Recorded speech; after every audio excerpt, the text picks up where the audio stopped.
Yes. Commissioner Hamilton. Here. Commissioner Garcia. Present. All in attendance. Thank you.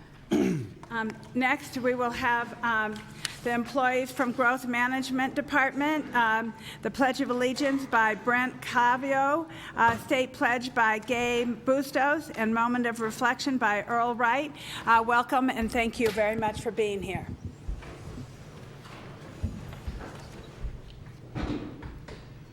I pledge allegiance to the flag of the United States of America and to the republic for which it stands, one nation, under God, indivisible, with liberty and justice for all.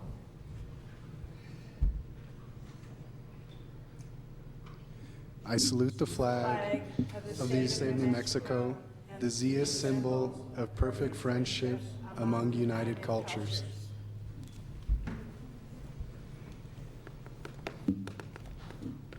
Let us all take a moment to focus on the work ahead of us today and this new year, being ever mindful of our decisions and actions to serve the best interests of our community. We take a moment of silence.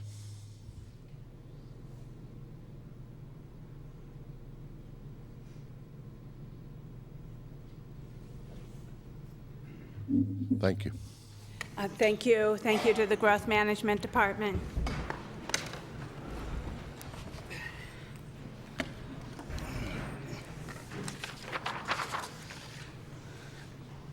Next, we will have approval of the agenda. County Manager Miller, do we have any amendments or tabled or withdrawn items? Madam Chair, yes, we have a few amendments. If you look at your agenda on page 2, under action items B1, we had a correction to the caption to add the word commission districts. Then also we have on page 3, under matters from the county manager, a discussion item on weather-related items that was added. And on page 4, under matters from the county commissioners, we had some correction in the caption under staff of boards and committees for commissioners. Also, I would like to state that on action items, under action items 3C, number 3 and 4, the actual attachments did not get included in your packet, and so we may, when we get to those, depending on how you feel about them, it would be okay if you want to just discuss it and table number 4. We would like to try to implement number 3, though, before our bond rating call. So I just want to let you know we apologize that those items were not in your original copy packet. They have been handed out. We will go through them with you, but if you feel you need more time for them, it would be fine to table number 4. And if you feel you need to do that with number 3, that would be okay, but we would like to try to have that approved before our bond rating call at the end of the month. So those are the only items to the amended agenda, and those were posted on January 4th at 2:27 p.m. So I feel remiss. I meant to do this in the beginning, but I want to welcome Commissioner Garcia to the dais. We are honored to have you here, so welcome. Thank you. I'm excited to be here. Okay. So could I have a motion to approve the agenda with changes? Madam Chair? Yes. If I may?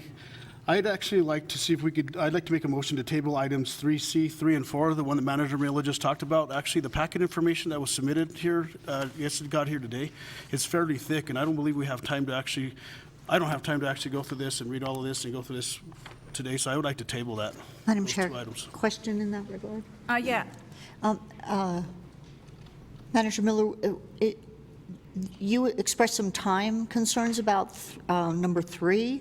Could we hear about that so we can decide whether So, Madam Chair, Commissioner Hamilton, so the first one is the debt policy. It's one that item 3 is one that we've talked about over the years of making sure that we had in place. And it's one of the things that the bond rating agencies like to see us have in place. Most of what's in that policy is what we actually do in practice, so it was documenting it. That we have our bond rating call, I think, on January 28th, and our next BCC meeting isn't until after that. So we were somewhat hoping to have had that in place because it does help with our bond rating. The other one is one that we also had discussed, incorporating our reserve policy for our health benefits in with our other reserve policy. So that was adding to that reserve policy that's already been in place. That one's not particularly time sensitive. We do need to do it before the end of the fiscal year. So that would be my request. I am fine with tabling number 4 right off the bat if you'd like to, but I also think it would be beneficial to have discussion about it. So if you do have questions, there's the benefit of us going back and working on that in between this and the next agenda that it's on. And if we table it now, just as a point of order, we don't get to discuss it at all, so we can table it after discussion as well. Madam Chair, Commissioner Hamilton, that's correct. So Madam Chair, just in the future, actually, a motion to table actually kills any discussion on any item, just for the future, for the next meeting, just so we're all aware of that.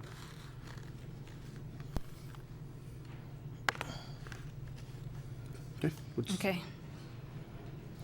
So do I have a second to Commissioner Garcia's motion? So Madam Chair, if I may, I'm okay actually pulling these items off of my proposed motion to table, but just in the future, if we could just have staff actually get these in our packet, not the day of if possible, appreciate that.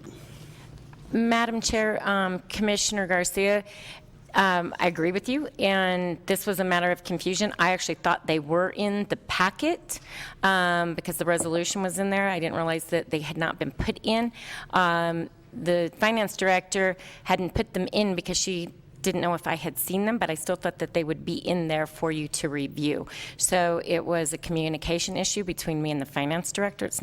Doesn't happen typically, but that's why I said if for sure, if you table the item 4, it's not a big deal. We have plenty of time to work on that one. I just thought if you would like to at least read them and go have a presentation of what's in them, then when you read them, they might make a little more sense as well. I would appreciate having the presentation and making the decision to table them at the time when we hear them. I'm Madam Chair, I'm okay removing my motion to table. Okay, thank you. Madam Chair? Yes. So I'd like to move to approve the agenda as with the county manager's stated amendments. Second. Okay, we have a motion by Commissioner Hamilton and a second by Commissioner Garcia. All those in favor? Aye. Okay, we have the agenda approved. Next is approval of minutes. Does anybody have any changes to the minutes besides me? No, Madam Chair. Okay, so I have a couple changes. First change is on page 8, down at the bottom. We have a chair, we have Commissioner Roybal, I'll second. Chair Hansen, under discussion. Commissioner Roybal, Madam Chair, under discussion. And then it's Chair Hansen.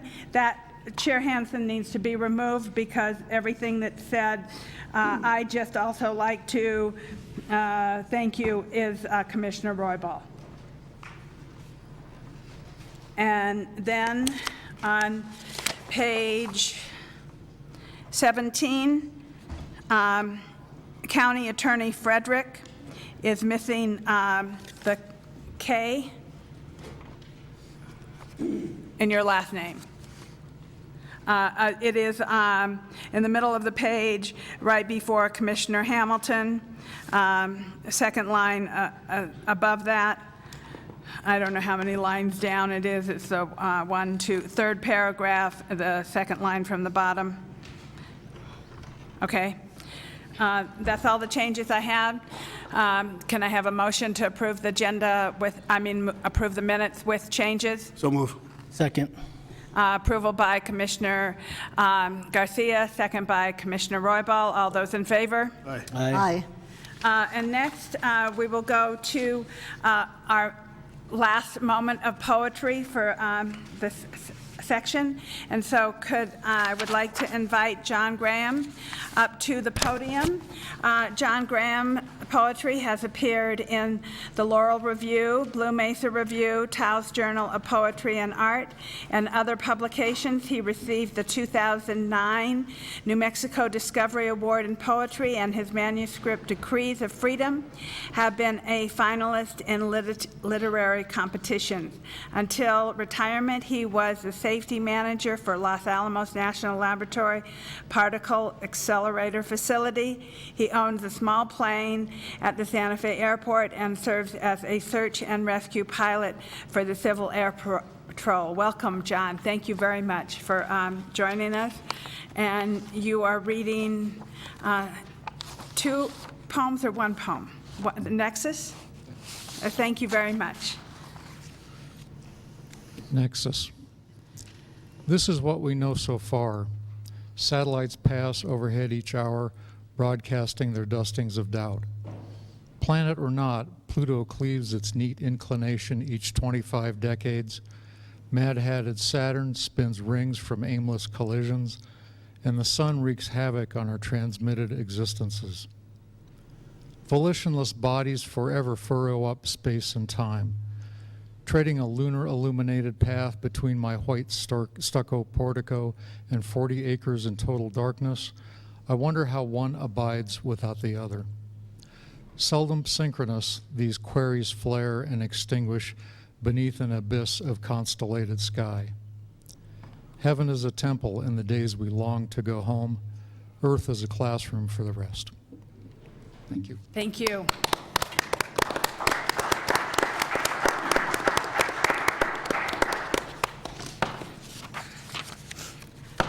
I will miss our moment of poetry going forward, but I'm sure we will have poets occasionally appearing in front of us. Next, I would like to move on to the consent agenda. Does anyone have anything they would like to pull or remove off of the consent agenda? Madam Chair, I'd like to make a motion to approve the consent agenda. Second. I have a motion by Commissioner Garcia and multiple seconds by Commissioner Hamilton and Roybal. All those in favor? Aye. Okay. Next, we will go to action items. Number 3, B, appointments and reappointments. Request number B1, request approval of appointments and reappointments of members to the Santa Fe Planning Commission from Commission Districts 1, 3, 4, and 5. Welcome, Tony. Chair. Yes? Before we, Oh, please, sorry. Could I please have the numbers for the resolutions that we have passed?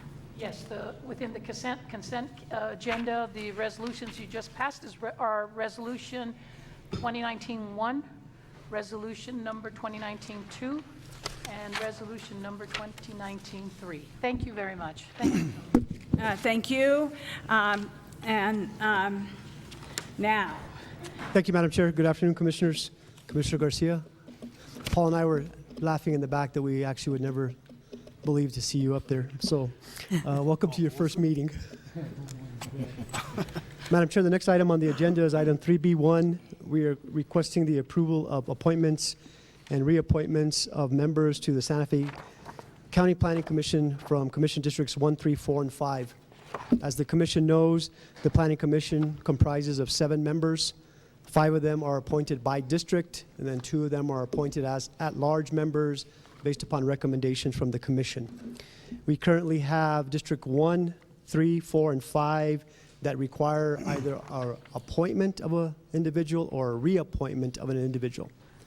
Based upon the vetting that staff has done, staff is recommending that for District 1, we reappoint Commissioner Leroy Lopez to a two-year term, expiring January of 2021.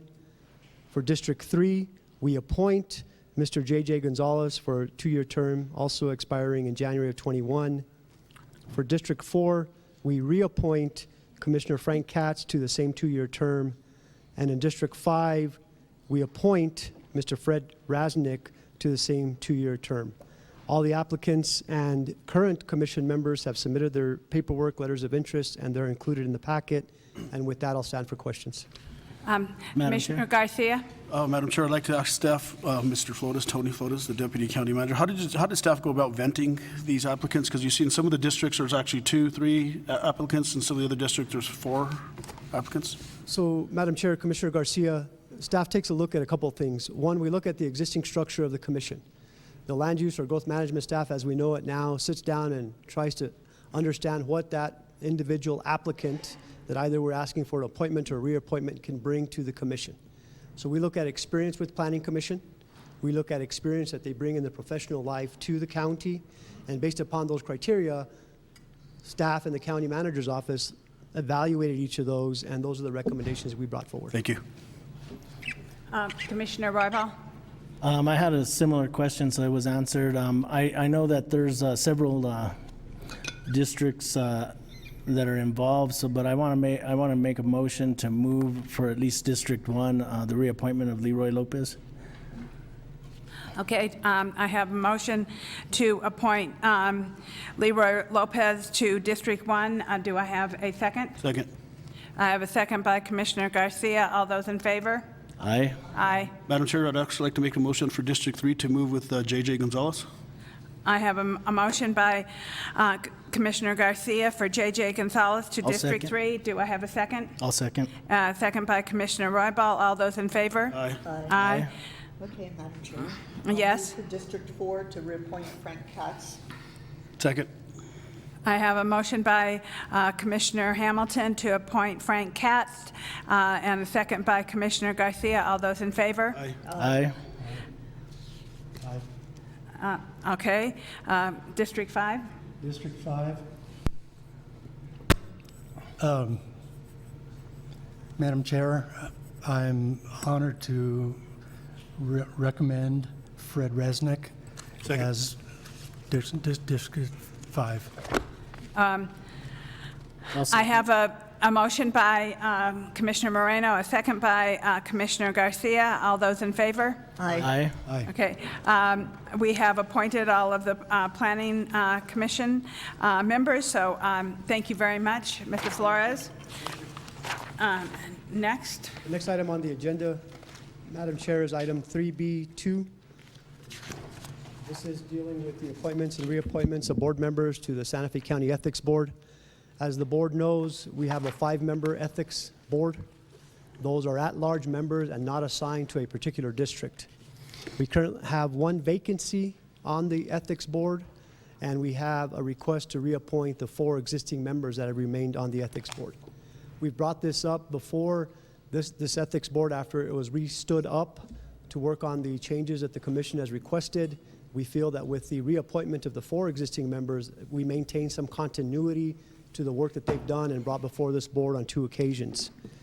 With that, Madam Chair, we're recommending that the 4 existing ethic board members, which are Ms. Carol Thompson, Mr. Peter Dodds, Ms. Linda Ramos, and Mr. Michael Rosie Rosenbaum, be reappointed, and that the board consider the appointment of Mr. James Allen Hayes, Esquire, to serve as the board member for the vacant position. And I stand for questions. What's the pleasure of the board? Madam Chair, make a motion for staff's recommendation. Second. I have a motion to approve from Commissioner Garcia and multiple seconds by Commissioner Hamilton and Roybal. All those in favor? Aye. Aye. Opposed? Motion passes. We have Ethics Board. Thank you, Madam Chair. Thank you very much. Next, we will move on to resolutions. A resolution adopting Santa Fe County Open Space Trail Parks and Strategic Planning Growth Management. Maria Lohman. Welcome, Maria. It's so nice to see you. Hello, Madam Chair, Commissioners. I'm going to wait just a second for the course. presentation to come up.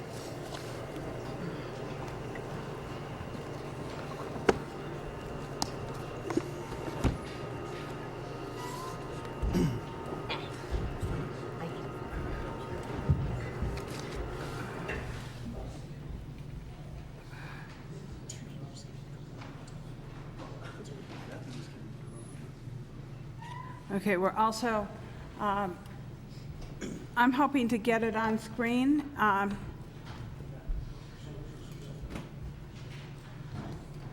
So that we can look at it here without twisting our necks.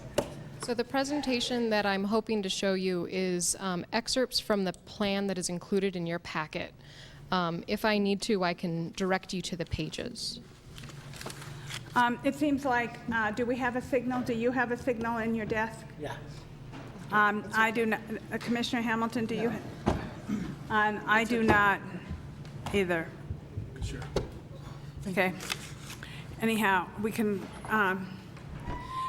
proceed. We have something. We have two printouts, one in our book and one here. Well, as it warms up, Please I'm just gonna proceed. Give a quick overview. Okay. Madam Chair, Commissioners, my name is Maria Lohman. I'm the Open Space and Trails Planner.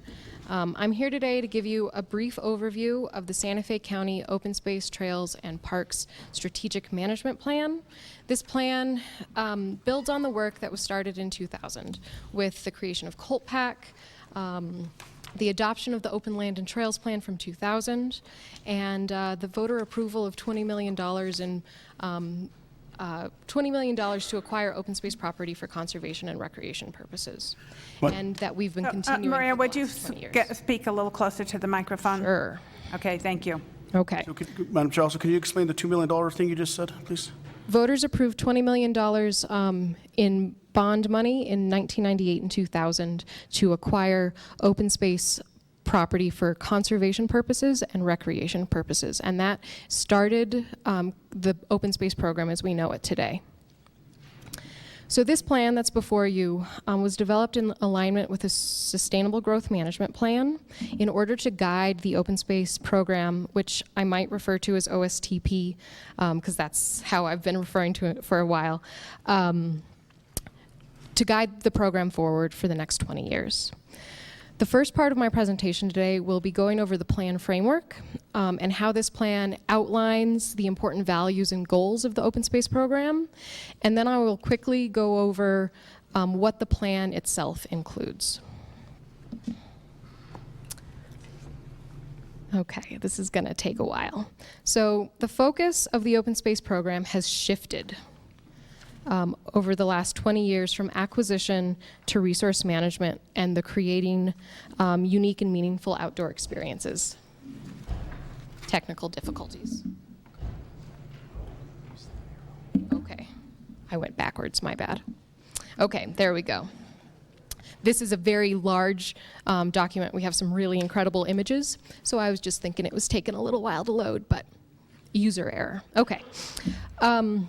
So over the last 20 years, the open space program has shifted its focus from acquisition earlier in the program to resource management and creating unique and meaningful outdoor experiences for the residents of Santa Fe County. The vision of the open space program hasn't changed since 2000, but we did refine it and updated it as part of this planning process, just to better reflect today's goals. So the vision of the Santa Fe County Open Space Program is to sustainably manage and conserve a vibrant network of cultural, historical, recreational, and natural community resources that inspire a deep sense of regional identity and stewardship among current and future generations. And the mission is to provide innovative leadership in local land management and conservation that enhances the quality of life for county residents, provides access to public lands for unique outdoor experiences, advances community stewardship through partnerships, and effectively leverages community investments in the open space trails and parks program. Management of county open spaces and trail networks provides sustainable and resilient ecosystems with landscape-wide benefits for human, plant, and wildlife communities. So that's the goal that is driving the open space program.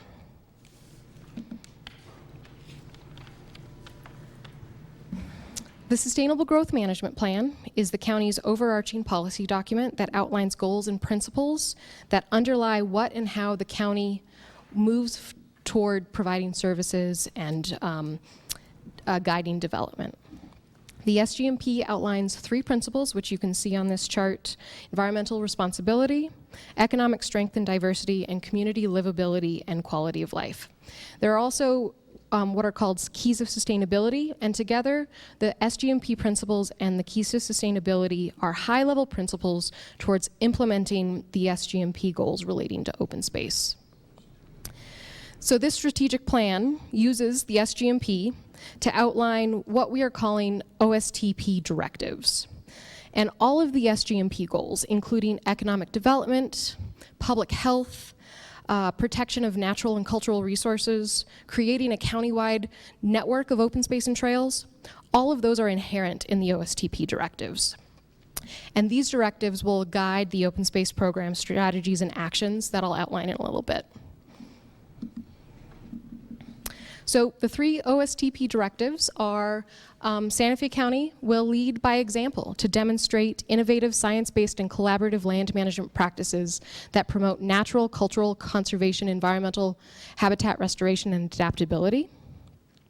The second, Santa Fe County will contribute to the regional identity that is unique to Santa Fe County and deepen the sense of community pride in order to inspire stewardship in current and future generations. And Santa Fe County OSTP will offer diverse and unique outdoor experiences that celebrate our special landscapes and traditional communities in a way that enhances the quality of life for residents and grows lifelong conservation and stewardship ethics. And then another significant part of the plan is what we're calling core elements. And core elements are fundamental concepts for implementation of this plan. All of these fundamental concepts work together to ensure success of this plan.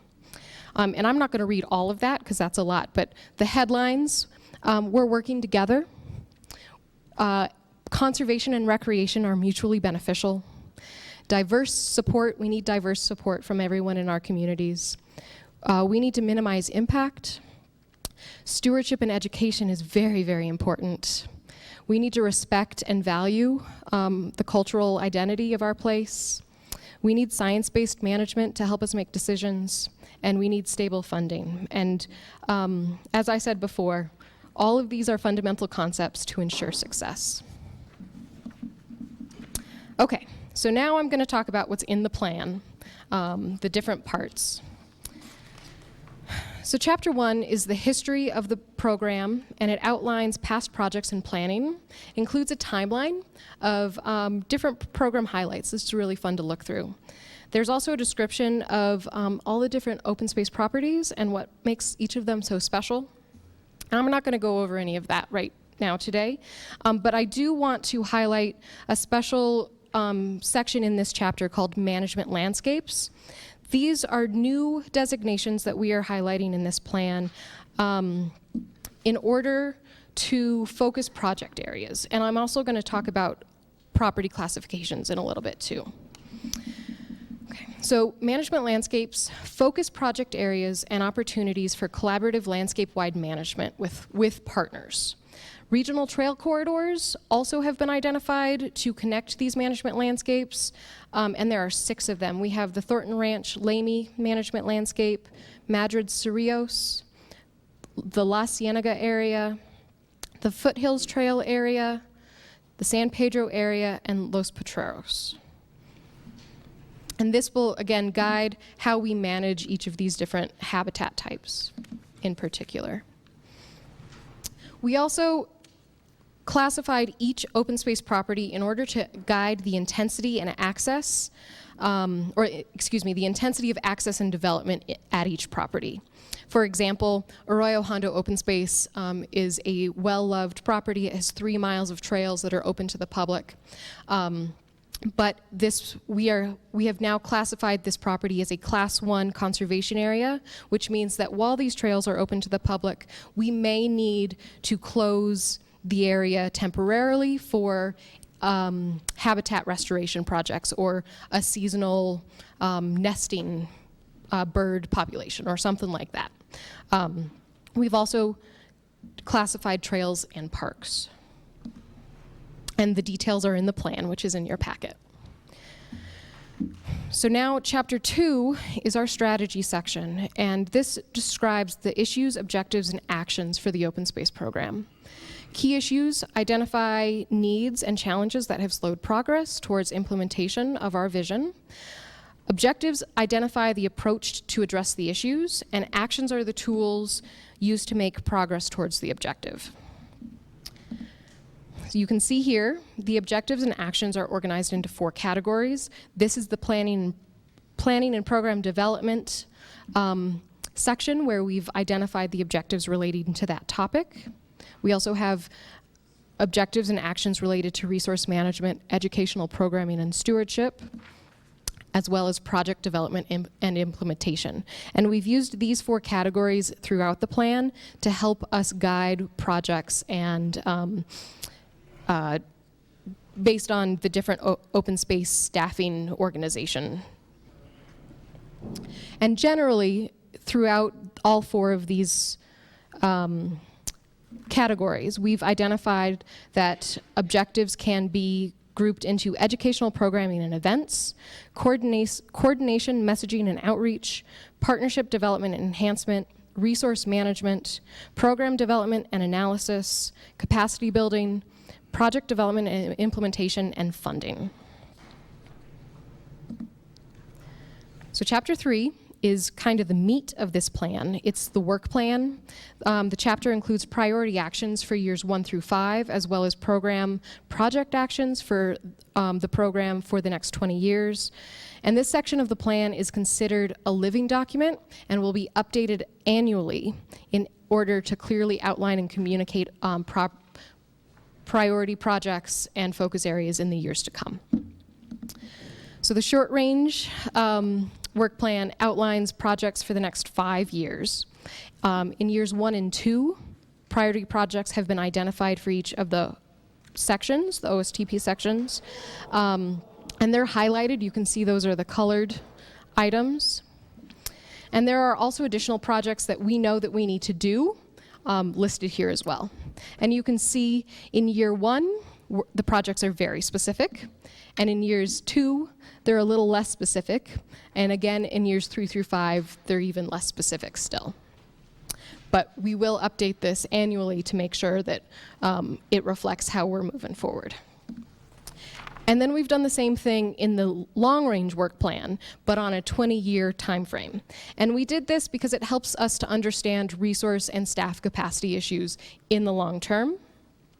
And so you can see on this slide, the yellow table is planning and program development tasks for the next 20 years, and the green table is project implementation and development. And we also have similar tables for resource management and outreach and stewardship. And we've also consolidated those 4 tables into this one table and outlined our priority projects. And these projects are priorities because of past investments, partnership opportunities, community support. One of the things that's inherent in this document is it's very ambitious, and one of the best ways for us to make progress on this plan is to leverage partnerships. And so these priority projects have been identified as priorities because of the opportunity to leverage those partnerships. And then finally, we have Chapter 4, which is plan elements, and these are additional guiding documents for open space operations.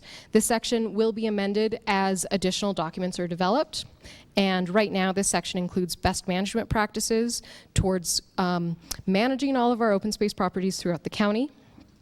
It also includes an OSTP signage plan, which outlines how signage should be designed and placed in order to create a consistent feel and message for all of our open space properties. And then we've also included a list of management plans so that we can manage each specific property as uniquely as we need to. So this draft plan that you have before you was released for a 30-day public comment period beginning November 1st. And also included in your packet is a matrix of all the comments we received on this plan and how those comments were incorporated, if that was applicable. COLPAC reviewed this plan at their regular meeting on December 5th and recommended this plan for approval at that time. So with that, I will stand for questions. Questions from the board? I have a few questions. Sure.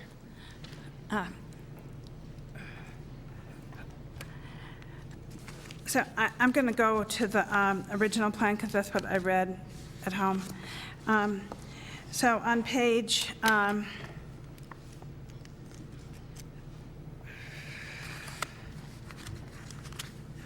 think it's page 21, under the Santa Fe River Trail. I want to know how come it doesn't include the Agua Fria Village.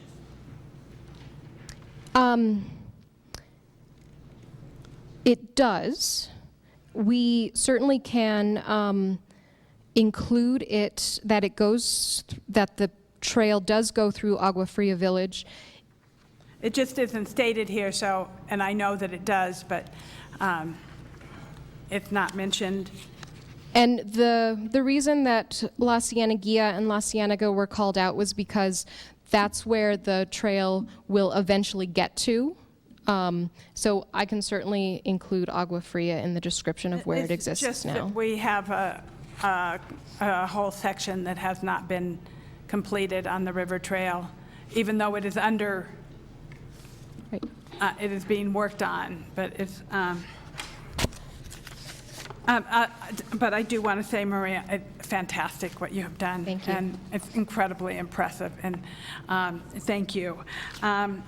Then I had also highlighted on page 41 in the plan, under the BCC determines, then specialized expertise will benefit OST projects should be considered when appointing COLPAC members.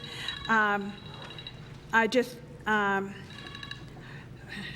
advise staff and board, and not regarding operations. So I just wanted to make sure that that was very clear for the COLPAC members. And do you have all of that covered on your COLPAC membership, that you're requesting here, specialized experts? The resolution as it currently exists does outline specific expertise that would be desired for COLPAC members. It wasn't listed here because we felt that we could better address that in a resolution. Okay, but you have what you need, Yes. right? I just want to make sure. And then it says on page, somehow I got to page 43, it says on the last line of the economic development, the plan is currently being updated. Coordination with this update process should be addressed. So how is that being addressed? That will be addressed at a staff level, and we'll just make sure that goals that relating to open space and trails will be addressed in that plan. We don't anticipate that there will be anything that's in conflict.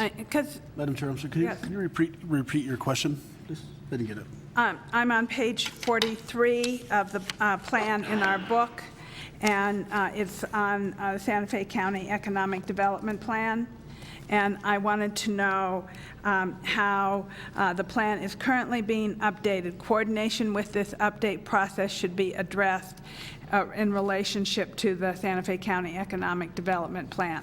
So So Maria just stated that this will be addressed at staff level, and that they are working on it. So because economic development is a very important part of our open space and tourism and recreation, so I just wanted to, I'm glad to know that it's being addressed at staff level, but I'm kind of asking maybe for a report or update as this moves forward.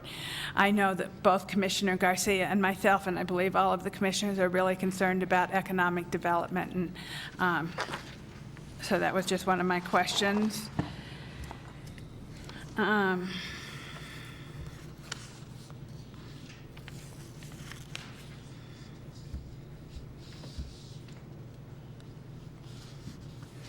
I kind of wanted to state that I do have a number of constituents that are extremely concerned about the monarchs, and I am really happy to see that you are planting milkweed, and I think the more that we can do to encourage our monarch population, which is incredibly impacted and possibly should be even put on the endangered species list because of its status as of this morning has decreased in California to less than 13% or something like that. It's quite serious.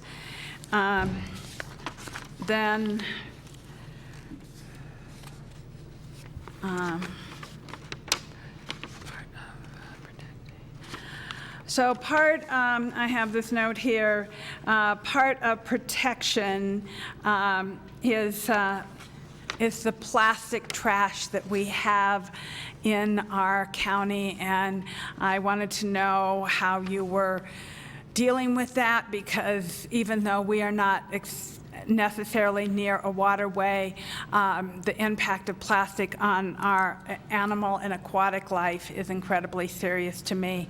And I just want to reiterate how important that is, that we think about how to minimize the plastic trash that we have.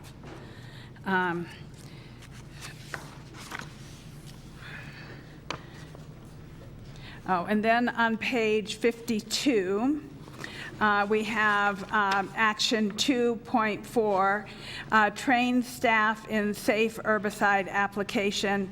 I know that integrated pest management is incredibly important, and I just want to state on the record that, you know, I am incredibly concerned about the use of herbicides anywhere, and the more that we can minimize that, the better. Then on page 53, action 3.3, explore opportunities for cross-deputization with BLM, tribal sheriff posses, and Forest Service. I think that that is really important. I just saw Governor Dorme come in. Welcome, Governor Dorme. You know, and this is an opportunity where cross-deputization with BLM, tribal, and other officers, I think that's something we can work on. And then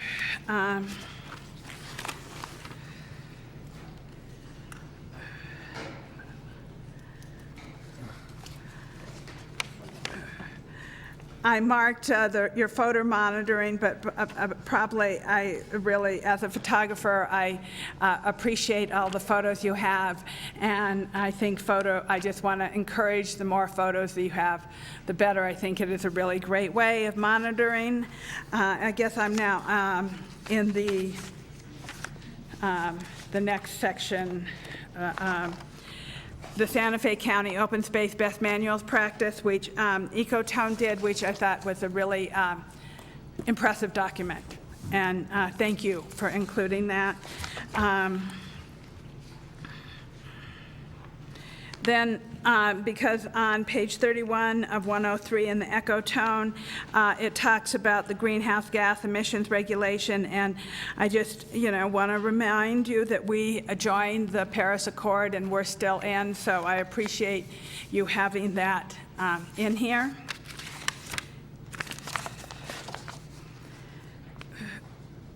And then on page 50 of 103, fuel buildup and wildfire management. So we have numerous constituents on both sides of this issue of wildfire management, and I just hope that we look at this in the broadest spectrum as possible, of which is to protect our wildlife and to protect our forest, and be aware of how impactable, burning and not burning both are. And with that, I think those were all my comments, but I really appreciate the depth and the work on this document.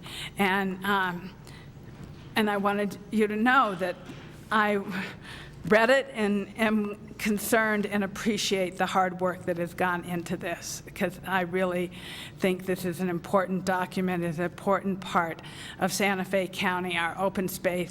We have invested a tremendous amount over the last 20 years, and I hope and look forward to us investing more in the next 20 years. So thank you for your hard work on this. And with that, I'd like to ask the board for a motion. Madam Chair? Oh, are there more questions? I actually just want to make a comment, but also with my comment, I want to go ahead and move approval.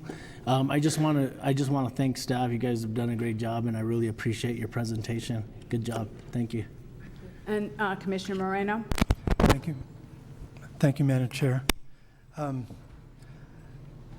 Everybody online and watching us today, if you want to weigh in on this plan, this here is your chance to make a difference.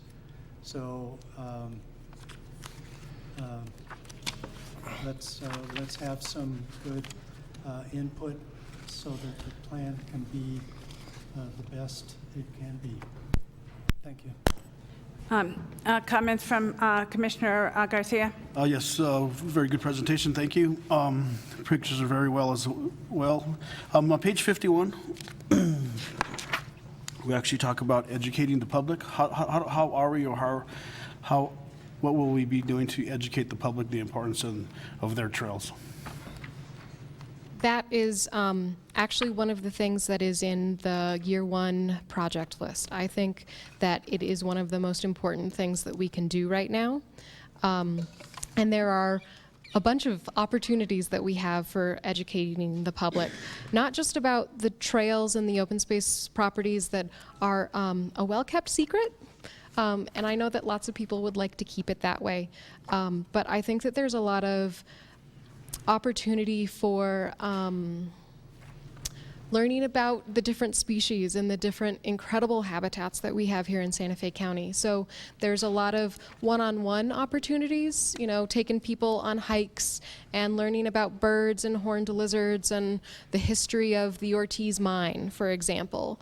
Or more generally about climate change and how plastic affects even our local environments here. So that's one thing that I really want to work on in the first year, 2019, with the help of community services and the volunteer coordinator and our resource management specialist, who has an incredible amount of knowledge about the different birds and wildlife at our properties, and the different groups that are so invested and really love Santa Fe County open spaces. So that's something that we need to work on, enhancing our partnerships and enhancing our programming and get the word out about what we're doing and why we're doing it.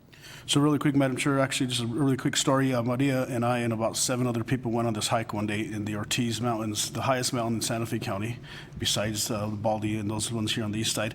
And these people started getting their walking sticks out and their backpacks and their water jugs, and she's all, "Do you want some water?" I said, "No, I have this water jug." She's all, "No, you need some more water. Did you bring lunch?" I'm all, "No." It was a very interesting hike, and it was she actually shared her lunch with me and shared all her water with me because it was needed. And also, that was a good experience for me as into how the staff can actually go out there and let everybody know, the general public who doesn't know, that that is their open space and there are trails out there. One of the things I would like to see with the county is somehow working with the students or kids somehow, some way, because there's a lot of kids out there that are unfortunate that actually can't even ride a bike on a trail because they don't have a bike, but just so if you can keep that in mind. But I do just want to add, we all made it to Placer Peak, even the commissioner. In regards to the management landscapes page, where is that at? Can you bring that up on the screen by chance? I can. Let me.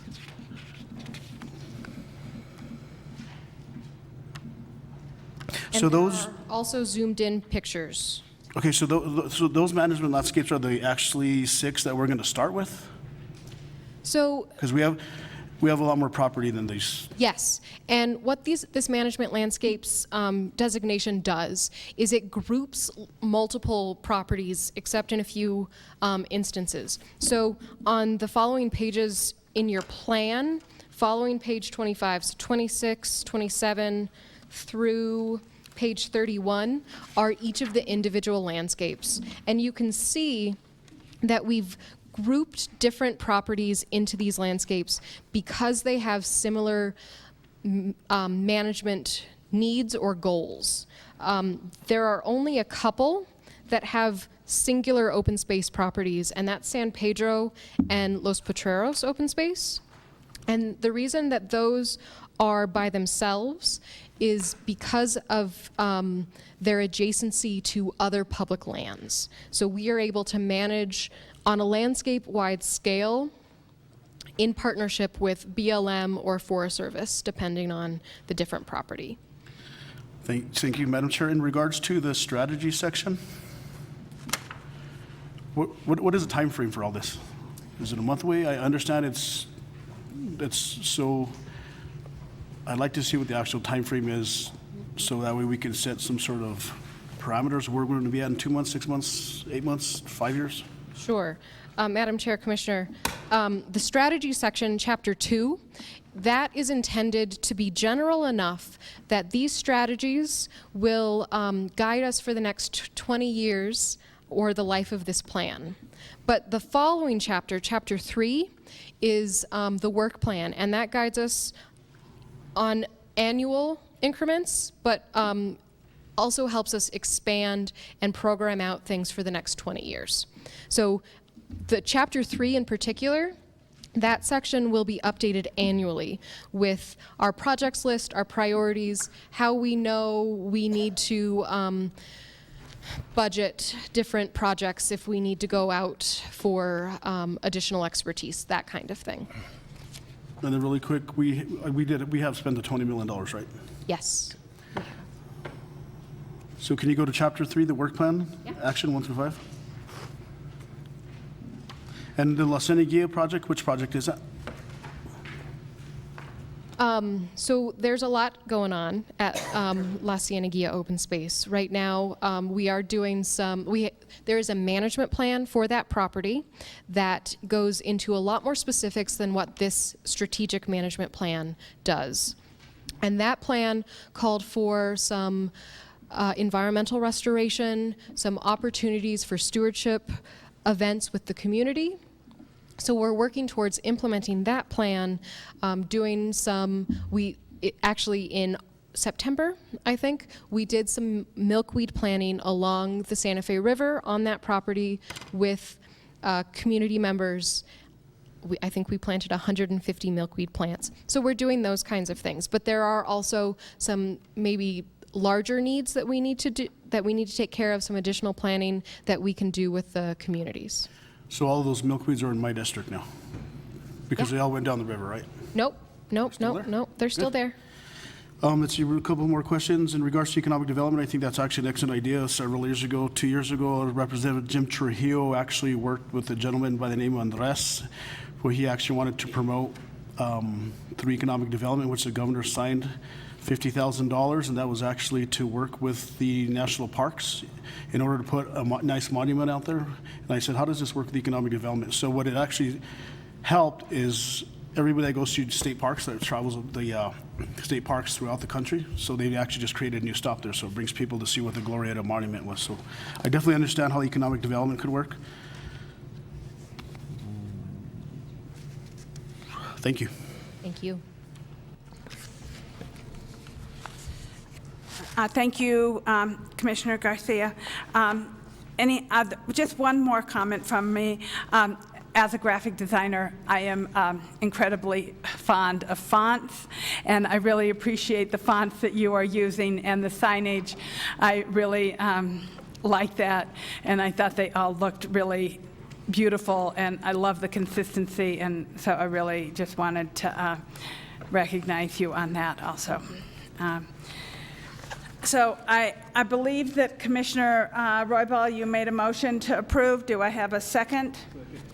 I have a second from Commissioner Garcia. Is there anything else I need from, is there anything else you need from us? Can I just verify that you would like the Agua Fria mentioned on page 21? I would. Okay. The traditional village of Agua Fria.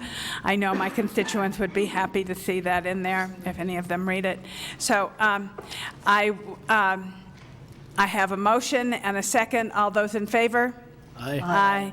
Thank you so much. They are incredibly good work. So thank you very much. And thank you. With that, we will go on to item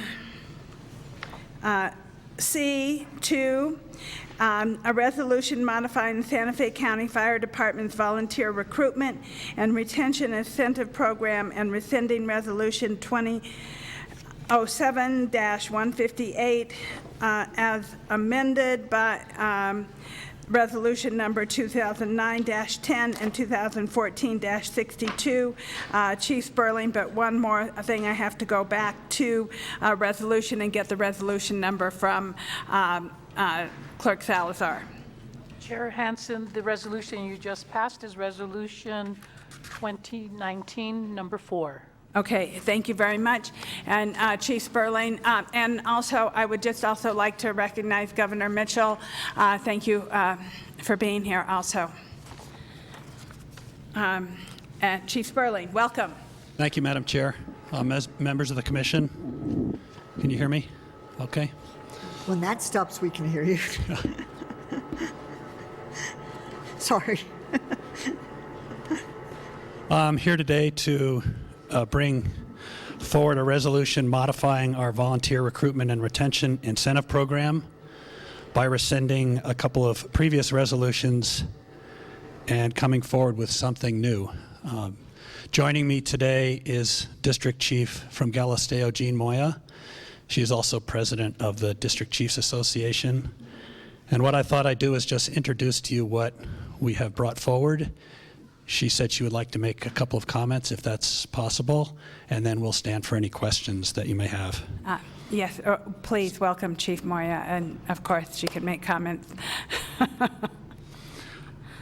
Madam Chair and Commissioners, you know that the Santa Fe County Fire Department relies heavily on its volunteer firefighters and emergency medical technicians to supplement its career firefighters. By way of background, in 2007, the Board of County Commissioners passed Resolution 2007-158, called the Volunteer Recruitment and Retention Incentive Program, to provide a nominal incentive for volunteers to the Santa Fe County Fire Department. And this was done in response to a decline in volunteerism nationwide. That resolution, done 10 years ago, was subsequently amended in 2009 and 2014 in order to increase incentives and adjust some of the program procedures. The county has historically budgeted funds from the Emergency Communications and Emergency Medical Services Gross Receipts Tax to support this program, as volunteer reimbursement is not an allowable expense from state fire funds. It's important to note that these funds that have been budgeted through the years have never been fully expended in nominal fee payments during any of the last 10 years of the program, even after increases in the nominal fees were approved in 2009 and 14. Over the course of the last year, and actually it has been a full year, through recent discussions and collaboration with the Santa Fe County Volunteer District Chiefs Association, we've together evaluated some of the ongoing difficulties in recruiting and retaining volunteers. And the fire department has determined that obstacles to gaining participation include increasing emergency call volumes throughout Santa Fe County, as well as increased training and certification requirements for volunteers. We agree that these concerns should be addressed through the adoption of a more flexible and robust volunteer incentive program that can be efficiently modified over time to better adjust the changing concepts and procedures for a successful program. It's believed that these efficiencies can be accomplished by granting the Santa Fe County Fire Department the authority, as detailed in the attached resolution, to periodically adjust the training and certification requirements for volunteers who participate. The resolution authorizes the fire chief to adopt the program in the form of a policy in substantially the same form as attached in Exhibit A, which will be approved and periodically updated by the chief in collaboration with the volunteer district chiefs.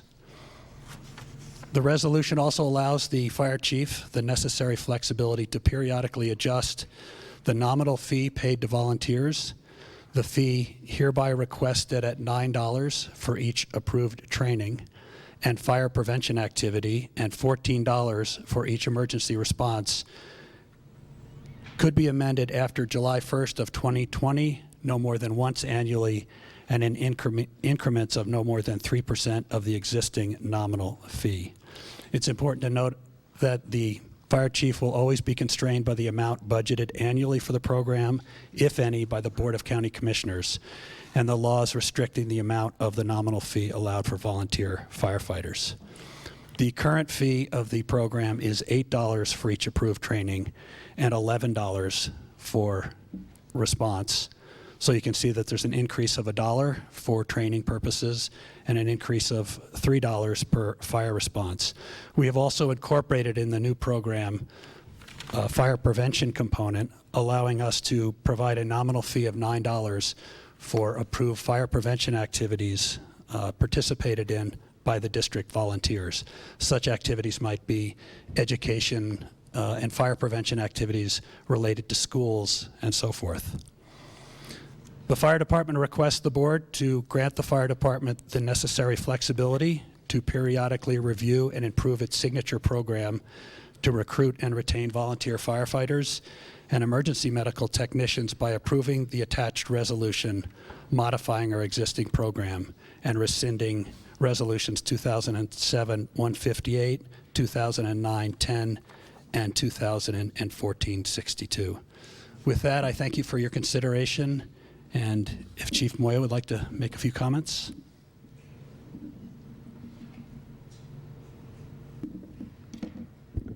Welcome, Chief Moya. Thank you, Madam Chair, Commissioners.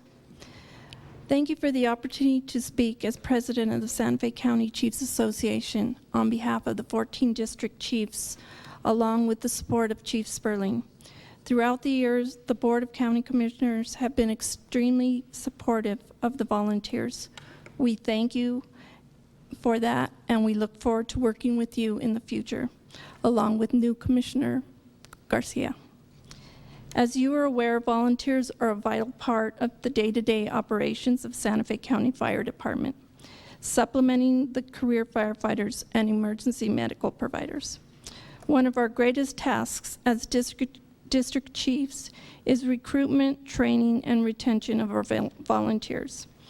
As volunteers, you must be willing to be able to commit to hours, months, and years of training, not to mention 24/7 availability to respond to calls. We no longer are just firefighters and EMS providers.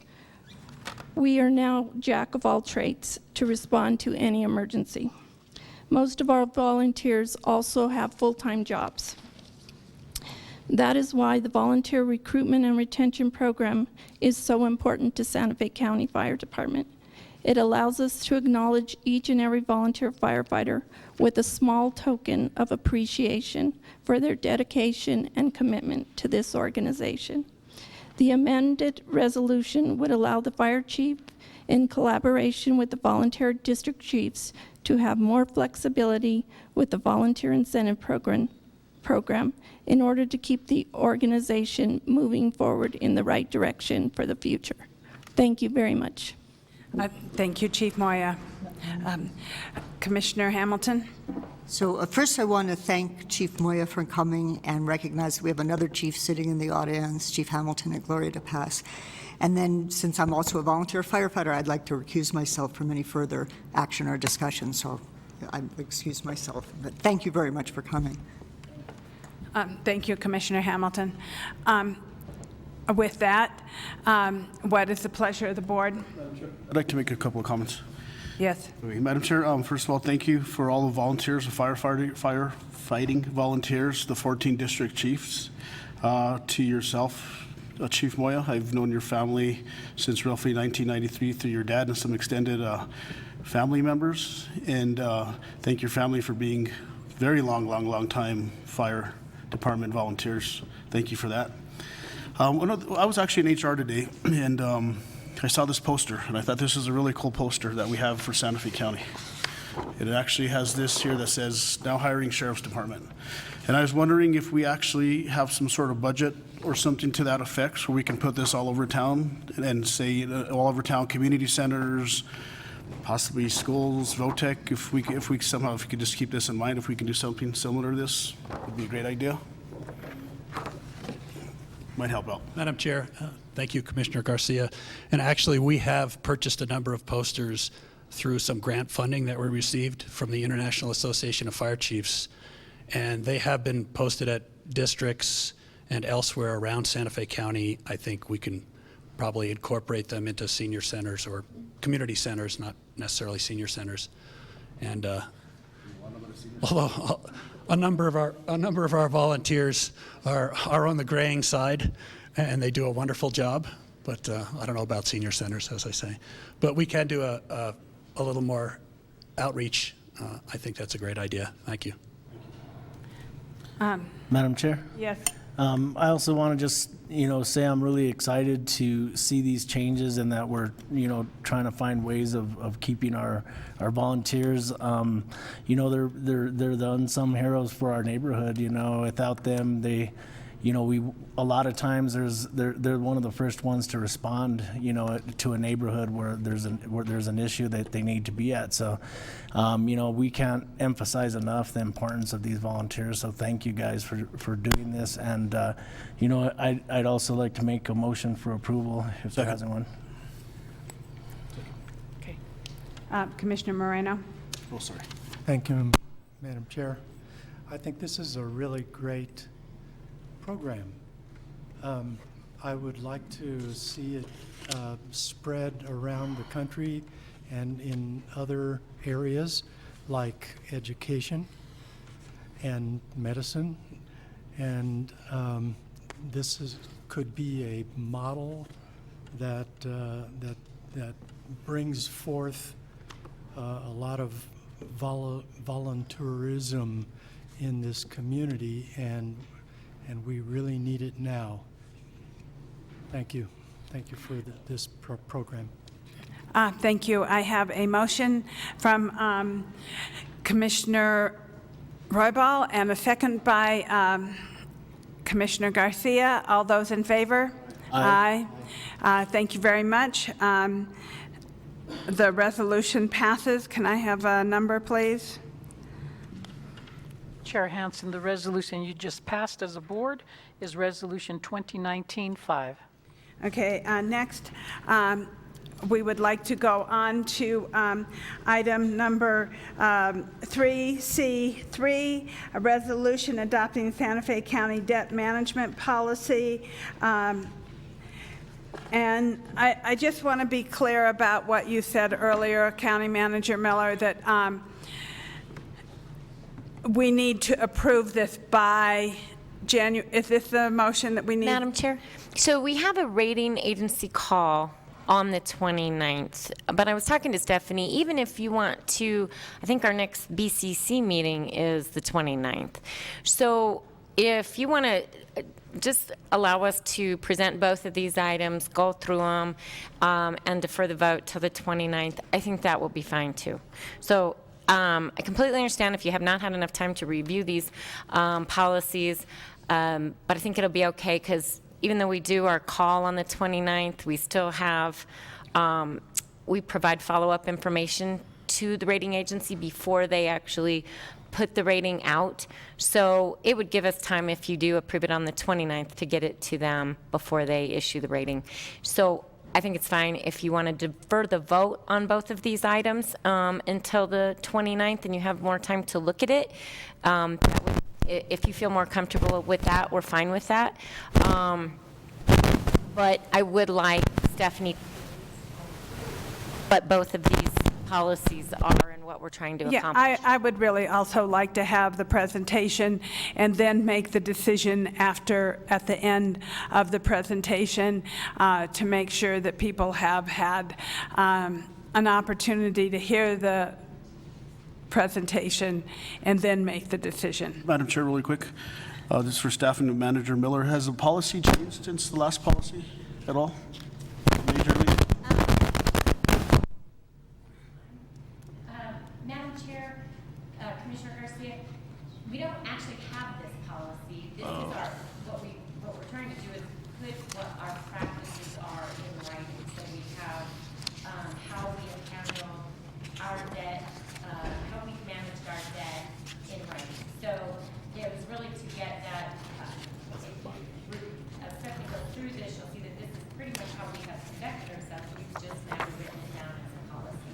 And best practices recommend that it is a written policy approved by the board. So, Madam Chair, Manager Miller, so once we actually adopt this policy, we can actually patent it, so that way we can sell it to other counties and they can utilize it? I'm just kidding, because the county's done an excellent job in our, in the last years. Yeah, actually, this one, appreciate that comment. Quite often, we're one to put a policy out there first, but this is not one of,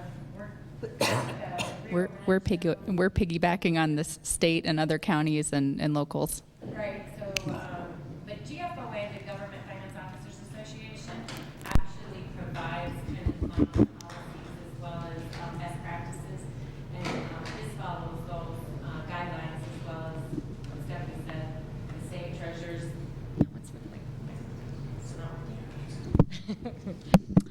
We're actually incorporating some of the ones that have already been approved around the state in our policy. So, but as I said, we actually use most of these practices currently.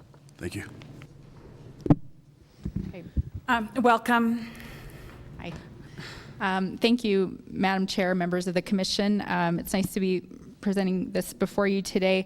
As County Manager Miller mentioned, what's before you for consideration today would be the first Santa Fe County debt management policy. And as Manager Miller mentioned, the GFOA does recommend a debt management policy as a best practice in financial management, just to basically lay out the guidelines that we will use to manage our not just long-term bonds, but also loans and other forms of indebtedness. And so think of it as sort of an umbrella of how we expect in the normal course of business we will manage our debt issuance. And as Manager Miller mentioned, there's nothing in this policy that's really any different than the way we've always or in anyone's recent memory, managed our debt programs. We're just putting it in writing and continuing the same practice of conservative debt issuance and high coverage ratios and all of that. So I'll go through the policy in a little bit more detail and mention and echo that probably since about 2010 or 2012, is when different local governments and state agencies have been more in the line of adopting these types of policies. I believe the state adopted its first debt management policy around 2012, and that was written in line with what a lot of local governments have adopted since. So when it was time to adopt our own, we looked to the State Board of Finance's policy, and then we looked to, for example, the City of Rio Rancho, Bernalillo County, City of Albuquerque, and they all kind of are similar similar. They have a lot of very similar language. And so ours has been tweaked from that just to kind of reflect the specific types of bonds we issue and, a couple unique circumstances that apply to counties but not state agencies, for example. But it's in line with all of those policies. So the types of topics that are covered in the policy, I'll go through it pretty quickly and stop me if you have questions. We talk in Roman numeral 2 about the types of financing alternatives that we will consider. For example, we'll consider cash financing prior to long-term debt. It's a more conservative way to use our cash position. We'll consider options such as going to the open market or including the New Mexico Finance Authority. Under Part 3, debt affordability, we will always work with our municipal advisor and our bond counsel to make sure that we have legal bonding capacity and that the debt is affordable. In other words, we won't be over leveraging our debt and getting ourselves into more debt than we can afford. Section 4, issuance of debt. Once we've determined that it's legal and we can afford debt, we can issue long-term GOBs and revenue bonds in the open market. And so there is a preference for using the open market versus like a negotiated sale or private placement. That's considered a more transparent and a more transparent approach, unless you're issuing some sort of special bonds that take special understanding, which we tend not to do. So we'll generally use competitive sale. This is section 5 on page 2.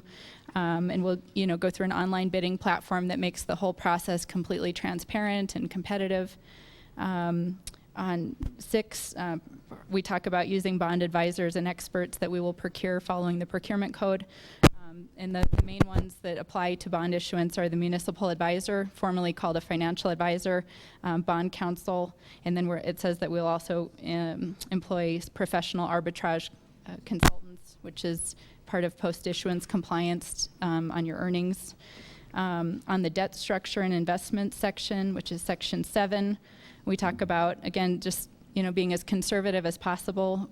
In general, we're going to have level amortization. In other words, we're not going to backload our debt so that some future versions of us get stuck with a balloon payment. We're going to kind of tend to not issue variable rate debt because of the uncertainty that creates in the future. We will always consider call provisions, and if they're advisable, we'll make our bonds callable. And I don't want to go through all this in too much interest, but basically we're going to follow best practices, make sure that we don't commit ourselves to anything that we shouldn't, that could come back to bite us down the road, and be very transparent and competitive in our issuance. There's some specific language on page 4 about issuance of general obligation bonds and revenue bonds, referencing the sections of the New Mexico Constitution and state statute that allow that. We talk about not going on page 4. I think it's important under revenue bonds. So there's a paragraph 3B. The county shall maintain a coverage ratio whereby revenues are equal to or exceed 250% of the maximum aggregate debt service. So it's basically committing to a 2.5 times coverage ratio, which is very strong. For example, the New Mexico Finance Authority on GRT bonds requires a 1.25 times coverage. We're saying we're not going to go below 2.5 times coverage, double that. So onto page 5, section 8 talks about our disclosure and reporting, and basically that we will comply with all rules established by the SEC and other national entities that oversee tax-exempt bonds. We will do thorough and full disclosure, truthful disclosure. We'll provide them our annual CAFR so that they can monitor our financial position. As far on page 6, I'm on to section 9, rating agency communications. Just kind of formalizes that the finance director and the county manager will be the lead people on rating agency communications, and we'll always work with our municipal advisor to schedule those calls and provide them everything that they request. Section 10, or Roman numeral X, on investment of bond proceeds just talks about that when bond proceeds are invested with the treasurer, we'll treat them specially like they need to be treated. We'll make sure we follow the investment policy that's approved by yourselves as the County Board of Finance.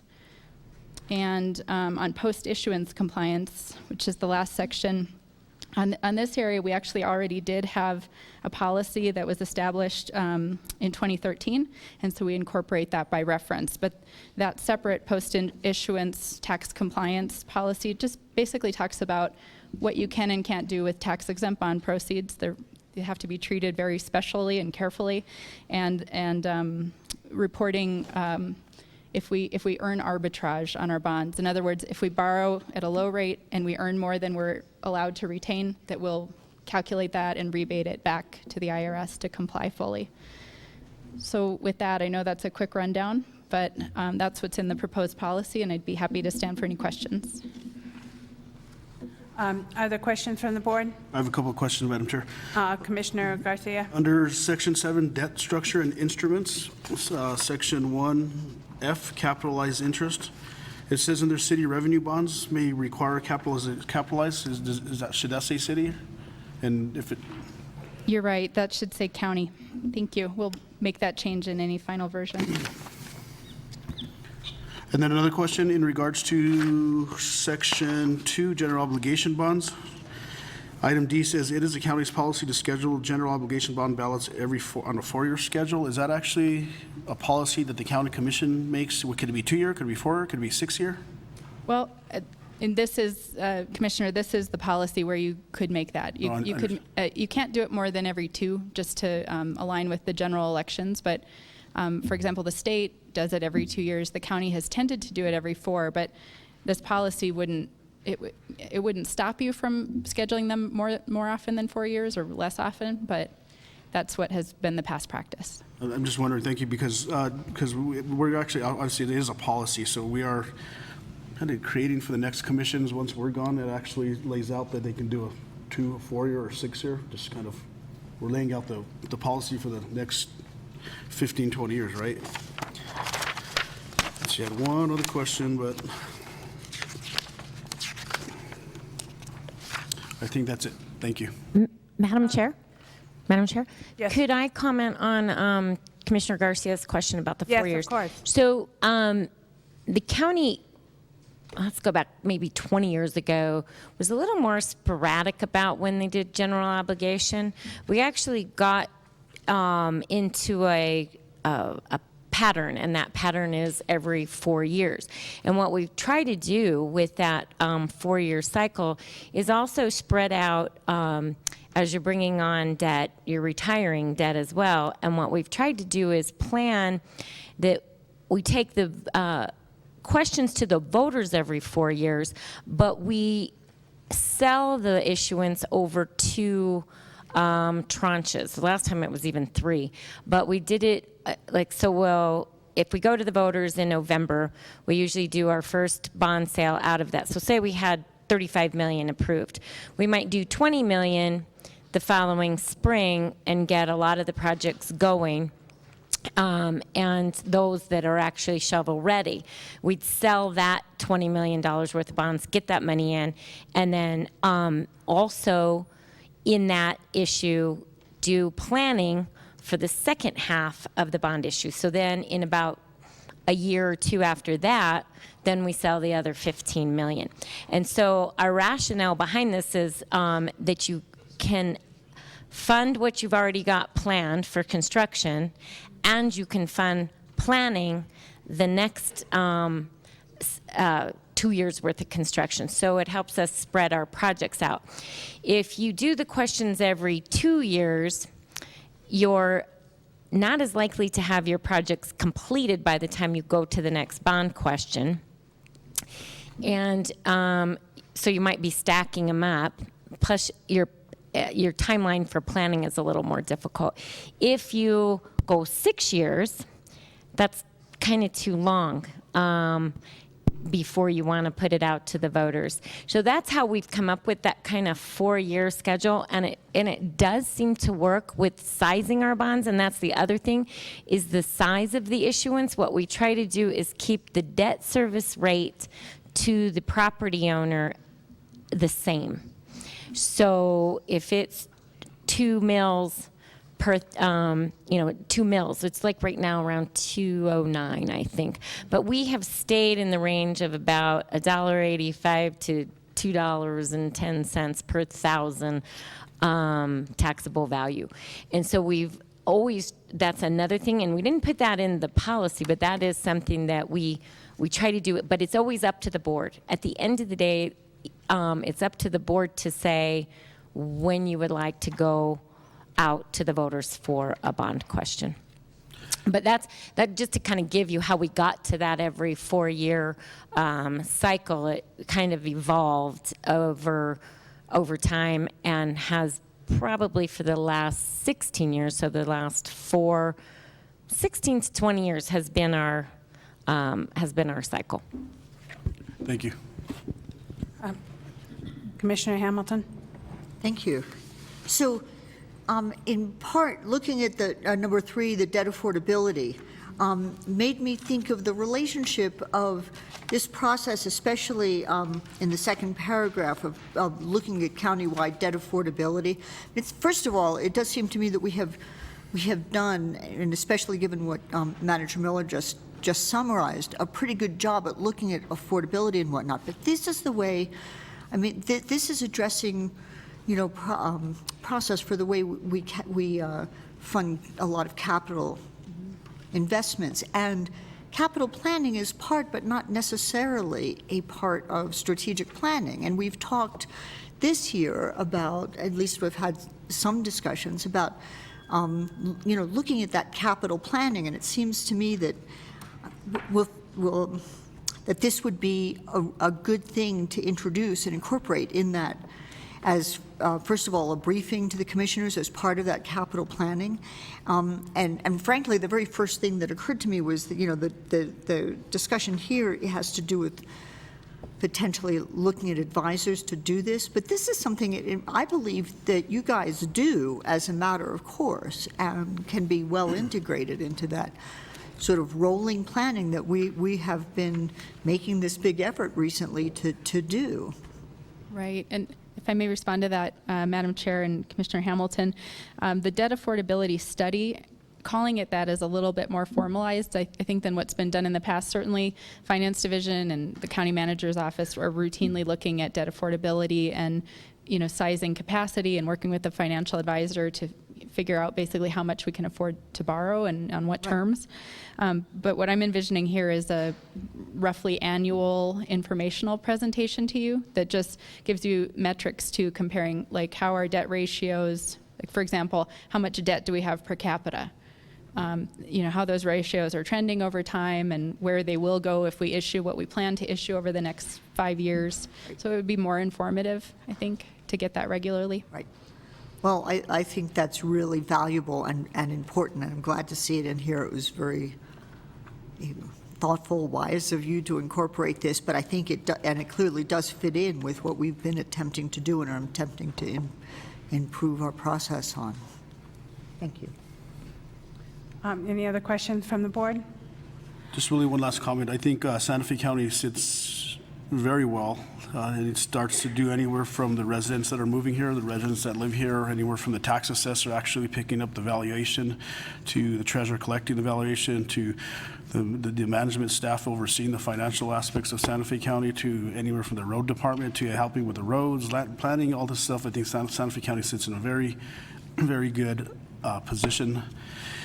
I'm okay with moving this forward. If the rest of the commission is okay with us moving this forward, just as staff can go through the document, make sure there's everything's good with it. And this next time, if we can just have it in our packet, because it is a huge policy that the county's policymakers are doing up here next time. Yes, thank you. So can I consider that a motion? Yes. Okay. Second. So I have a motion by Commissioner Garcia and a second by Commissioner Hamilton. All those in favor? Aye. Aye. Okay, resolution number, Clerk Salazar. Chair Hansen, Commissioners, the resolution just passed is Resolution 2019, number 6. Thank you. Okay, next we'll go on to item 3C4, a resolution repealing and replacing the Santa Fe County Fund Balance Reserve and Budget Contingency Policy. Welcome. Thank you, Madam Chair and members of the commission. This is another policy, although whereas the previous one we talked about was a brand new policy, this is a repeal and replace of a policy that was previously adopted by the Board of County Commissioners in June of 2015. And it's less, not that the other one couldn't have waited, but this is less time sensitive. The way that this policy is implemented is that by the end of June of each year, you would need to take action to commit various reserves so that the commitments can be reflected in the county's CAFR. So that's why your action has to happen by June 30th of each year so that they're committed during a fiscal year. And so it's a repeal and replace, but really there's one main substantive change there's a lot of language cleanup and little tweaks throughout, which is why it's a repeal and replace rather than just amending one section. But really the only substantive thing that's happening is reflecting that since 2015, when the original policy was put in place, we created our self-insurance fund and left the state's insurance pool. And so in discussing with county manager and others and staff, we felt it was a good idea to add a specific special reserve requirement for the self-insurance fund because it's a very unique liability for the county to be self-insured. And so if I can call your attention to, let me find the page. I'll bring you to that substantive change. Please look on page 5 of the policy. There's a paragraph 4, internal service funds. Is everyone there?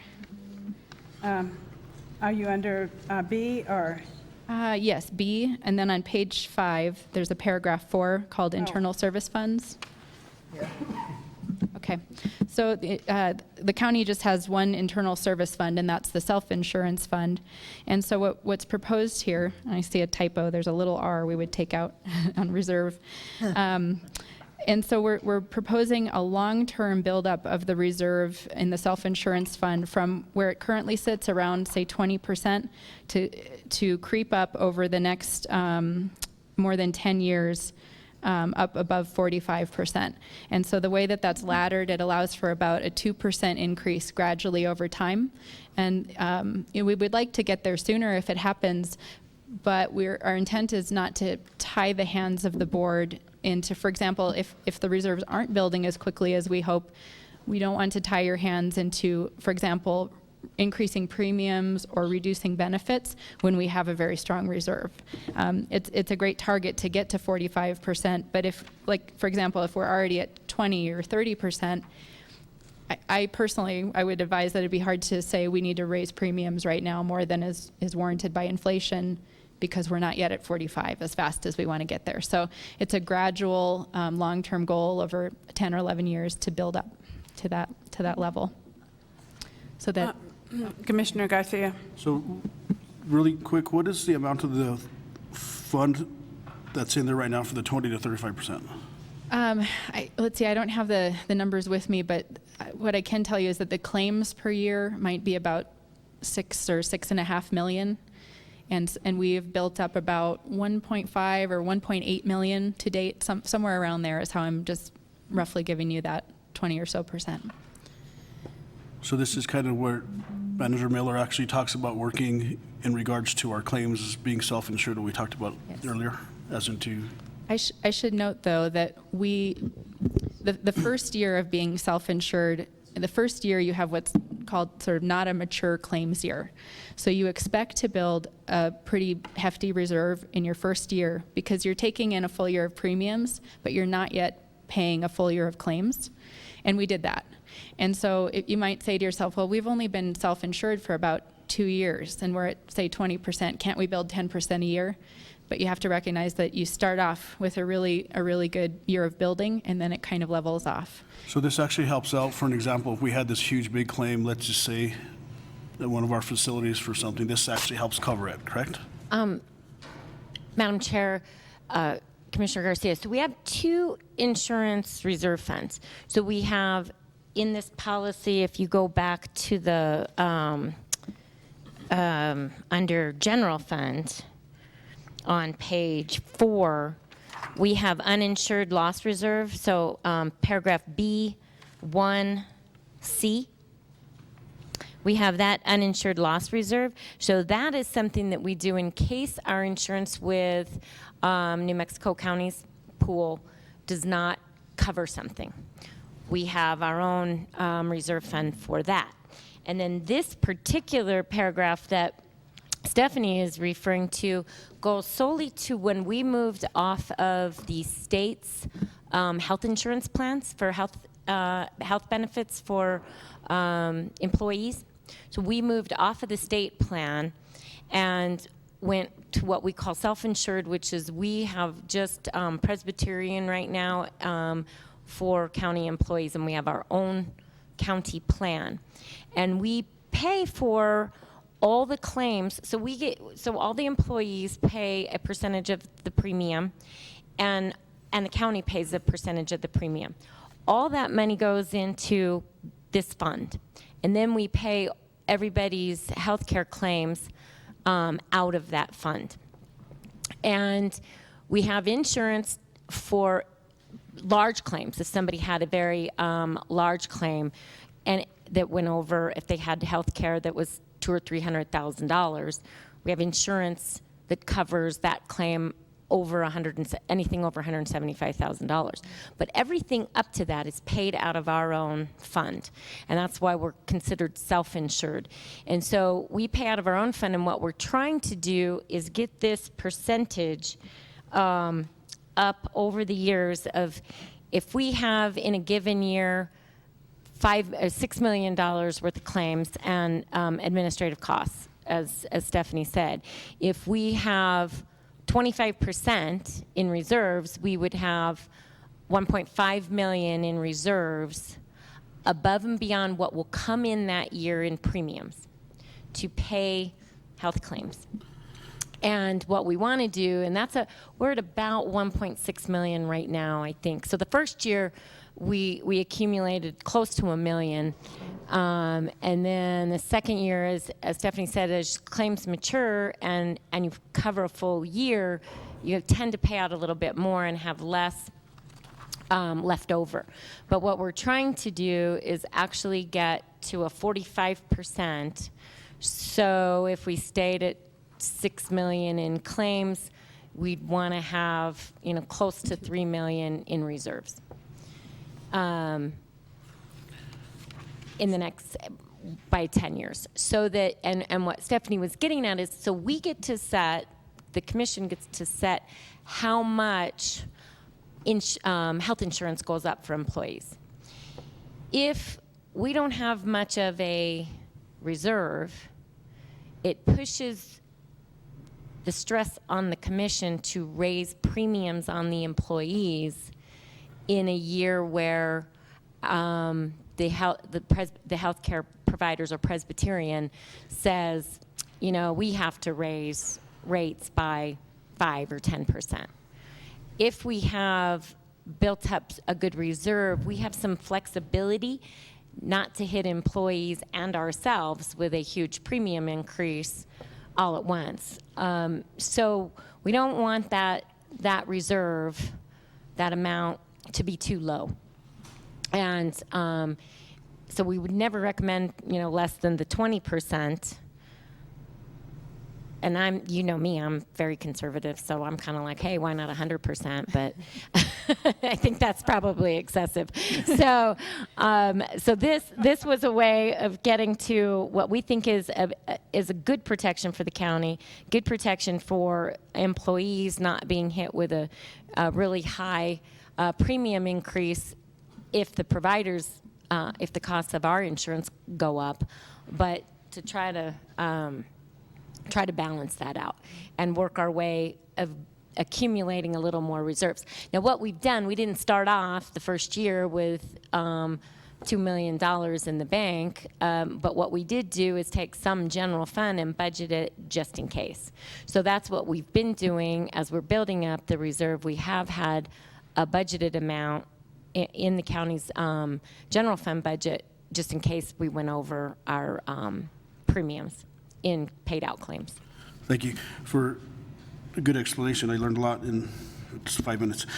In regards to the 35, 45%, that money comes from where? From the general fund? Well, it comes As it from, raises- Madam Chair, Commissioner Garcia, it comes from two things. It comes from the premiums. So when an employee elects to have county health insurance, out of their paycheck, a portion is paid of that premium is paid by the employee, and another portion is paid by the county. And that's what's paid into this fund. So it's paid in, and then we pay out of that fund when somebody goes to the hospital or to the doctors, and a claim is then submitted to us, then we pay that claim. And we have a third-party administrator, but essentially, cutting out all the details, that's what happens. And so over the course of a year, every pay, there's 26 pay periods, there is money coming from the county, whether if it's a general fund paid employee, it's general funds. If they're fire funds, it's fire. If it's one of the other funds, it's wherever their salary comes out of. So we take salary and benefits out of those funds, and a portion of that goes to cover their health insurance from the employer side, the county, and from the employee side out of their paycheck. Those two payments are combined, go into this fund to ultimately pay all the health claims that any county employee or their insured family members would have. Madam Chair, just really quick, I was at HR again today filling out my paper process for my new job, and it amazed me because I guess I haven't been out there to HR for 20-some years, but how much money the county actually puts in per employee, which is really good. And it made a lot of sense what you said earlier, that you want to protect the employee, so that way if we do get hit and that later is to come, that the employee doesn't take that large of a hit. Thank you. What's the pleasure of the board? I'd like to move approval. Second. I have a motion by Commissioner Roybal, a second by Commissioner Garcia. All those in favor? Aye. Aye. Thank you. Now we will go on to item 3C5, a resolution declaring the intent of the Board of County Commissioners of Santa Fe County, New Mexico, to consider adoption and ordinance authorizing the issuance and sale of Santa Fe County, New Mexico gross receipts tax improvement revenue bond series 2019 in an aggregate principal amount not to exceed $30 million for the purpose of financing costs of planning, design, acquiring, construction, renovating, rehabilitating, equipping, and furnishing a county administration complex and related facilities, planning, designing, surveying, and constructing roads pursuant to a settlement agreement with the Pueblos of San Ildefonso, planning and designing, acquiring, and constructing capital improvement necessary to comply with the Americans with Disability Act countywide, and paying cost of issuance of bonds, and directing the publication of a notice of meeting, public hearing, and intent to consider an ordinance authorizing the Series 2019 bond in a newspaper of general circulation within the county as required by Section 4-37-7 MSA 1978. Ms. Clark. Chair Hansen, before you go to the resolution you just outlined, I would like to, for the record, give you the resolution you just passed. It's Resolution 2019, number 7. Thank you. Thank you. Thank you, Madam Chair. Thank you for reading all of that. And members of the commission. With me here today, I have two of the county's bond advisors, the folks we were talking about in the debt management policy. Our bond counsel is Peter Franklin from Modrell Sperling, and our municipal advisor, formerly known as financial advisor from RBC, is here, Eric Harrigan. If it's all right with you, I would recommend that you hear there's a slide deck from Eric Harrigan on the the terms of the bonds, the affordability, and what the market is doing currently, and then we would go to Peter Franklin, who could review the intent resolution that's before you. That's fine. Welcome. Great, thank you. Good afternoon, Madam Chair, Commissioners. Eric Harrigan, RBC Capital Markets, as Stephanie mentioned, Municipal Advisor to the county. So I understand that there's a presentation in your packet. I'll cover it at a pretty high level. The bonds that are being issued, the proposed 2019, that'll be funding the various projects as mentioned in the resolution, will be senior to the two 1997 bonds that are outstanding and parity on the 2016 bonds, which refunded the county's 2008 gross receipts tax bonds for interest rate savings, and also had a small component of new money for planning of the proposed projects. From a timing standpoint, we expect to be in the market by February 14th. In the latter part of this month, we will have conference calls with Standard & Poor's.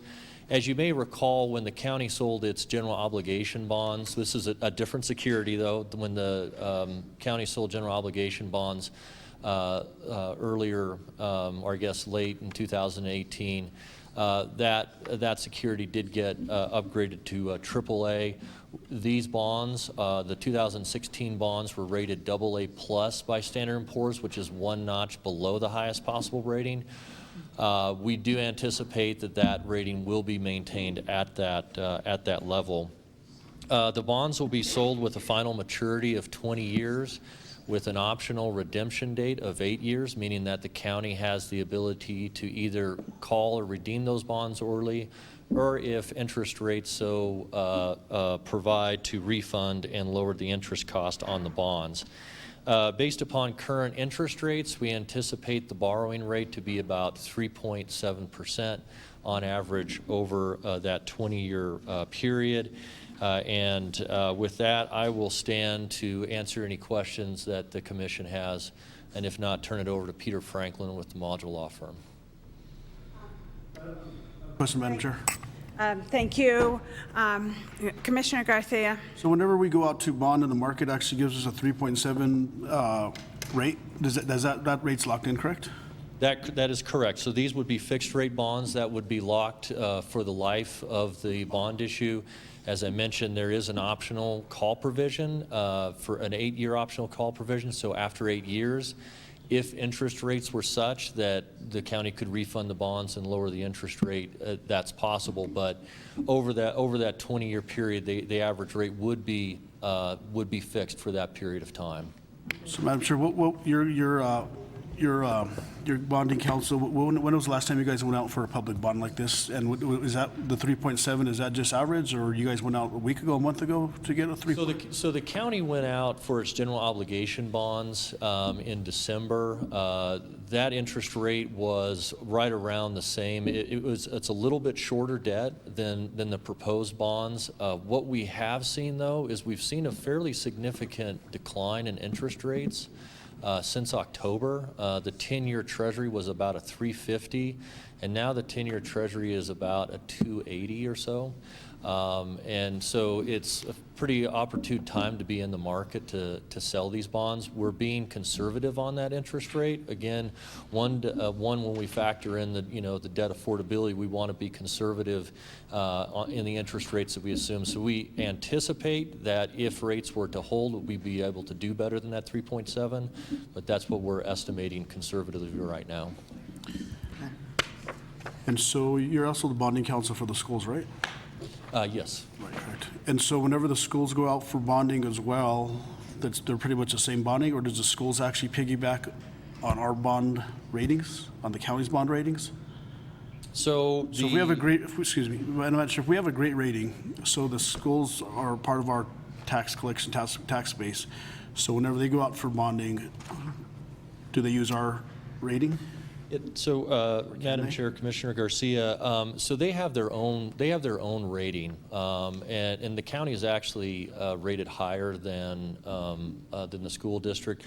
School district is rated AA by Standard & Poor's, and you are rated AA plus. It's a different security. That's the gross receipts tax bonds, your general obligation bonds, which are rated AAA, which is more comparable to what Santa Fe Schools issues. And that rating is based upon several factors, not only the tax base, which is fairly consistent with the county, it's slightly different, but also the financial health. Obviously, with school districts, they rely significantly on the state for their financing, for their budget. And so all of those get factored in. But specifically, Santa Fe schools, they have a AA rating. The county has a AAA rating on its general obligation bonds of equivalent security. Thank you. Madam Chair? Yes, Commissioner Hamilton. So what was the differentiator that gave our general obligation bonds a AAA rating? And I assume that impacts our affordability and whatnot, and this one that's a AA plus? The difference is the pledge. With general obligation bonds, those are backed by property taxes, and that tax rate gets set annually every year to pay the debt service. So it's really considered the most secure form of municipal financing, and typically general obligation bonds will have a rating that is one notch above a gross receipts tax, which is the case for these bonds. Okay, thank you. Are there any other questions? I have a question. So when we go out for this $30 million, we are approving the bond of the $30 million, but I am concerned about number one, the planning, design, acquiring, construction, renovation, rehabilitation, equipment, and furnishing, administration, complex, and related facilities. So that's, I know that's a mouthful, but I want to know, we're only approving the money to do that, but we as a commission, will we be seeing the plan for that planning of the design and construction? So I'm requesting that that plan be also presented to us. Madam Chairman, members of the commission, Peter Franklin with Modrell Sperling, with some of his voice. That language is really just the statutory language that authorizes the county to issue these bonds for various purposes. My understanding of the county's process, and Stephanie should probably chime in here, is that I honestly don't know. Do the plans come back to the commission? Let me try on that, Commissioner.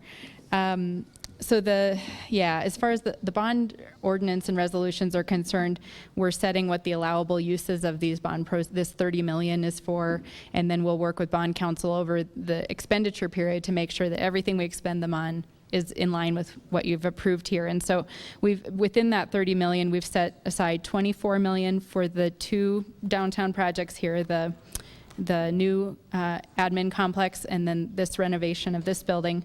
$4 million for the Pueblo of San Ildefonso road projects that are part of those road settlement agreements, and then $2 million for ADA improvements countywide. And so we just, from a bond perspective, we need to make sure that everything we do is covered under those verbs: planning, designing, constructing, acquiring. And then as far as how the commission chooses how to allocate its capital, that's part of the capital budgeting process. And so these projects are approved through the budgeting process. Beyond that. So, Madam Chair, I apologize. I was in the back having two different discussions. So are you requesting that you haven't seen, or stating that you haven't seen the plans for the new project? Because you've been provided those plans through email numerous times, so I'm a little confused on what you're looking for.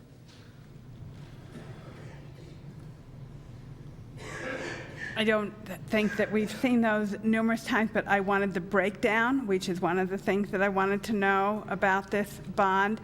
But I also want to know the design, the plan. It says designing, acquiring, constructing. So I know what we're planning to do on those two buildings. Actually, Madam Chair, we're already constructing these. Right, we're already constructing. So this part, this $24 million, is for design, so the easy planning, answer, acquiring, Madam Chair, and is you have two construction. funding sources that this board has approved to Right. fund the CAO project. This is the second portion of the funding Okay. That of we're- the same project. Okay. Nothing changing. No, what we're doing with this resolution, correct me if I'm wrong, Stephanie, is bringing the second amount of funding into the project, which we had not done before. Okay. And maybe I can assist. So when the board approved this project to do both of these buildings, it was probably 2013. We actually put about $7 million into the budget at that time. We had actual cash from our gross receipts tax that was put to that project to start planning and design. And and then in 2015, and so that's what a lot of the preliminary archaeological work and geotesting and all that stuff on that site and space programming and everything with contractors was done in 2013, 2015. In 2015, the BCC approved one of the 1/8 hold harmless increments to actually fund through a bond issue, which is this bond issue. Well, actually, we also did another $6 million in a bond. So we did $7 million in cash we had. We did $6 million in bond, and then this is the remaining portion we need to actually do construction of the site on Catherine Street and to renovate this. And so it's the amount you see in the resolution is what's left, what we need left on the project on Catherine Street, and then what we need to do this building when we renovate it. Okay, thank you. I just wanted to be clear about the amounts because it's not really broken down here. Okay, what's the pleasure of the board? Madam Chair? Okay, wait a second. If I one may, more. it would be good to just briefly have our bond counsel go through the intent resolution to just explain on record what its effect is and what the Okay. next step is as far as resolutions. Okay. Thank you, Madam Chair, members of the commission. First of all, let me apologize for the length of the title. We'll try to shorten those in the future if they're going to be read into the record in full. The basic purpose of this resolution is just to authorize the county to publish a notice of hearing on the bond ordinance. The bond ordinance will be,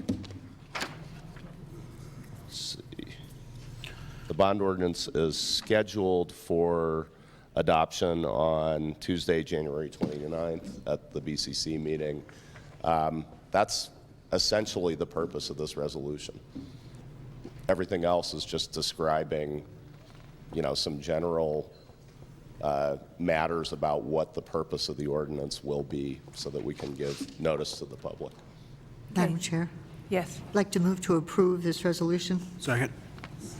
I have a motion by Commissioner Hamilton, approve, second by Commissioner Garcia. All those in favor? Aye. Okay. Thank you very much. On to item 3D, miscellaneous request, approval of memorandum of agreement between Santa Fe County and North Central Regional Transit District to provide an FY 2019 contribution of operational funding for Route 255 Mountain Trail. Brent Clavio, welcome. Chair Hansen.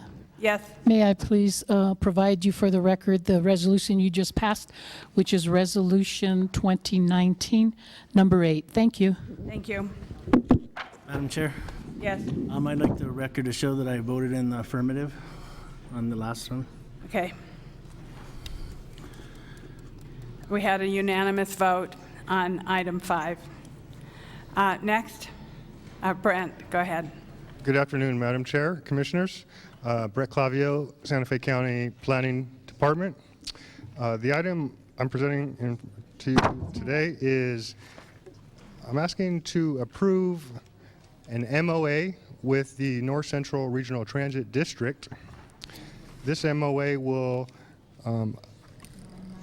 provide NCRTD with $25,000 match in county funds for the Route 255 Mountain Trail. The Mountain Trail operates year-round. 7 days a week. And I stand for any questions you may have.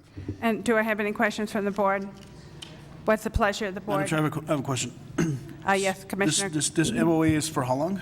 This is a one-year MOA, sir, for fiscal year 2019. And this MOA was actually written, I think, 3-4 years ago, and it was actually a trial-type basis, I believe so, back in the days. And so do we have any data to show how many people are writing it? Is it? Yes, sir. The ridership has been pretty consistent. For example, this past fiscal year 2018, we had a ridership of 4,546 people. It kind of breaks down about 20 people a day riding that bus up and down the mountain. And I did a little breakdown of the cost contribution. So Santa Fe County's cash contribution would be about 9% of the overall cost to run this route year-round. And just really quick, what are the hours that the bus runs? The bus runs twice twice up. That's one at 9 a.m. and one at 1:45 p.m. And then twice down, one at 10:15 and one at 3 during the weekdays. On the weekends, it has a 10:30, 1, and 3:30 p.m. trip up, and an 11:45, 2:15, and 4:45 trip down. So, Madam Chair, so does the bus actually go in conjunction with, let's just say during the winter months when the ski lifts are up? Does it go at a different time, or is it the same time all the time? And do you have more ridership in the, obviously when there's snow on the mountain? Do you have any of that data? Yes, sir. Ridership definitely peaks during the ski season. And as you may recall, last year was a pretty poor snow event. So ridership was fairly low in comparison to the previous year. For example, in 2016, we had 1,500 people in December. And then last year was only 720, so it was about half. So snow does have a big impact. But folks also ride that bus for recreational purposes in the summer, primarily do mountain biking and hiking and stuff. Thank you, Madam Chair. I'd like to move for approval. Okay. I'll second. Did you have a motion, Commissioner? Yeah, I'll second. Second it. Commissioner Moreno seconds it. All those in favor? Aye. Aye. Thank you very much.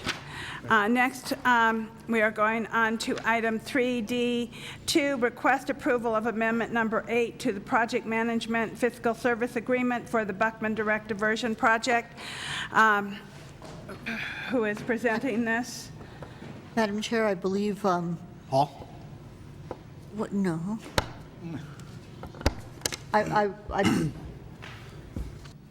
Bruce and I were going to, we're going to provide background information. Bruce, if you wouldn't mind doing some. Madam Chair, do you mind if I present from here? No, you're welcome. You may present from where you're sitting. Thank you, Mr. Fredericks. Thank you.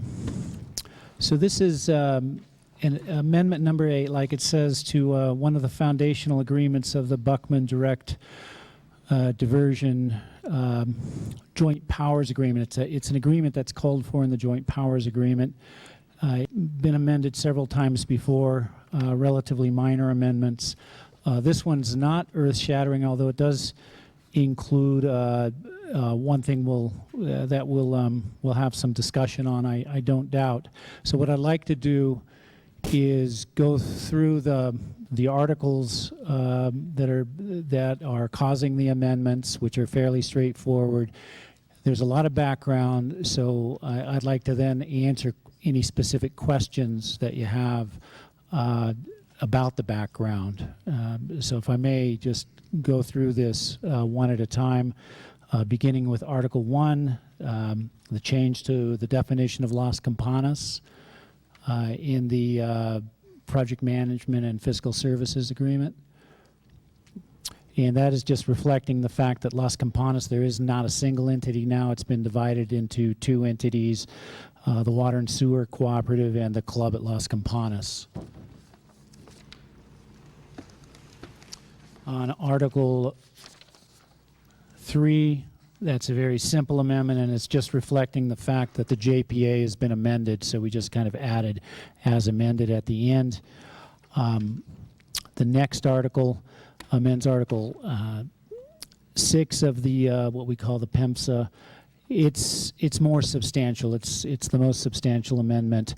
If you look at the current agreement, it only says the first sentence basically that the project manager, which is the city, will provide all necessary staff, materials, supplies, and necessary to operate and maintain the project consistent with board funding. We worked on a committee. I worked with the attorneys from the city.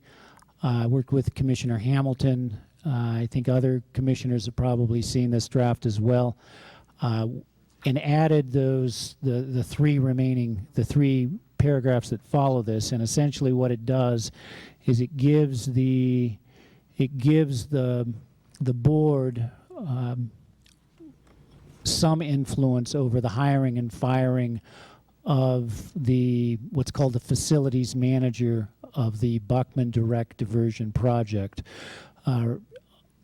Under the main agreement, the city is the project manager, and of course, under the city's charter, the city manager has hiring and firing authority over all city employees. We have finessed that a bit to, under this amendment, the citizen member of the BDD board can be appointed to the hiring committee for the facilities manager. And right now, by the way, in case you don't know, yes, Madam Chair?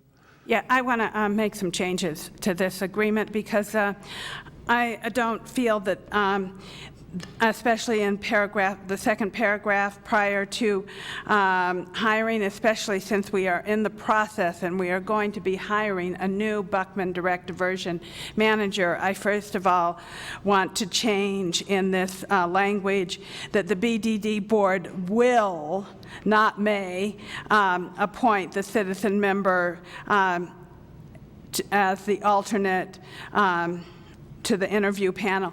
And I feel really strongly that the county utility director should be on the interviewing panel also, so that we have some representation.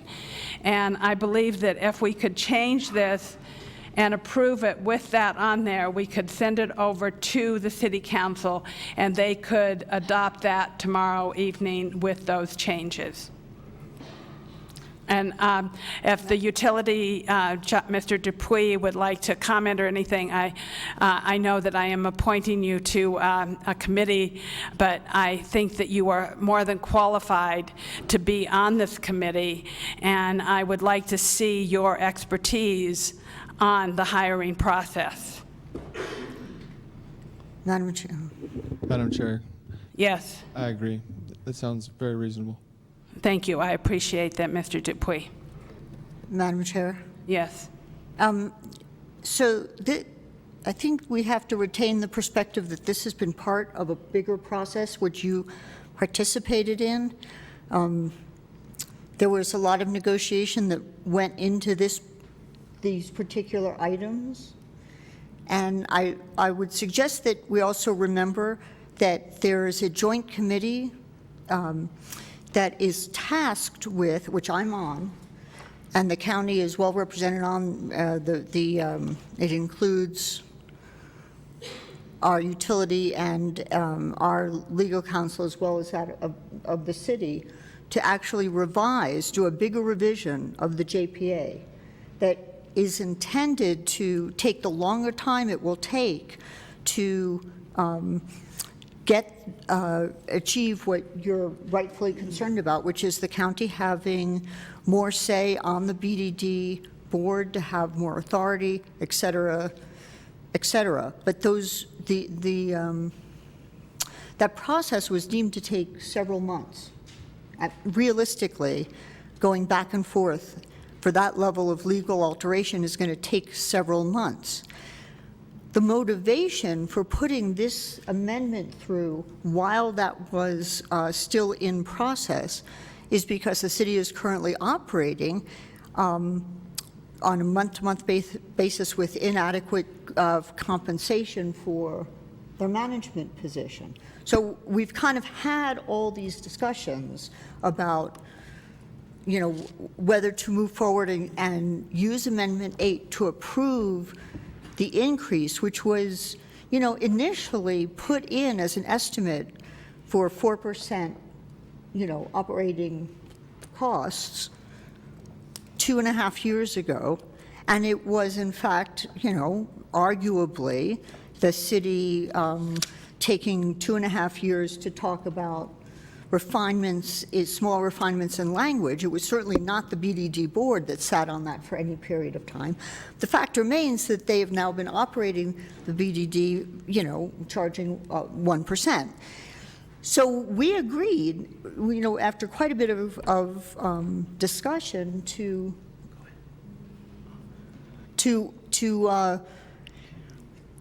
accommodate doing this justified increase in operating costs, and then continue the discussion, and over the next 6 months, come to an agreement on a greater revision of the JPA.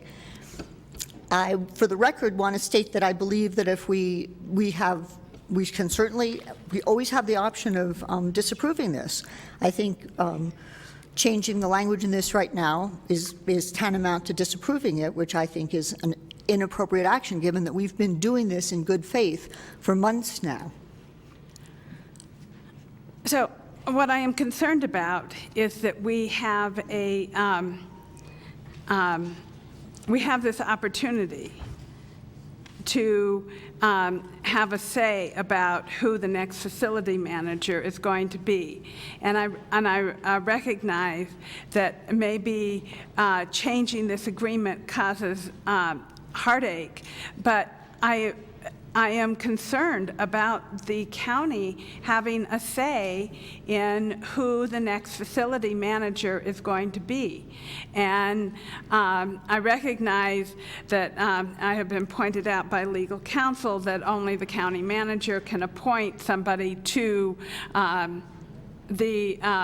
to do the job because it comes to do personnel, so therefore I cannot actually appoint Mr. Dupuy. But I feel very strongly that if this is the only time we've had any leverage.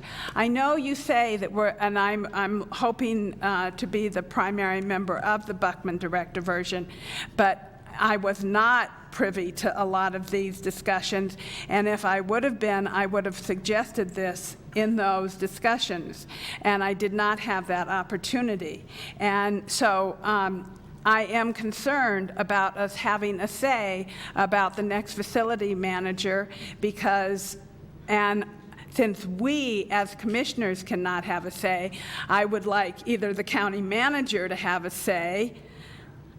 If I can't appoint Mr. Dupuy, since I would be violating personnel agreements, which I do not want to do, but I really am concerned about the city consulting with us, which they have a tendency not to do, and I'm not afraid to say that in public, and I will say that from the dais, that the city does not always give us the amount of credit or responsibility that we have on the board, and I don't want to, I feel like there was a problem with the way that the last facilities manager was released, and now we're coming into another discussion, and I want to make sure that the communication is more open and apparent.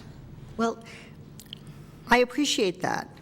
What I'm trying to transmit to you is that I myself participated in months of negotiations about this, and we had very strong back and forth between the city and the county on the way the JPA is currently structured and their position on hiring practices, that it was a reasonable concession to get a board member on the which it can't be one of us. And the reason they didn't have one of us is because they absolutely cannot have a city councilor. That's totally against their policy. So the agreement was to have the public member on the hiring committee. But it says the word may. may is totally irrelevant. We have the complete option of putting it on there. All that means is the board itself is not obligated to do it if we decided we didn't want it. That's what that wording is. So my feeling is that I personally am in agreement that that the negotiations are complex to alter the JPA, which we need to do. We've had lots of discussions about the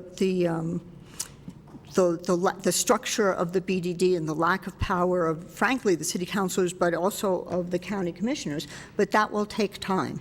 This is a temporary compromise.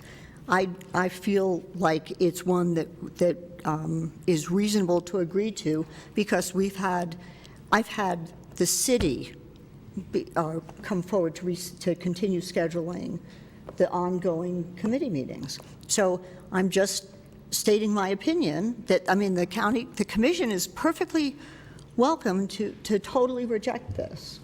But I don't recommend it. I don't really want to recommend it. I don't want to reject it. I just want to make sure that we have some say in the discussion. And I'm glad that you have faith in the city. It's not an issue of just having faith in the city.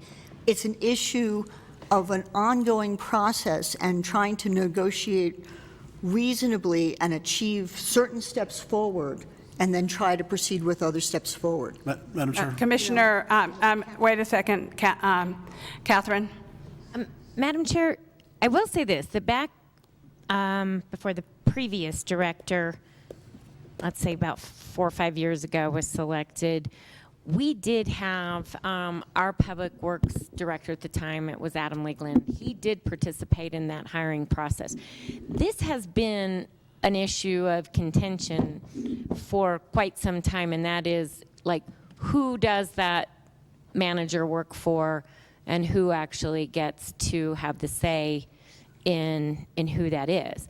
Obviously, the county has felt like the county should have some say in it, since we're 50% partner in the facility. I could offer to step out of the room and call the city manager and say, do you have a problem with us at least adding county staff to the interview team? Not so much recently, but previously they have asked me to participate in their hiring process of their previous finance directors and HR directors and things, because they've just wanted some other experience on their interview committees. But they haven't done that recently. But I don't know if they would have an objection to it. I know they have not objected to it in the past. It might be something they would be okay with us including in the agreement. I don't think it's a big ask. I think the issue really became more about elected official and elected official parity, and nobody thought to say, well, what about having county management involved in the hiring process? Yeah, and since I was not in the negotiations, I would have brought that forward, but after reading this, I recognized that that was something that I felt that needed to be put in this agreement, and, that county staff has some input into this. So, yeah, Commissioner Garcia. Madam Chair, Manager Miller, is the county going to take over the Buckman, the BDD in the next years to come? I thought the agreement was in so many years that becomes a county facility, county-run operation. Madam Chair, Commissioner Garcia, in the agreement it says that every 7 years, I believe it is, we will review who is the manager of it, who's the project manager is what it's been called. And we did that back about 2-3 years ago, and it was decided at that particular time that the county was not in a position to be able to take over managing the facility. But the intent always was, at some point, it may switch over to be under county as the manager of the facility, in which case that person who's the director would be a county employee, and all of the people in the facility would be county employees. And it's also anticipated in our agreement, our JPA, that it could be completely independent as well. It could be more like SWAMA that runs on its own and is not a part of either the city or county government. And I want to add that that's exactly what's on the table with these ongoing discussions. So we're actually asking for a lot more. And I do appreciate the fact that there's another person being hired now. So on the other hand, we've had turnover, three people. So that opportunity is going to come up again. So, it's not very satisfying to suggest being patient, and it can sound obnoxious, and that's really not what I mean. I feel like what this is an interim measure that frankly was intended to primarily address the reimbursement for the management position, and to make a few other improvements that were at least a fractional step forward, representing what we were trying to achieve in the ongoing committee meetings. Madam Chair, really quick, I still have the floor. So let's read this out. Prior to hiring the facilities manager, the city manager will brief the BDD board in executive session regarding the candidates for position. The BDD board may appoint a citizens member to be on the interview panel. So what if you're sitting in executive session and you don't agree with interviewee number 3? Does the BDD board in that executive session have to say, we don't want Rudy Garcia to be hired? So Madam Chair? Yes. My understanding is that there is the ultimate hiring authority lies with the city. But it's the idea is that they listen to your input. You can't, I suppose, you can't force somebody to take your suggestion. Okay, but you could actually give very good. So we have, it doesn't provide the board itself with any veto power or any ultimate deciding power. That lies with the city. And that is why I am requesting and wanting county staff or county management on the interviewing panel. Recognize that would give the county staff the same recommendation authority that the BDD member has. It would be a good idea, but the ultimate hiring authority still lies with the city. So putting the county staff on the committee doesn't give them the power to say this is who you're going to hire. No, it gives them input. And so right now, the board has that input as well. So really quick, I still have the floor. So, Madam Chair, County Attorney, are we done with your presentation, or are we stuck here on this challenging part? I was going to go through a couple more, there's a couple more amendments, a couple more articles that I could go over. Okay, I think we should, Madam Chair, we should move on, and then we can call for the question as we get done with the presentation. Okay, I'm good with that. Thank you.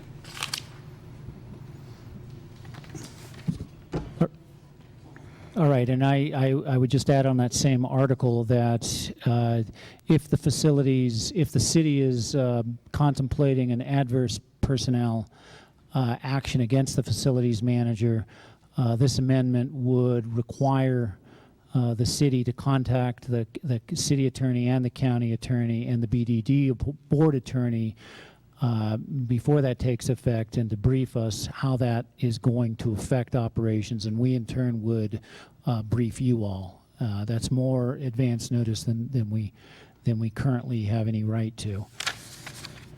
And then on Article 7, that is a technical change, and all it's doing is saying we're going to provide these financial statements to the parties at the end of the fiscal year rather than within 90 days. And Mackie Romero actually is here from the BDD project, and if you have questions about that, you can ask her, and she's here to answer those questions. But essentially, The way we were interpreting, or they were interpreting this, is that they had to provide audited financial statements to the parties, and they just can't do that within 90 days. And so this would have them make those available as soon as they're available, as soon as they are available to the BDD, not necessarily within 90 days. Then on Article 8, that's the article that increases the compensation from 1% to 4.5%. That compensation that the project manager gets is actually 75%, approximately 75% payable by the city itself, because they take approximately 75% of the water. The county pays a lesser extent, a lesser percentage, and then Las Campanas pays the remaining percentage of that. Madam Chair? Yes. So an additional comment on the 4.5%, because it's been that's been questioned several times since a couple of years ago. The suggestion was for 4%, but that 4% was based on a baseline that included all the current budget, including litigation expenses, which are volatile. So some years you have big litigation expenses, some years you have low litigation expenses.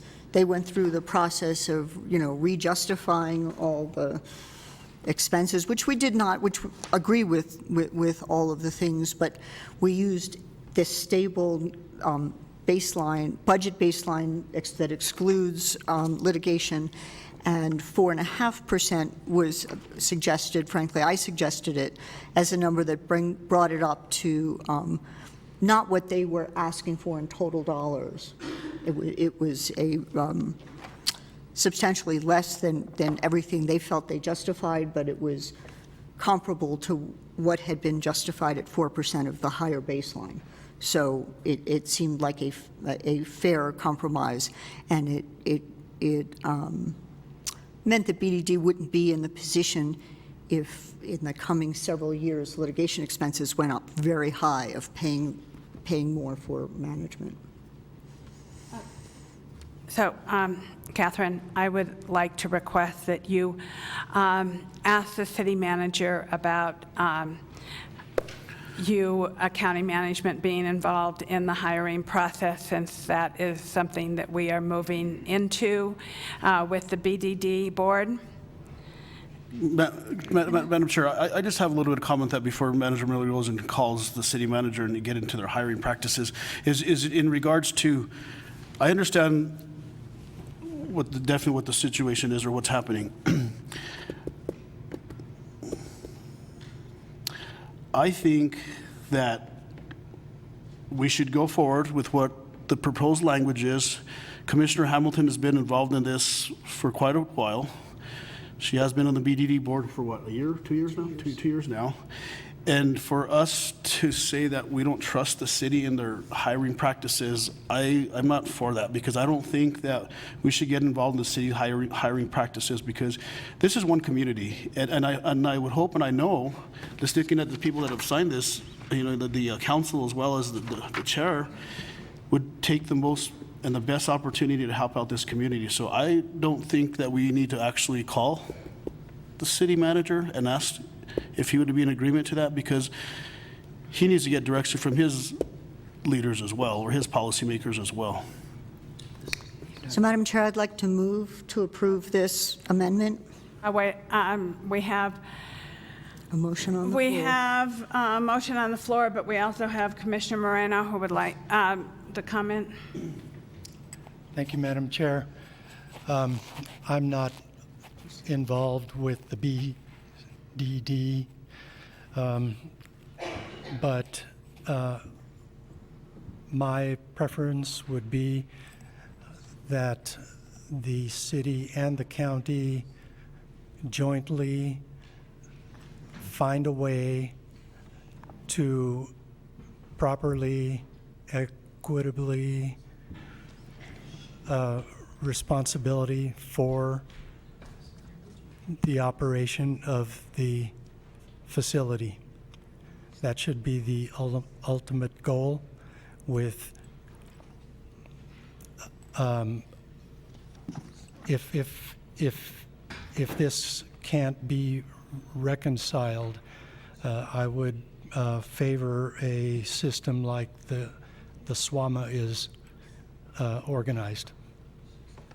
Thank you, Mr. Chair.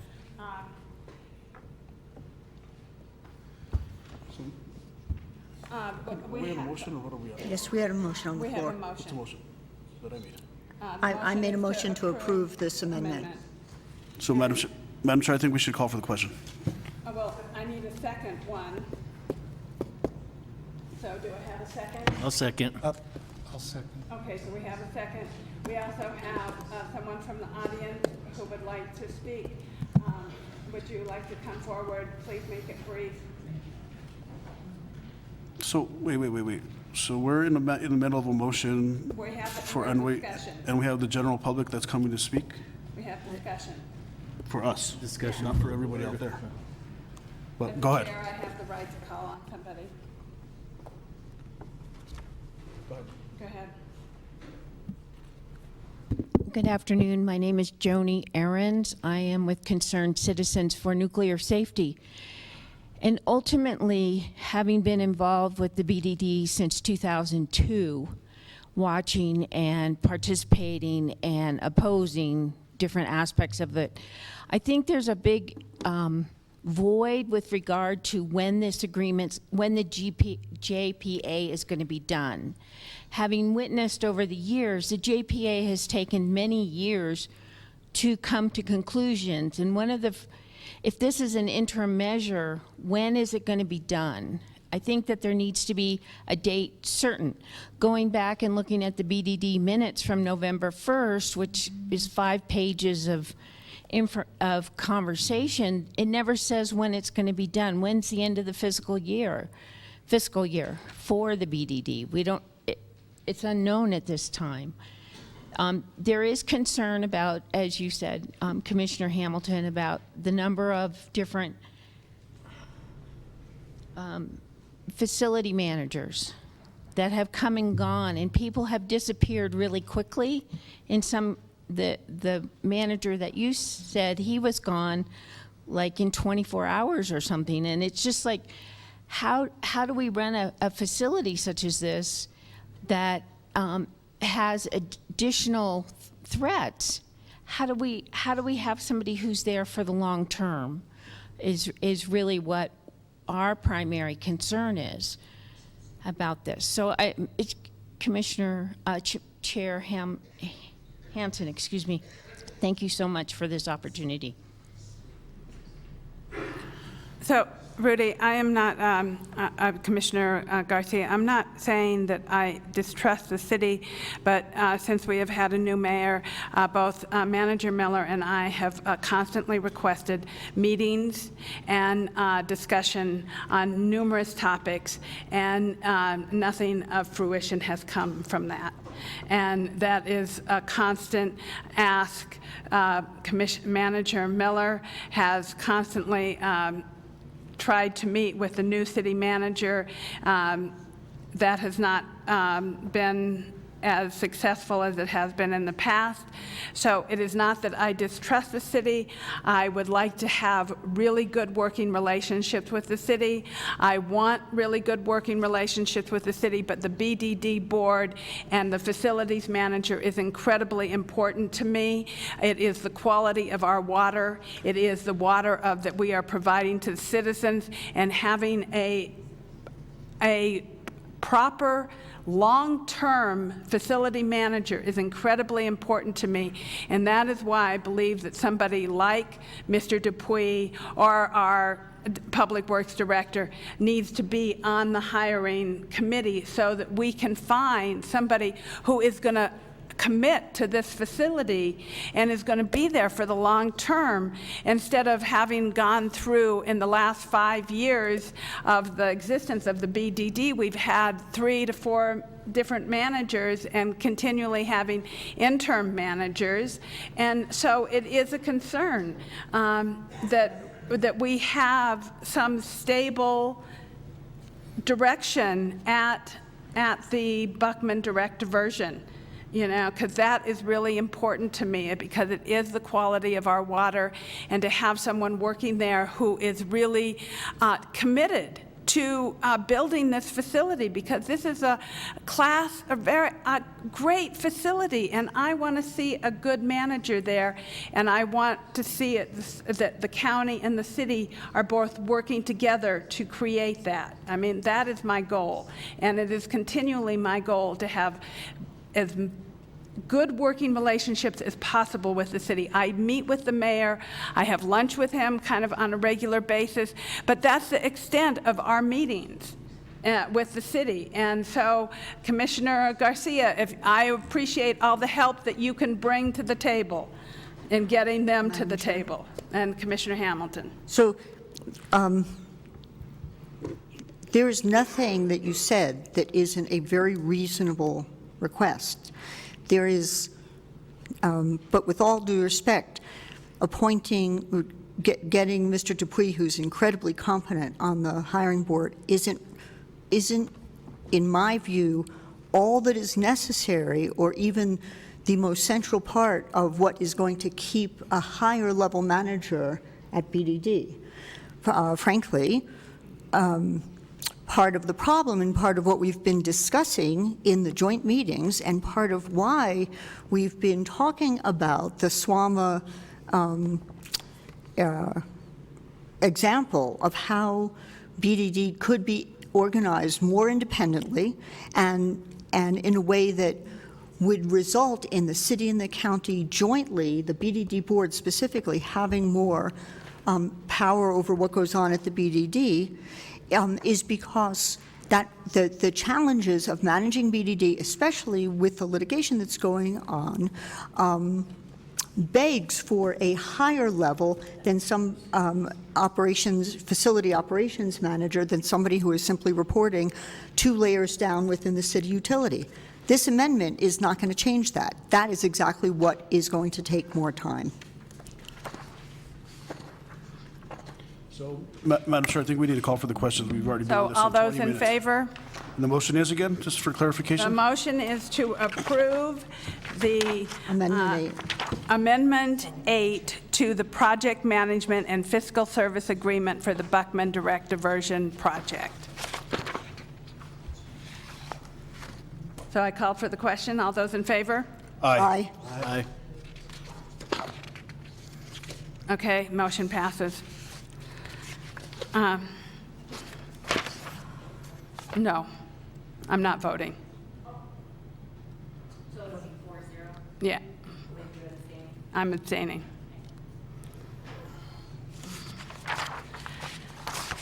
Okay, we'll move on to item number 3D3, request approval of contract 2019 for engineering design service for the Northeast-Southeast Road Connector Project between Santa Fe County and Sauter Miller and Associates in the amount of $1,102,456.38 exclusive of GRT, and authorizing the county manager to sign the purchase order. This is an exciting day. No kidding. Good afternoon. So, yay, welcome, Bill. Good afternoon, Madam Chair, Commissioners.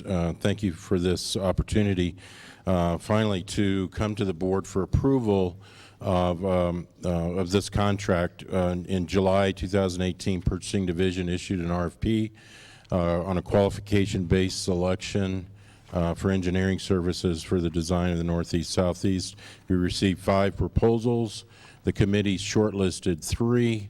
We invited those 3, which was Stantec, Sauter Miller and Associates, and Bohan and Houston, to oral presentations, and the result of the oral presentations was that Sauter Miller was deemed the most responsive and qualified engineering firm to provide these services. And with that, Madam Chair, I'll stand for questions.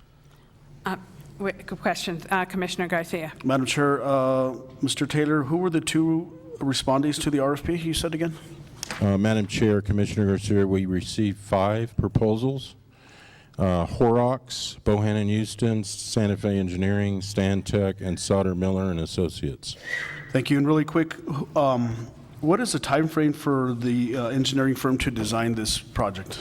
Madam Chair and Commissioner Garcia, we have put into the scope of work a schedule, a preliminary schedule of 12 months. But it will be discussed in the final notice to proceed with the engineer to meet or beat that schedule. But we're looking at a 12-month time period for final design to go out to bid. So, Madam Chair, Mr. Taylor, meet or beat? So hopefully we don't go past the 12-month schedule? That's our hopes, Mr. Commissioner. Move for approval, Madam Chair. Second. Commissioner Moreno, would you like to second? Yes. Second by Commissioner Moreno, but I want to have some discussion. Do you have any? Yeah, I have comments. The people of District 5, welcome.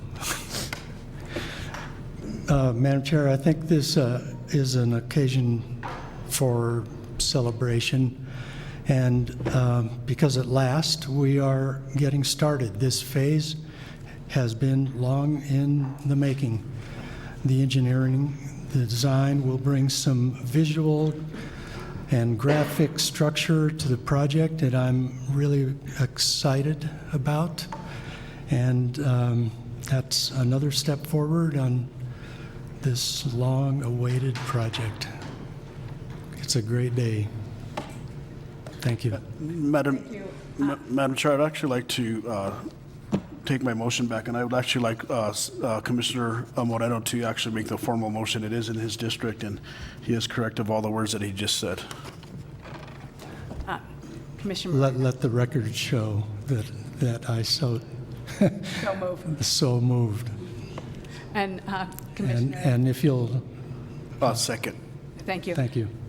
And with that. Madam Chair? Yeah. I just want to make some comments. We've been dealing with trying to get this project going for a good many years. I mean, since before I was even on the board, and I'm in my 4th year now, so I just really want to thank staff for all their hard work, and I'm really glad to see that this is actually moving forward.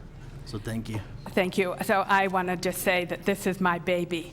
Since I got the federal right-of-way to create the Northeast Connector, which we would not have without that was at the direction of the county to Oshara Village to create and get the federal highway. So this is really my baby.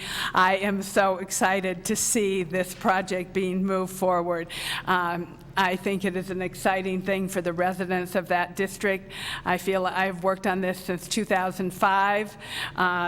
To see it moving forward, I really appreciate all of the people at the county and the Public Works Director Office, all of the people who have worked on this road issue. It is such an important thing for the constituents of that district, especially for the people in Oshara Village who have been overburdened by numerous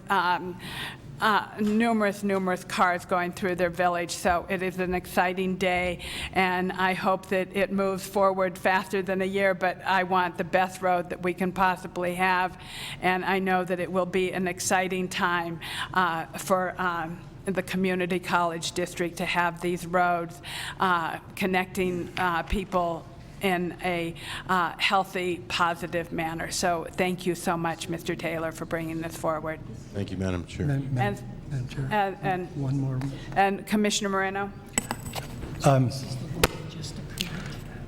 When we met the leadership of the community college, let's see, 2 months ago or so, we committed that we would have a meeting in January sometime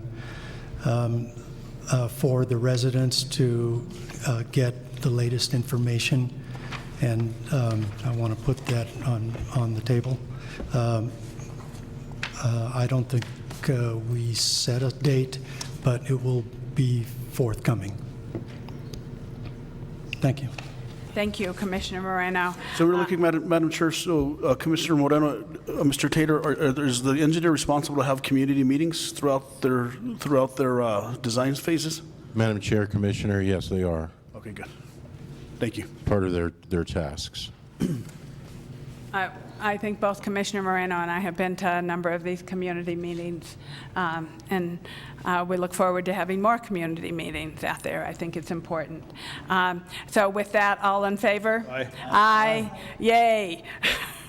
Thank you. Okay, next, I would like to move forward with matters from the public. Is there anybody from the public who would like to speak? Yes, Mr. Coughlin, will you please come forward? Also, really quick, Madam Chair, just really quick, for the lady that actually came up and spoke in regards to the BDD, did you get the email from the county attorney actually outlining some of the questions you had? You emailed all of us? Okay, I need to check with him to see if we can actually release that to you. But there are answers to your questions. Thank you. Thank you, Commissioner Garcia. Welcome, Mr. Coughlin. Thank you, Madam Chairman. Thank you, members of the Santa Fe Commission, for this opportunity to speak. And I wanted to make 2 points with respect to an agenda item that you'll be considering before long. And I need to add that I have a conflict. Should you have any questions, I will have to leave, but should you have any questions, I'd be more than happy to do my best to answer them if I can. And the 2 points I want to make concern the Santa Fe County's continuing participation in the Regional Coalition for Lantal Communities. And to summarize my 2 points, and I'll get into them a little bit as I go, but to summarize them now, I'm going to argue that the Santa Fe County's continuing participation is not in the public interest and should be terminated. And then secondarily, or as a corollary to that, if nevertheless the county's participation continues, I will argue that representation from the county should not be by a commission member who is either a LANL or DOE contractor employee. Now, with respect to the first issue and why I argue that being in the regional coalition is not in the public interest, is that it contains a little bit of history, and of course I'm going to try to be brief, but originally there was a 2005 consent order that governed cleanup at Los Alamos. It was strict, it had specific milestones, it was enforceable.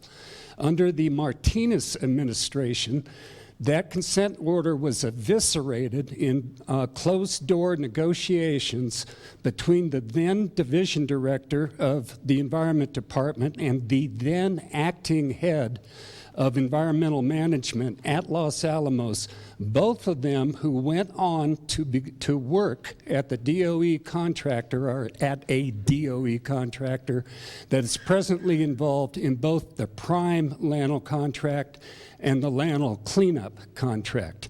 And I think that basically that doesn't pass the smell test. Now, concerning the 2016 order, again, it eviscerated enforcement. And the original objective of the 2005 consent order was to make DOE in Los Alamos go out and get more money for cleanup. Because of the lack of enforcement, that stick has been taken away.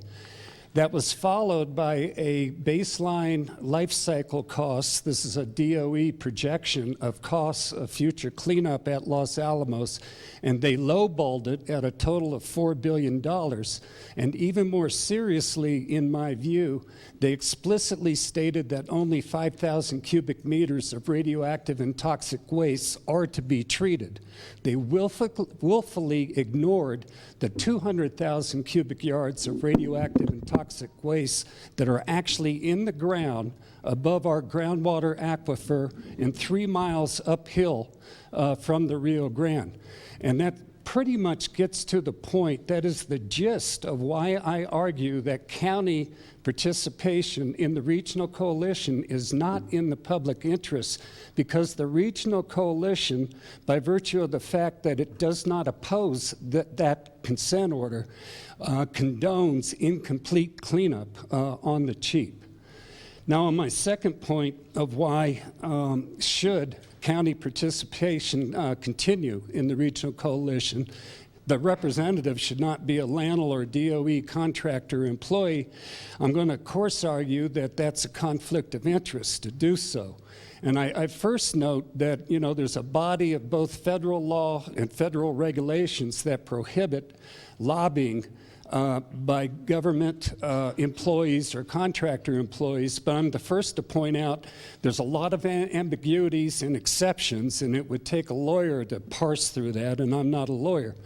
But I will take the opportunity to point closer to home to a Santa Fe County ordinance, and this is 2010-12, that establishes a code of conduct for elected officials, for the members on the commission.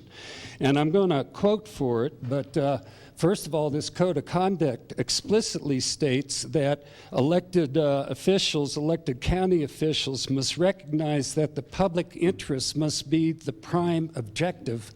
And I've already explained why I don't believe that county participation in the regional coalition is in the public interest.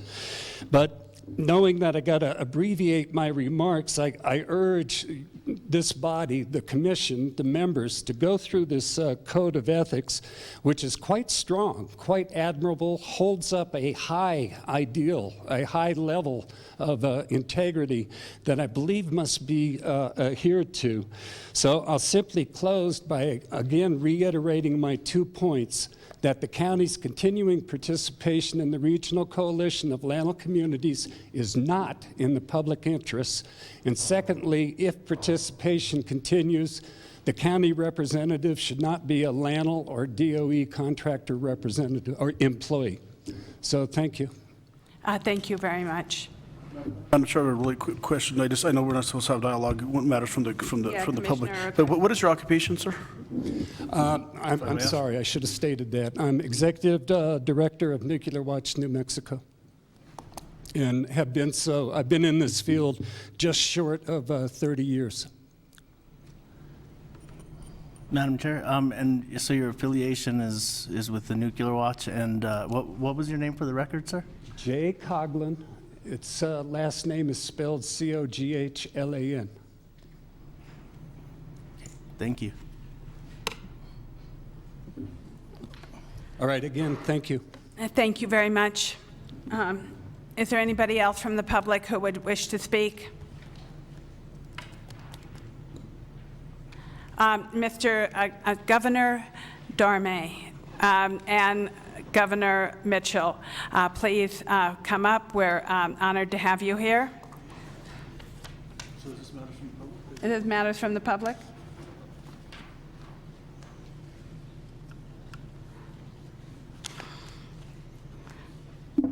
Or maybe I should call you Chairman Dorme. Which one would you like, Charlie? Like either one. Can I just call you Charlie? That's fine.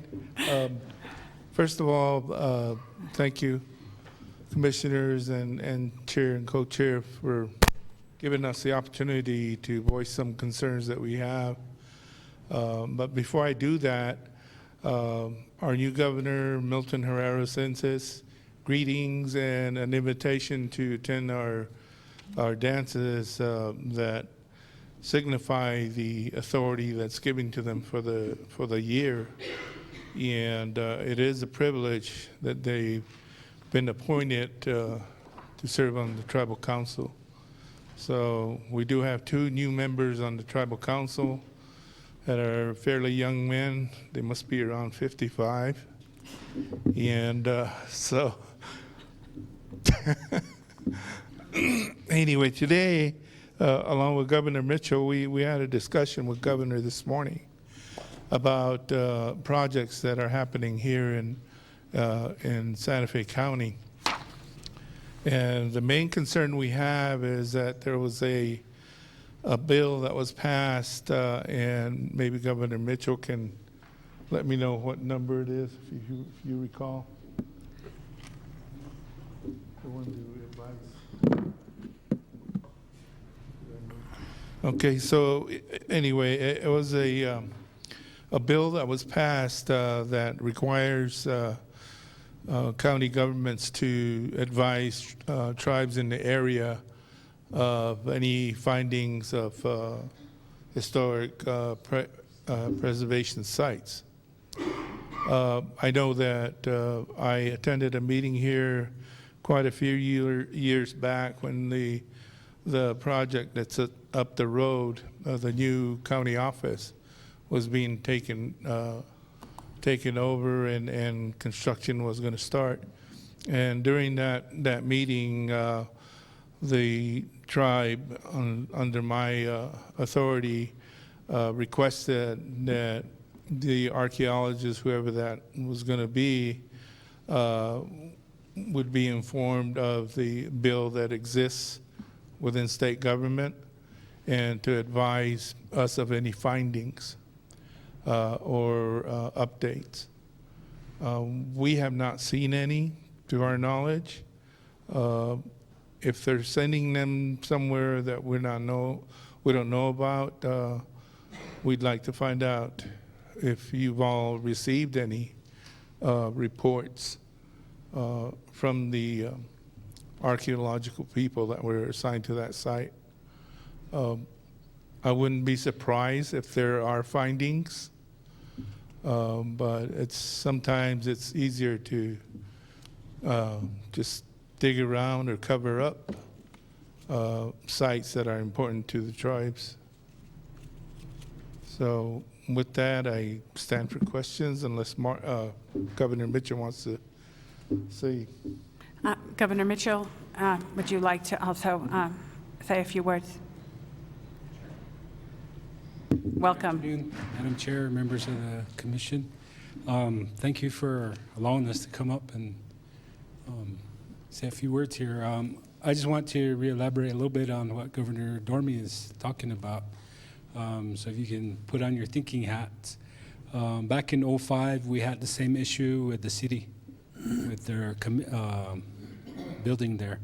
And I was governor that year. For the record, I am employed with the Pueblo Tisuki as the Tribal Historic Preservation Officer.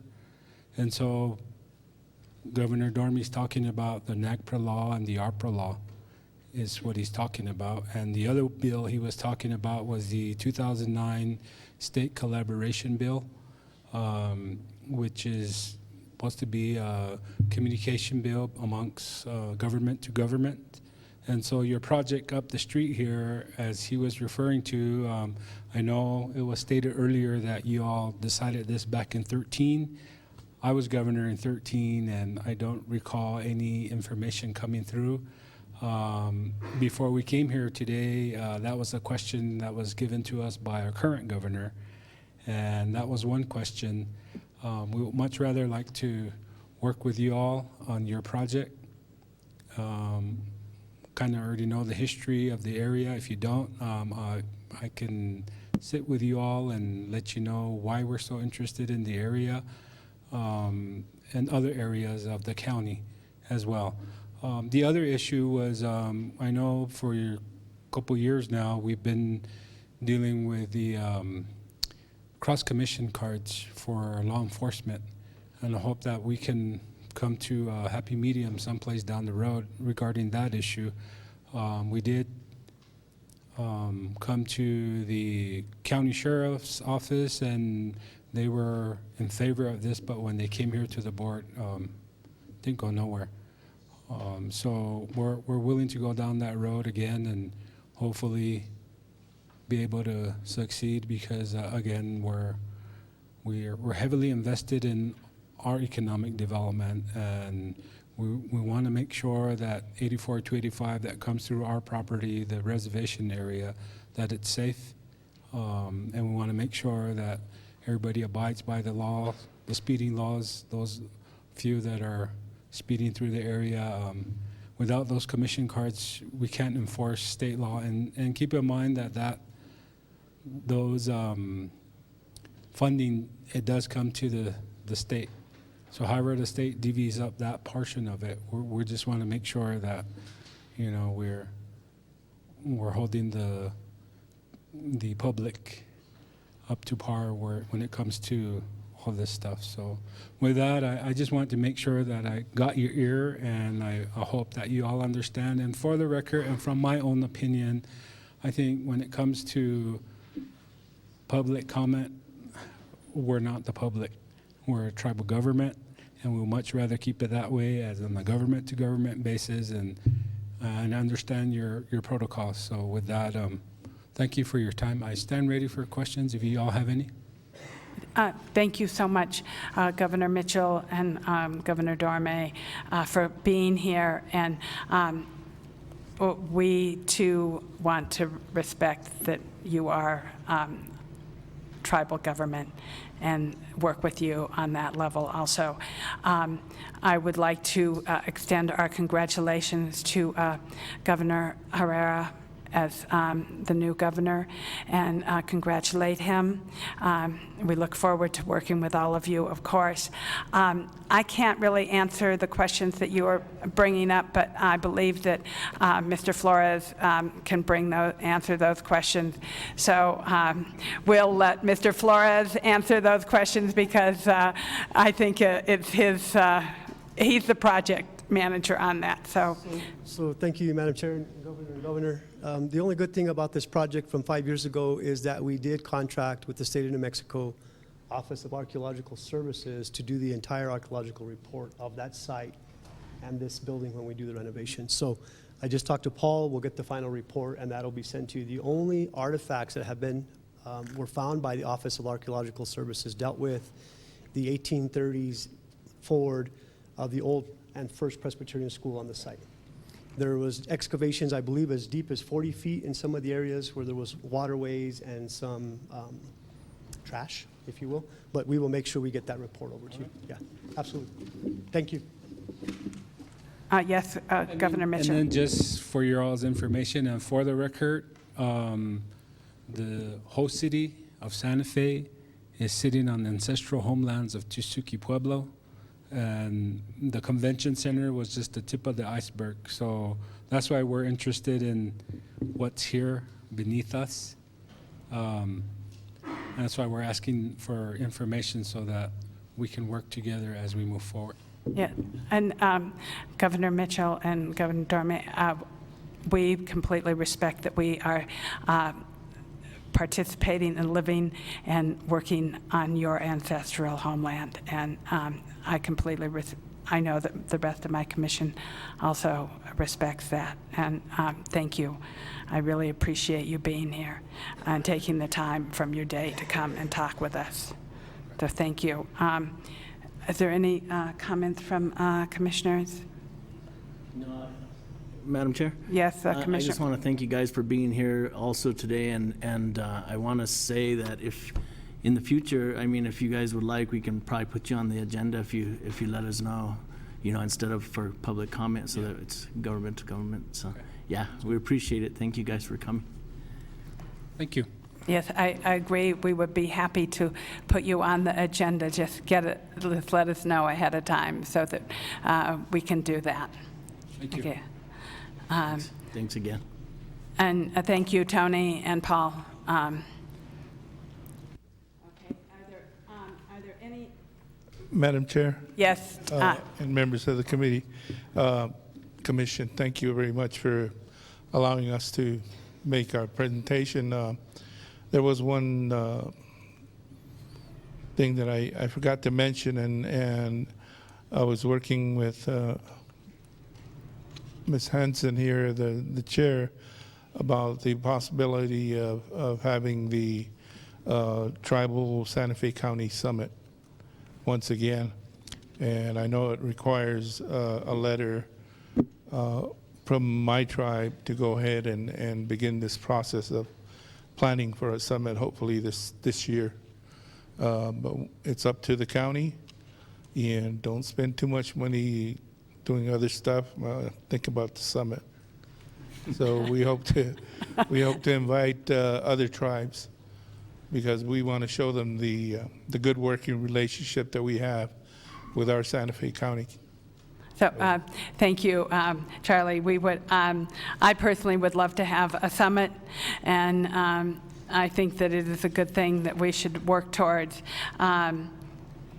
And and with the cross commission, we now have a new sheriff in town, as I've said earlier.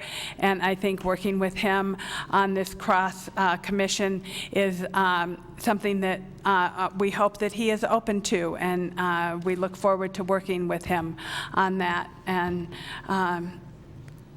see where we can go.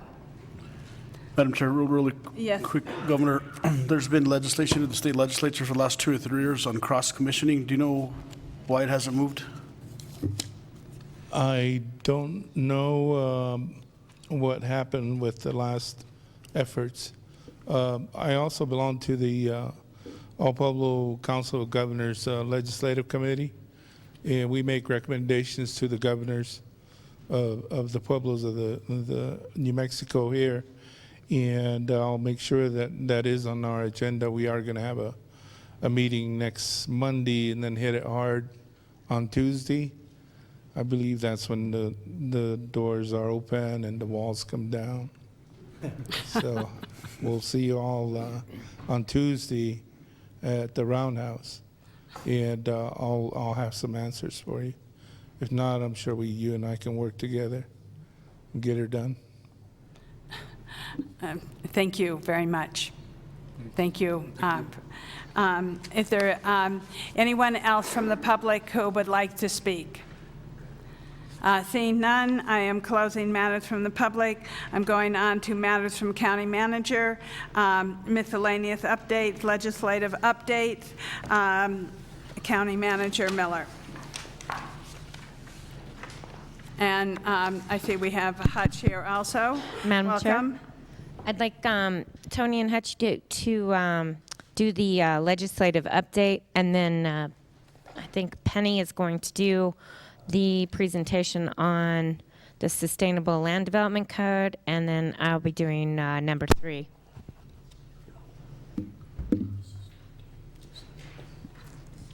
Welcome, Hutch. Good to see you.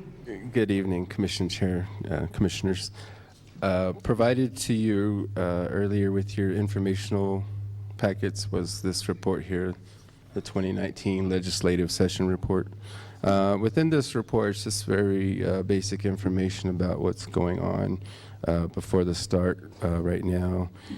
Contained within the report is a calendar of events going on, some statistics on bill introduction, who are our senators and representatives within the county.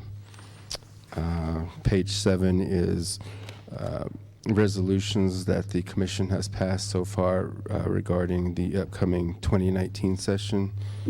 And then finally on the last 3-4 pages are pre-filed pieces of legislation which myself and Tony and other staff have been looking at for that might have some bearing on Santa Fe County itself. Right now, we're just still looking for any input from the commission as to any particular matters other than those that have already been mentioned or passed through resolution, which we are to follow and keep track of and take action against if necessary. With that, I can go through and explain any of the items within the report if you like. Tony? So, Madam Chair, just real quickly, Mr. Miller indicated there's been 364 pre-files entered. From our perspective, based upon the estimation of 5,000 to 6,000 bills for this session, that seems awfully low.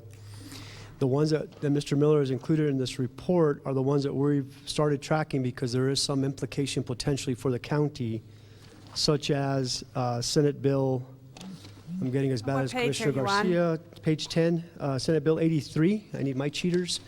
It's dealing with senior center meals. This is Senator Stefanik's bill for the Health and Human Services Committee recommendation for $500,000 for purchase of fresh fruits, vegetables, produce, et cetera, at senior centers. This goes along with legislation this commission has already supported for Pam Roy's fresh meals in school for the school meal programs.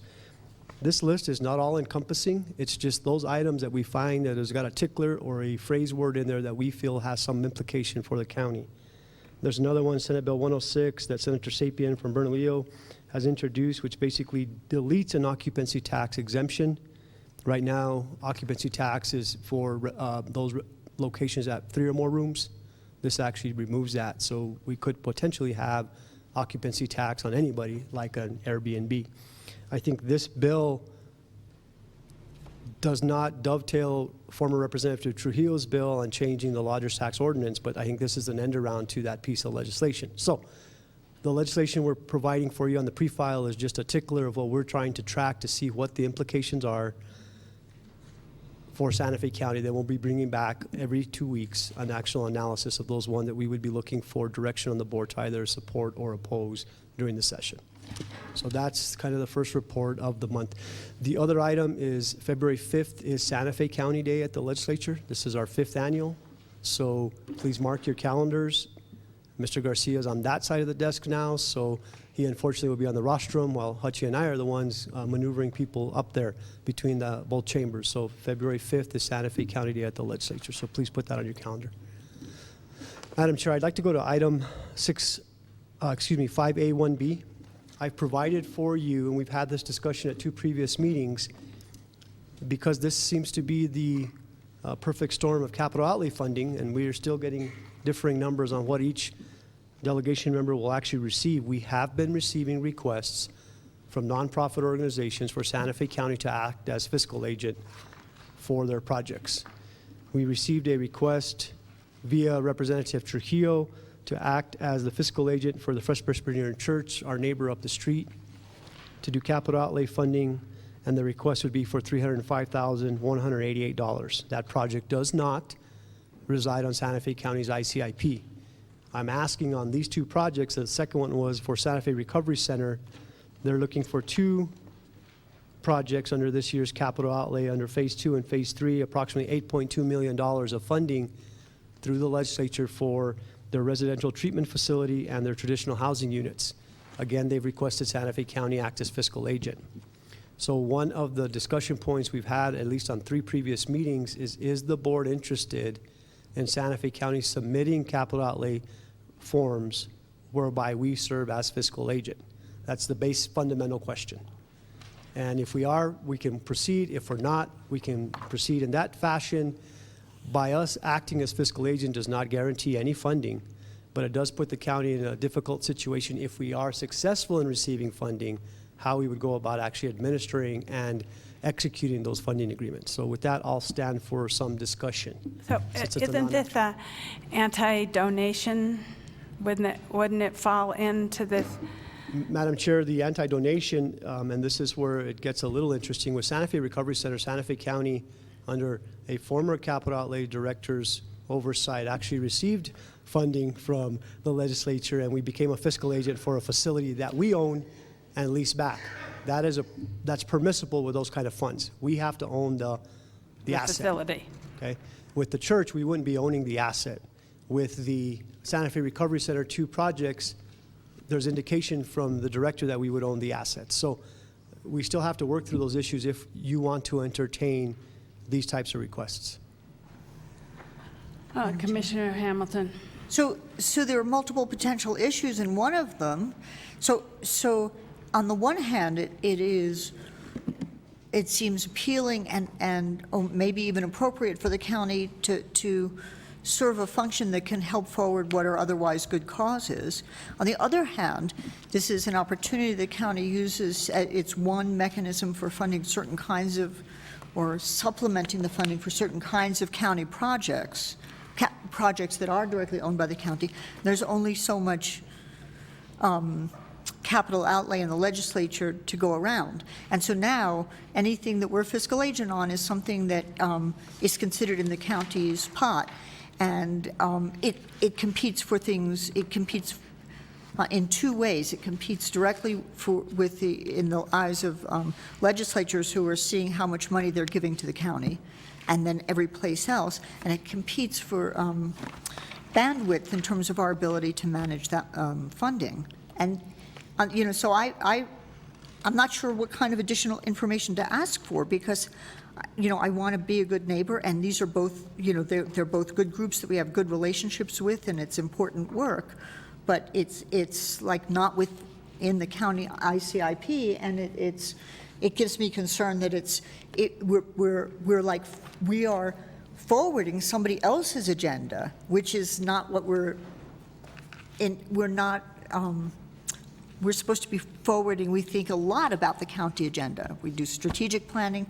We're trying to up our game in terms of capital planning and integrate that more closely with strategic planning, but it is to a great extent because of the good way the county does things, and so we're not actually forwarding our own strategic plan. We're forwarding, pushing forward somebody else's. It's like, I feel bad that should bother me, but I have some concerns about that.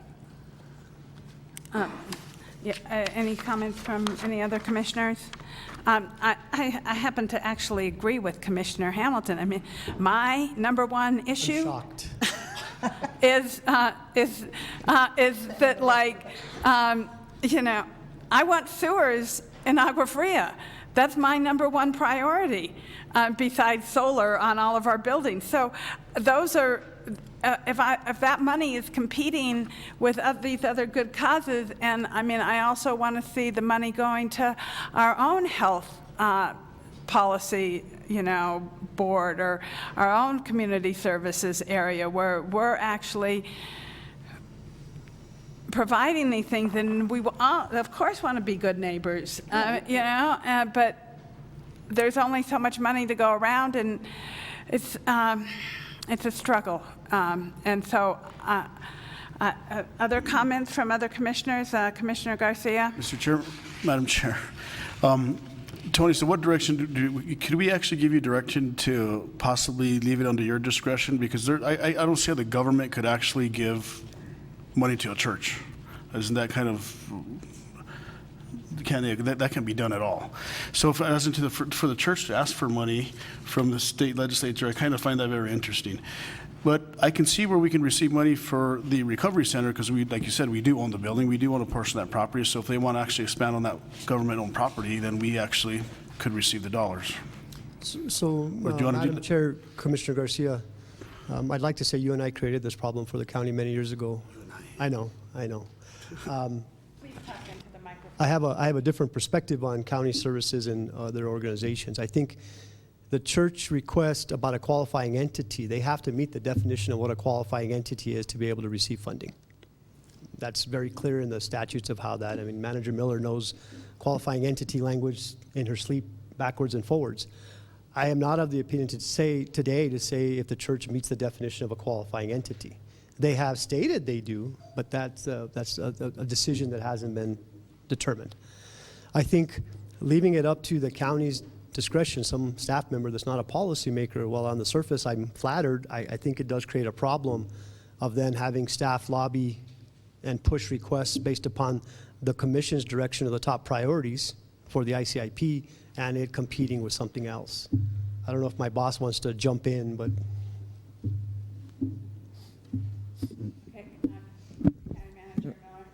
Madam Chair, it's a real challenge. I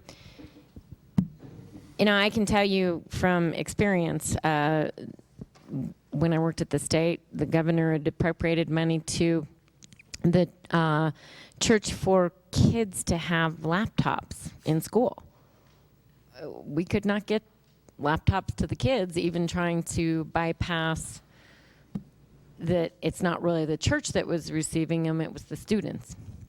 And so I tell you that it's incredibly challenging to find a legal, legitimate way to expend public funds at private entities.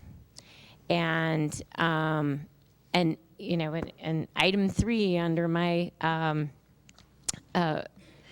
heading here is this same issue. It is the violation of the anti-donation clause in the New Mexico Constitution that makes this difficult. And it's intended to be, because no matter how good the cause, essentially the courts have upheld that that provision in the Constitution says we can't give tax dollars to private entities no matter how good the cause. So what you end up having to do is find some way to either contract for some service or manipulate some form of an agreement if you don't own the facility. So we have facilities that we own, and we have tenants in those facilities that are nonprofits, and we have found ways to create market rate leases that basically are providing services to county youth. It gets much, much harder the further away from our core mission these entities are. So I think that we probably, and they do need to be looked at on a case-by-case basis. It's not a simple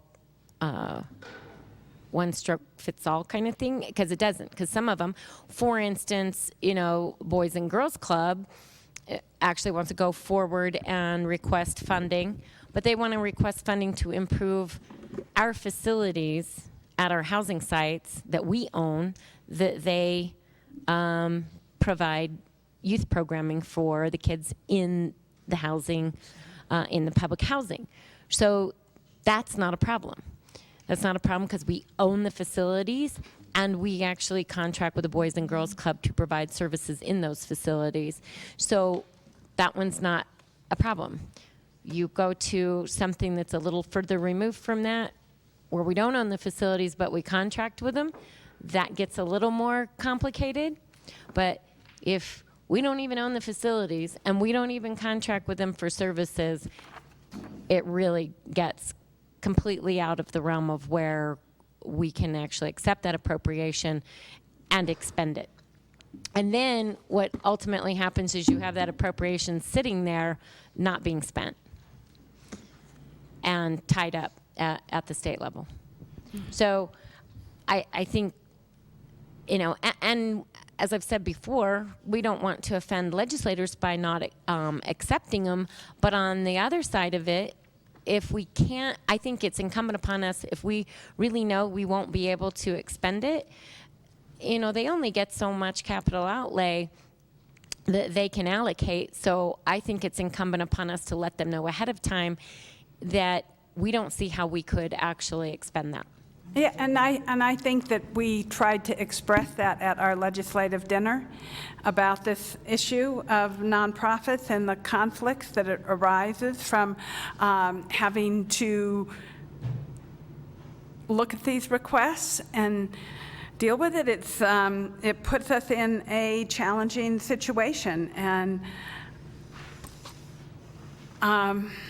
So, Madam Chair, on these two particular items, the only one that would actually potentially meet the intent of what we would do in our mission would be the Recovery Center. My concern with the Recovery Center is, as Manager Miller indicated, bandwidth, and we're not going to receive either a full $3 million or $4 million in one shot to get something done, so that appropriation sits there. So I think from my perspective, Santa Fe County can support requests. Santa Fe County should not be acting as fiscal agent for these types of requests, unless they're within an existing county facility that we have some type of contractual relationship.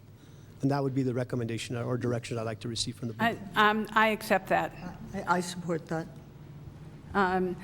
Commissioner, so I think we have unanimous agreement here.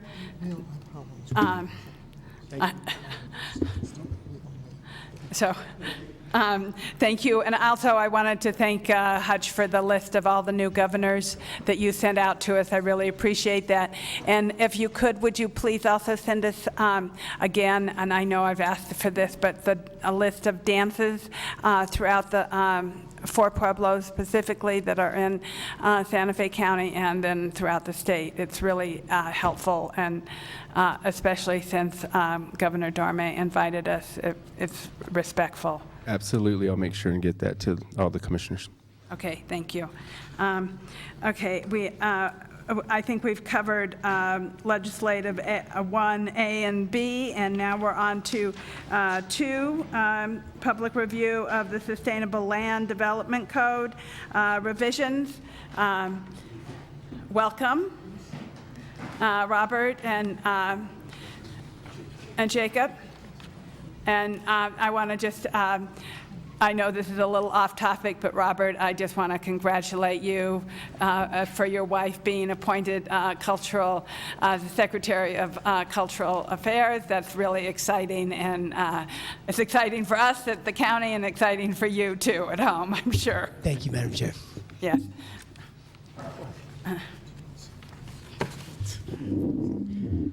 Madam Chair, Commissioners, I'm Jacob Stock with the Planning Division. So when the Sustainable Land Development Code was adopted in 2016, it included Chapter 11, regulating developments of countywide impact. Section 11.13, regulations for mining and resource extraction, was left as a placeholder at that time. Article 3, Section 5 of the 1996 Code continues to apply to mining in the county.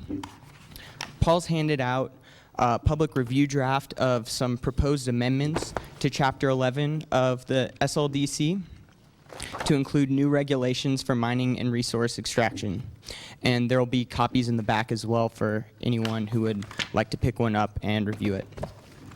In addition to adding regulations for mining, this draft clarifies requirements applying to all developments of countywide impact.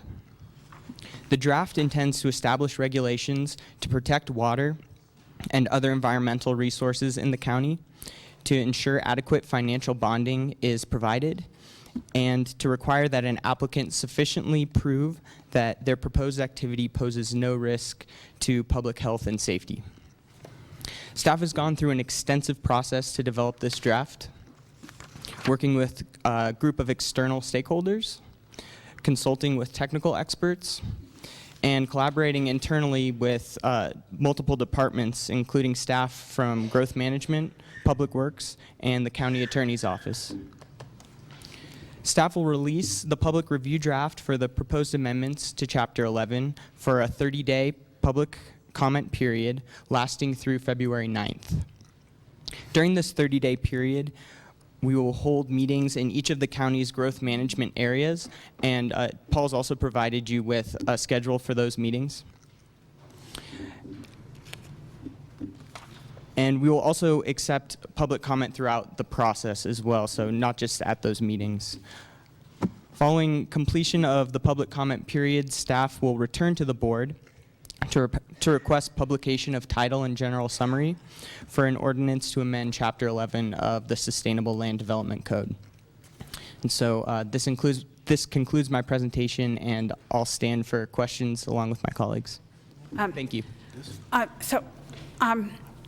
I'm wondering, has this schedule been published, and will it be published in any newspapers, or how are you getting the information out? It has, Madam Chair, it has not been published yet, but it will be published in newspapers. Yes. Okay. Only because just now am I getting comments about us raising the water rates. And, we did that quite a while ago, and so I want to make sure that constituents know what we're doing. I think it's really important. Yeah, and Robert just reminded me that we'll also be publishing a notice on the website, and we'll be press release, and sending emails to all of our community organizations as well. Good. Comments or questions from the board? I know that this has been a long time coming. I know that many constituents have approached me and asked me where this was, so I'm happy to see it being brought forward, and I look forward to our community meetings and further input on this. I have a question, Madam Chair. In regards Thank to, you. Thank you for your presentation. In regards to the meetings, I'm trying to see what the closest area is to the Cerrillos Madrid area. So if you're in Cerritos Madrid and you actually want to attend these meetings, which meeting, I guess it all depends on where you want to drive, right? You could go down all the way down to Edgewood or Nancy Rodriguez. Would it be appropriate to have something in La Cienega Community Center? Commissioner Garcia, there is a meeting scheduled for the Galisteo Community Center as well, and I think that would be a decision. I think the if that's Nancy Rodriguez appropriate would be site. also fairly close to La Cienega. But is it possible to schedule another one if, in La Cienega? Madam Chair, Commissioners, one of the things that we looked at was ensuring that we had representation of each of the 4 growth management areas, and so for the Galisteo area, we have it specifically within the Galisteo community. The Nancy Rodriguez Community Center does kind of serve that area. It's easy access off of 599 and I-25. So we thought that might be sufficient. We, this schedule hasn't been published yet. We did want to have a discussion with the board. We can do a La Cienega meeting, but if so, maybe we want to do it instead of one of these other ones. I think if we have 4 meetings, we were proposing 4 meetings total, but based on the direction from the board. Madam Chair, totally understood. I'll get with Manager Miller or Deputy County Manager Tony. Possibly, maybe we could have it at the Turquoise Trail Elementary School off of State Road 14 there. But I'll get with with Manager Miller. Just thank you. And maybe also with that area, we can encourage people to come to the Nancy Rodriguez Center. It is convenient to both Highway 14. Right off of 590, it's right off of 599, but I think it's important that we reach out to those communities and make sure that they know that this is available and that there'll be a public meeting. Madam Chair, Commissioners, we will be providing significant outreach in addition to the newspapers and website information. Thank you. So, I'm sorry, really quick, Madam Chair, Robert, so has the general public seen this yet, or this is first time? No, we've been working with stakeholders on a draft, but this draft is first presented to the board before we're going to release it to the public for review. Thank you. And just really quick, not that I'll talk to Manager Miller about it. Thank you. Staff will be available for any questions that the board has. Any other questions from the board about this update from the Sustainable Land Development Code? Okay, thank you, Jacob, very much. Thank you. Next, we'll go on to number 5, or 5A3, discussion of weather-related occurrences. Manager Miller. Madam Chair, I just had an email that I was going to also read from, and I misplaced it with all these papers up here. Anyway, I put this on because, as you know, last week we had quite a few inquiries that came via the state legislature, the commissioners, the Speaker of the House, the governor's office, et cetera, about snow in the Madrid area. And we had snowfall before Christmas or right around Christmas that actually started making it difficult for residents to get out of the community that they live in. It's south of Madrid, in between Highway 14 and I-25. It's a remote area. It's actually off the grid, all of the homes in that area. And there's quite a road network there as well, but all of those homes are off of the grid. They do not have phone. They don't have.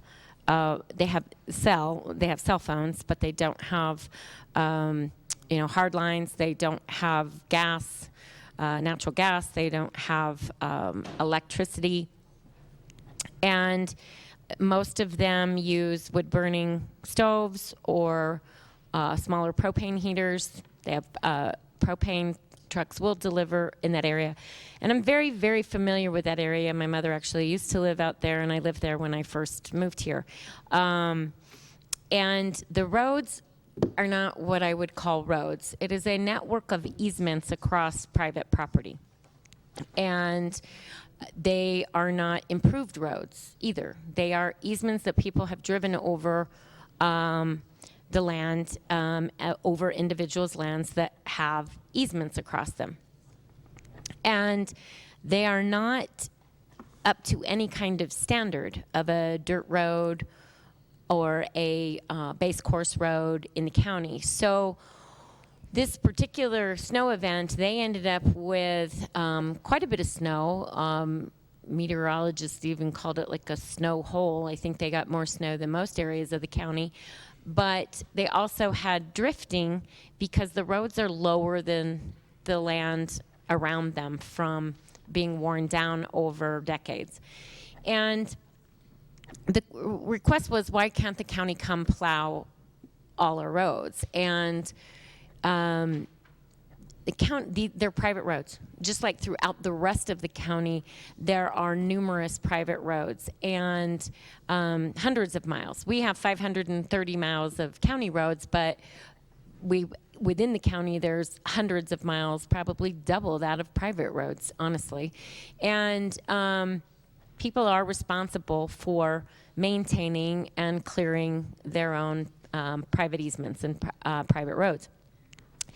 But what we did do from the time that the snow event occurred, and we knew that it was fairly deep out in that area, our emergency management was in contact with residents in that area, and probably was in contact with anywhere from 10 to 20 residents who had particular needs, medication needs, potential food needs, and whatnot. And I have to say, Martin Vigil and his staff and the community that worked with him with the food depot and P&M and volunteers really were paying attention to the well-being of the residents in that area and their safety. And at any point, at any time that they received notice that somebody was either out of medication, out of water, out of food, needed to go to the hospital, needed to see a doctor, they found a way to get to their property and either bring them the supplies they needed or to take them out. One of the big questions, and what I wanted to bring up here, was why can't the county just come plow our roads? We pay taxes. Well, county taxes, property taxes, yes, portion of the property taxes you pay do come to the county. Not 100%. It comes to the county and then leaves the county. We get about maybe 25 to 35% of the total tax bill, depending on where you live. The rest of it goes actually to other entities. Goes to the community college, goes to school districts, goes to the state, might go to a special assessment district if you live in a special assessment area. So that's one thing. Secondly, of that money, it goes to fund all of county government, not just roads. That's actually a smaller portion of it. Most of it goes to public safety, as you know, to fund our detention facilities, the sheriff's office, the fire department. And, but that, it wasn't an issue of whether we wanted to spend the money. That was a lot of the dialogue was, well, why doesn't the county want to spend the money? It wasn't an issue of whether the county wanted to spend the money. It's an issue of we can't take our equipment and go plow on private property, on private easements, unless there is an emergency. So then other people said, well, why don't you just declare an emergency? What are the politics of declaring an emergency? And I believe that that's why many people contacted state legislators and the governor's office, is they thought that rose to the level of declaring emergency. Well, I spoke to the Secretary of Homeland Security about whether the state would consider requesting the governor to declare an emergency, and they also felt that it did not rise to the level of that type of emergency. That type of emergency that's declared by the governor or even by the county commission is one where you're saying this is a critical issue for many, many people. It's not just a matter of not being able to get out of your home right now, but if we had numerous people in a life safety situation. And that was where we were trying to gauge, do we have people in that situation? Our emergency management staff were on the phone with any resident that they had received a name and a phone number for, or email, asking, do you have any life safety needs? In the case of that community, we had 2 individuals who need medication. We had about 5 individuals who needed some type of food or water, and predominantly the food needs were for pets. People who had animals that they had run out of food, or neighbors who had left their animals and couldn't get back in to feed them. So our emergency management staff actually did coordinate with, and P&M assisted us in taking food and water and supplies to those individuals who said, yes, I'm going to be out in a couple days and I don't see an ability to plow my way out within those few days. So what we did do is we also, because of the type of roads they are, our road plow equipment will not go down those roads, not under those circumstances. They're very narrow and they're crowned with deep bar ditches on the sides. So we only had one piece of equipment that could go out in front of our graders, and that was a Unimog that we actually mounted a snow blower on the front of. I really want to commend Public Works and our road maintenance crews, because they were very creative in how we could get down there and clear a path for the first responders to take food and supplies to those individuals who had requested that they needed something. We were not there to plow all of the private roads. We went down 3 roads where there were individuals at the terminus of those roads that needed us to bring supplies to them. And this goes back to what I had several questions from residents who said, well, why not? And this goes back to the anti-donation issue that we just discussed in the previous item about actually spending tax dollars on private entities or on private property and not for government programs. So it is a fine line to determine when does the county commission call a state of emergency, but even if the county commission had done so, it wouldn't change the equipment we had available to get down those roads. The residents in that area had hired people. They lost a grader down the bottom of a hill. They lost several plows on the side of the road. And so it wasn't just that, it was a challenge. And one of the things that we also were really trying to do was coordinate, if an emergency was declared by the county commission and the governor, what equipment would we get? Who could we get besides who we already had assisting us, and that was P&M with a snowcat with a plow on it. So, and the state doesn't necessarily have that kind of equipment either. What they would have likely done if people had run out of fuel to heat their homes is what they said is they would go send the National Guard in to retrieve people and bring them out until such time as the snow had cleared and they could go back in. So, which I don't think that that's what the residents wanted, but that's what the state's response may have likely been if the governor had declared an emergency and if people were in imminent danger. I just would like to acknowledge and thank Commissioner Garcia. He went out, he looked, he listened and tried to see what we could do for those residents. The staff in the Speaker's office, in the Governor's office, they were very good at, and Senator Worth's office, former Commissioner Stefanik, Senator Stefanik's office, of sending me everything that they were being requested. I think one of the things for us is we need to get the word out that that's not the pace to make the request. The requests do need to come to the county commission, to the county manager's office. And then if it does rise to a level of an emergency, we make the request to the governor to declare an emergency. So there was a lot of confusion with that. I can completely sympathize and empathize with the residents in that area. It is difficult in that area to get down to some of those roads. They're more like Jeep trails. So they had a challenge, but there was only so much that the county can actually do. They also, as a follow-up, said we we think that the county commission should be able to find a way to plow our roads. It really is an issue of the constitutionality of anti-donation and going on to private property and doing improvements or maintenance on private property. And it's also a liability issue. Once we touch that property, then where does it stop to bring that property to whatever standard that property owner believes it should be brought to?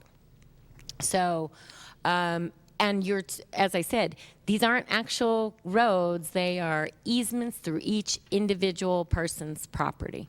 And that presents a very large challenge because in theory you'd need to go to each one and get permission from each one of them. We went, our response was an emergency response. We responded in helping our first responders get to those properties. And that's the appropriate level of response that we could provide in this circumstance. So I just wanted to let you know, because I know a lot of you got emails. I know that many legislators got emails and then forwarded them all to some of you and to me. We contacted every single person that we got a communication from, whether it was an email or what, we tried to reach every single one of them to see what their concern and their need was, and we tried to address those. Thank you, Manager Miller. Commissioner Hamilton? So I really appreciate the response everybody did, and we do have concerns about safety, but there are these constraints. How was it that our emergency response crew were mobilized? Like, did people who needed medications, did they call Martin V. Hill directly? And was it, or did they call 911? So if somebody calls 911 and it's a medical emergency or whatever, and the ambulance has to get in, you plow up to the door. I mean, I understand that by itself triggers an emergency justification. If somebody's out of medications, how did they call 911 and that triggered Martin to respond? Madam Chair, Commissioner Hamilton, some of the calls were 911 calls. Some of them are that staff has people on a watch list in that area because we know them. So they know that they are people who have, I'd say they're vulnerable population that we're aware of. And so there was some just checking on them because they are known to the county staff. And so it's okay for us for Martin to check on them and do stuff for them, as long as we're not plowing for them or something. I mean, no, Madam Chair, Commissioner Hamilton, our public safety staff, they are aware of individuals who are a vulnerable population, just like our seniors staff are. We take meals, for instance, to seniors. So we're aware of these people that we currently serve through our current programs. And so I can't tell you each one what it was, I just meant generically, like I mean, I just can't tell you processes. the circumstance of each call and how, but I know some of them were calls, some of them were that, for instance, we know of seniors on our, that we currently serve and take deliver meals to. Right. They're So already on they're the going to program. be on our kind of watch list that, hey, do they have enough meals? Do they have medication that they need? That type of thing. And then some of them were, we were called because because their neighbors had contacted us and said we have concerns for our neighbors. And so then we got emails, we got phone calls, we have people that we know are a vulnerable population that we deliver meals and have services to already and on our Meals on Wheels through our seniors program. And then we had people who called 911.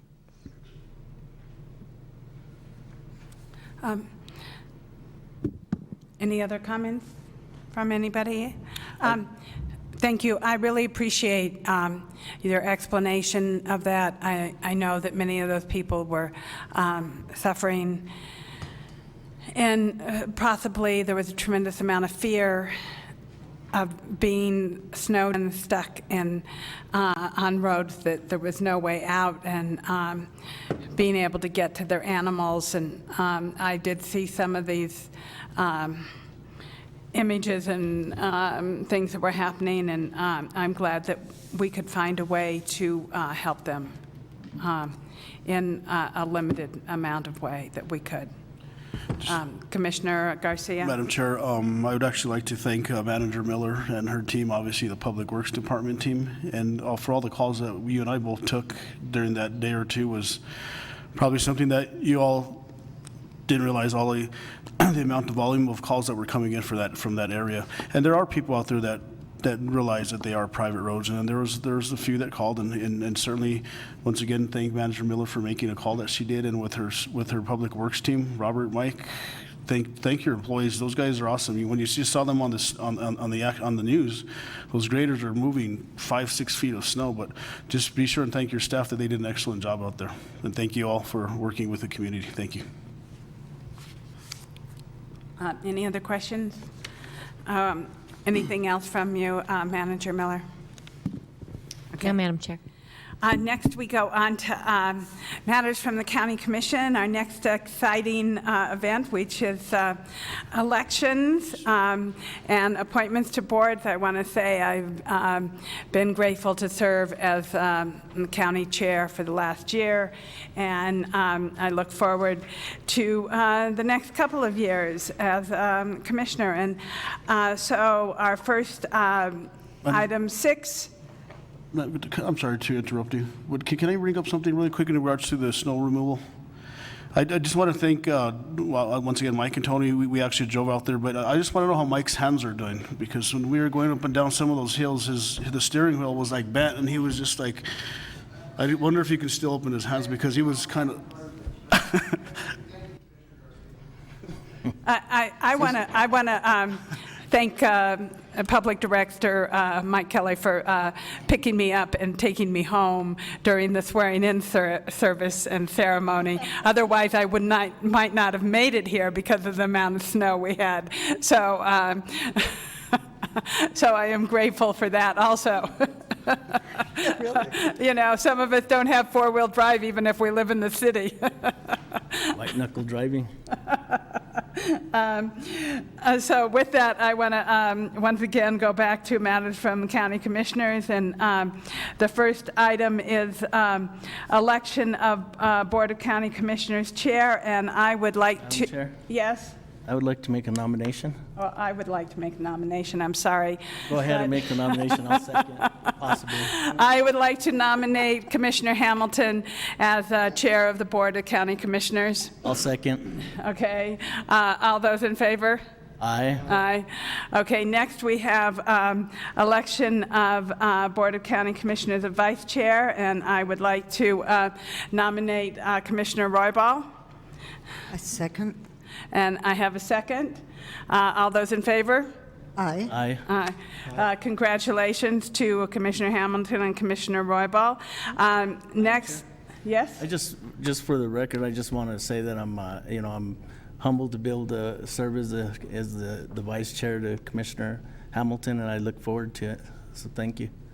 Thank you. I look forward to it too. This commission is a very special commission, and look forward to being able to serve it even more. Madam Chair, I also want to thank you for your service this year. You did a great job, and it's always nice. As I was a chairman when you took over after me, and you were my vice chair. I mean, you did a great job. So I'd like to thank you for the great year of 2018. Thank you very much. Yes, that's actually, Madam Chair, Commissioner Roybal took the words out of my mouth, but he beat me to the punch. But yes, thank you for serving as the chair for the 2018 season. Thank you very Really much. good. Did a good job. Thank you. Yes, Commissioner Roy, come on. Moreno. Moreno. Moreno. It's are acting up.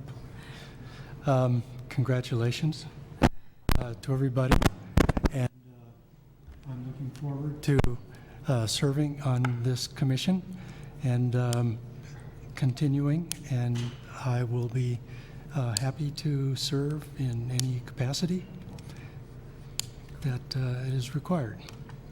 Thank you, Commissioner Moreno. And then, so next we are going to go to appointments, board request appointments of county commissioners, staff to boards and committees of the following entities. First, we will go to the Buckman Direct Diversion. And I will state for the record that I would like to be a primary member of the Buckman Direct Diversion. Madam Chair, I don't know if it would make a difference, but I wonder if we should go through what all the appointments are, and then maybe, I know I do want to state for the record that I've sat on the board for the Buckman Direct Diversion for the last 2 years, and it's been great. I know that in the future, we're possibly going to hopefully we'll have a regional water system in my district, so I wanted to get the education and also the time and experience on the board so that I knew what to expect when this regional coalition comes forward. But I know that you've stated in the past that you'd like to sit on this board, so I'd like to say on the record that I'll go to to actually being the, I guess, the alternate.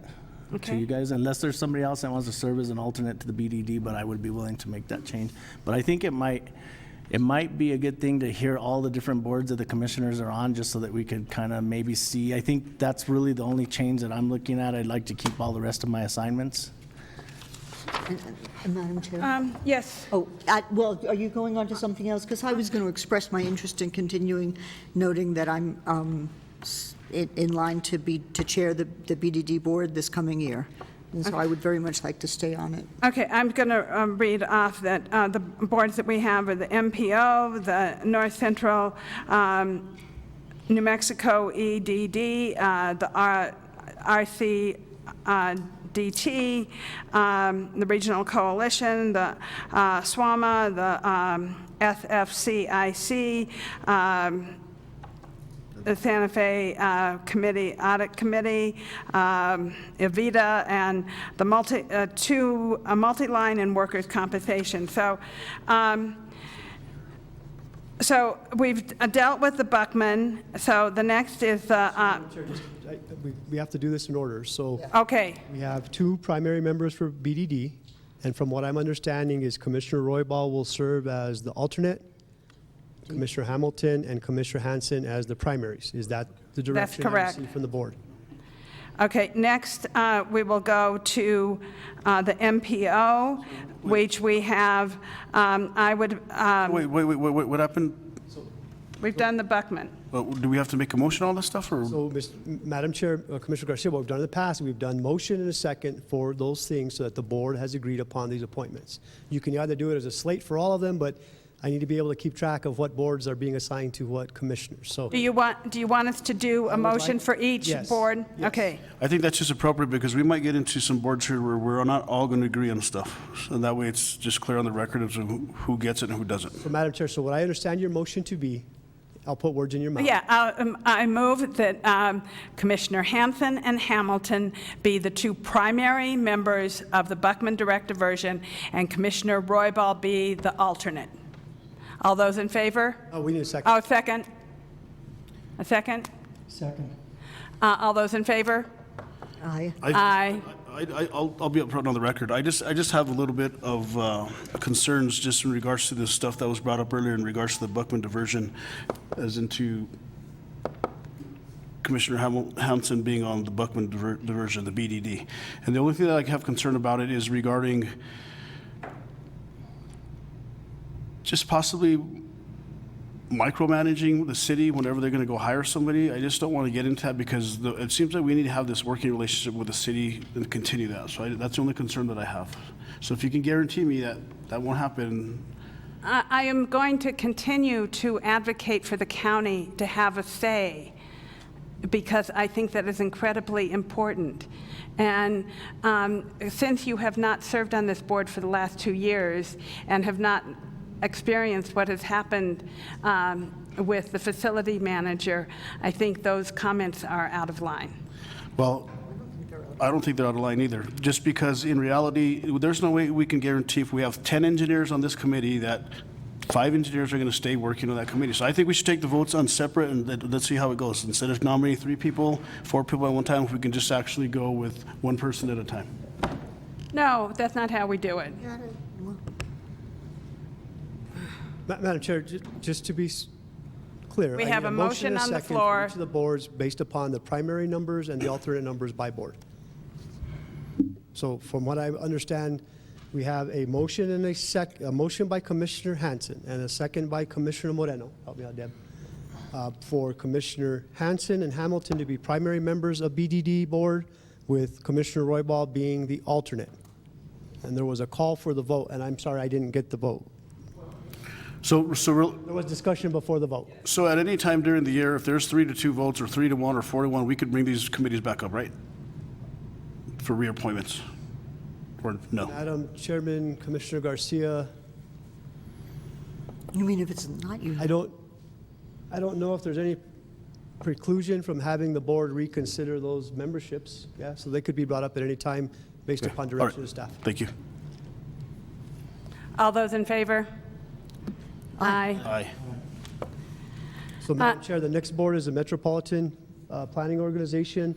I'm looking for 3 primaries and 1 alternate. Currently, Commissioner Roybal is an alternate, Commissioner Hansen, former Commissioner Naya, and Commissioner Moreno were all primaries. So I stand for a motion. Madam Chair, I'm interested in the Metropolitan MPO, right, organization. Okay, so that means that you would take Commissioner Anaya's position? Sure. Okay. I'll remain as an alternate unless there's somebody else that would like to be an alternate. So the other 2 are yourself and who else? So right now, Madam Commissioner Chair. Moreno is the chair, I am the vice chair of the MPO. And then me and Henry, right? And then, so you would be the other member and Henry would be the Okay. alternate. A motion to move? Commissioner Moreno. Second? Just to be clear, I'm sorry, Madam Chair, so you 2 would remain on MPO? Yes. Okay, thank you. So the motion would be Commissioners Hansen, Garcia, and Moreno as primaries, and Commissioner Roybal as the alternate for the MPO. You did say Hansen, right? Yes, Hansen, Yes, that's correct. Moreno, and Garcia as primaries, and Commissioner Roybal as an alternate. That's the motion. So we need a vote, or did we? I said all those in Second, if favor? there hasn't been Aye. a second. Commissioner Roybal. All those, I thought we had a motion and a second. Just a motion. Do we have a second? Commissioner Roybal now. Okay, all those in favor? Aye. Okay, so Madam Chair, the next one is the North Central New Mexico Economic Development District. I need 1 primary member. The current primary member is yourself, Madam Chair, and I need 2 alternates. They were Commissioner Naya and are Commissioner Moreno. Madam Chair, if you're interested in being the primary, still being the primary, I'm okay with that. If you want to be an alternate, I'm still okay with that. Or if it's up to you, do you want to remain primary or? Would you like to be the primary on that? Sure. Okay, so I would like to see Commissioner Garcia be the primary. And myself, I would continue to be an alternate. Commissioner Moreno, do you want to continue to be an alternate? Yes. Okay. So Madam Chair, the motion would be that For the North Central New Mexico Economic Development District, Commissioner Garcia is the primary member, and Commissioners Hansen and Moreno would be the alternates. That would be your motion that you're seeking a second for. So moved. Do we have? Second. And we have a second. All those in favor? Aye. Aye. Okay, next is the North Central RTD. The primary is Commissioner Moreno and myself as the alternate. Does anyone want any of those positions? I would like to retain So move. As the primary. the primary. And I will stay as the alternate. So move on the motion. I'll second. All those in favor? Aye. Aye. Okay, next is the Regional Coalition of Llano Communities. Madam Chair, Commissioner Anaya was actually an alternate on that. I would like to remain an alternate on that. And I'd like to remain as the primary. Motion to move. Motion. So I'd like to motion that, or you can do I the. make a motion that I actually remained as Commissioner Anaya as an alternate, and that Commissioner Roybal be the primary. I'll second.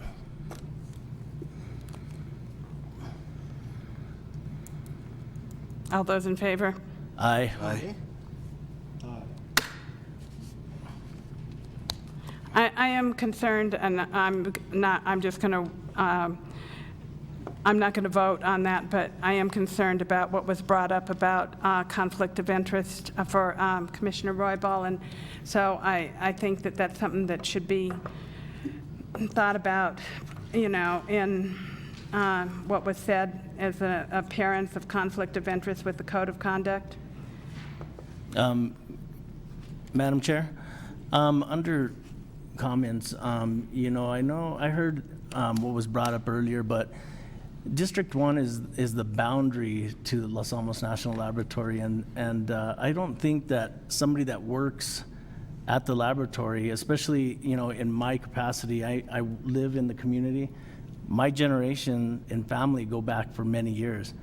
The primary thing that how I was raised is to take care of my family and friends, and there's no way that I would ever allow that judgment to be convoluted in any way because of the fact that I work in a certain place. So I know that was sort of directly comment was made towards me because I work up there, but that is not something that I would. I think it's a statement that was probably silly because of the fact that I lived there. I've lived there for generations, and I would never put something in front of the health and safety of my own family and kids. And like I said, I have family from that I have family. My roots go back to the pueblos that are there and to the first settlers. So there's not a conflict. I plan on staying on this coalition throughout my tenure as a commissioner, and I think the District 1 commissioner should stay in that position because they're the ones directly related to the people that are impacted primarily on the bottom of that hill. So those are just comments from me. Thank you. I think that we're all impacted by what's happening up at Llano, and my district also borders Llano. And I'm not challenging you at the moment. I did not say I want to be on this board because I don't, because I actually believe that we should not be on this board. I actually agree with withdrawing from this board. Yeah, and one more comment that I'll make to that is I brought issues forward in regards to what was going on with the board, and that's where we did start making a lot of changes. Now we're in a rebranding of this board so that we could provide other services instead of just lobbying for legacy waste cleanup. So we're actually doing a study session that's going to take place soon. I was recently elected to be the chair of the board because of the direction that we're going, and they wanted to see that leadership continue. There's a lot. The last direction I gave the county is for us not to pay our membership dues until this is changed and the JPAs are put in place and these changes are made. So I agree that as the way that the coalition board was before, I don't think that we should be on it either, but we are working to change that. So I would just want to say that on the record as well. Thank you. I also have a couple of comments. Madam Chair, actually, I see the concerns that you could have in regards to that, and I also understand the gentleman's comments, what he made earlier, but I actually feel that Commissioner Roybal could make the right decisions ethically if there's something that's involved in where he works at or doesn't work at, and he needs to step aside or recuse himself, as Commissioner Hamilton did earlier in regards to the volunteer firefighter situation, that he would have the utmost responsibility to do that. It's the same exact thing as when you have state representatives that work for the laboratory that actually create legislation at that roundhouse over there that are APS teachers, Santa Fe Public School teachers, and they decide whether or not they can vote on legislation that affects their occupation. So I feel that Mr. Roybal could actually, hopefully he will, make the right decisions ethically. Okay. We'll go on to SWAMA. So, Madam Chair, I'm looking for 3 primaries and 1 alternate. Currently, Commissioner Roybal is an alternate. Madam Chair is a primary. New Madam Chair is a primary, and Commissioner Moreno is primary. I believe that we all are wanting to stay on that board. Yes. Madam Chair, just for clarification, as Commissioner Roybal would be the alternate, as he is today? I'll stay as alternate. Are you sure? Because you expressed interest in being a member because of... If there's another, the boards that I'm on currently, I'd like to keep them, and if there's a commissioner that wants to come off, so I'd be happy to come on that. Well, I'm actually still chair of SWAMA until February or March or something. That doesn't mean I couldn't come on, but, there are only a couple of committees that I'm on, but Can the change happen after her tenure as chair? If you're saying that you would mind becoming alternate? I don't think it's that big. It's really just that I have legal signing authority, and So, Madam Chair, Commissioner Roybal, we'd have to bring back, and I think we've done that one previous time with the board when Commissioner Stefanix was on. We had a change midstream, so we could. Yeah. I think it was with you, correct? So we could do that. Yeah, I'm happy to do that. So, Madam Chair, the motion would be that, excuse me, Commissioner Hansen, Commissioner Hamilton, Commissioner Moreno would be primary members, and Commissioner Roybal would remain as the alternate. So moved. I'll second. All those in favor? Aye. Okay, next is the, Madam Chair, the next one is the Investment Committee. that's already decided. Except for an alternate, we have both the chair and the vice chair, and then we have one alternate to that committee. At the present, At the present time, Commissioner Moreno is the alternate.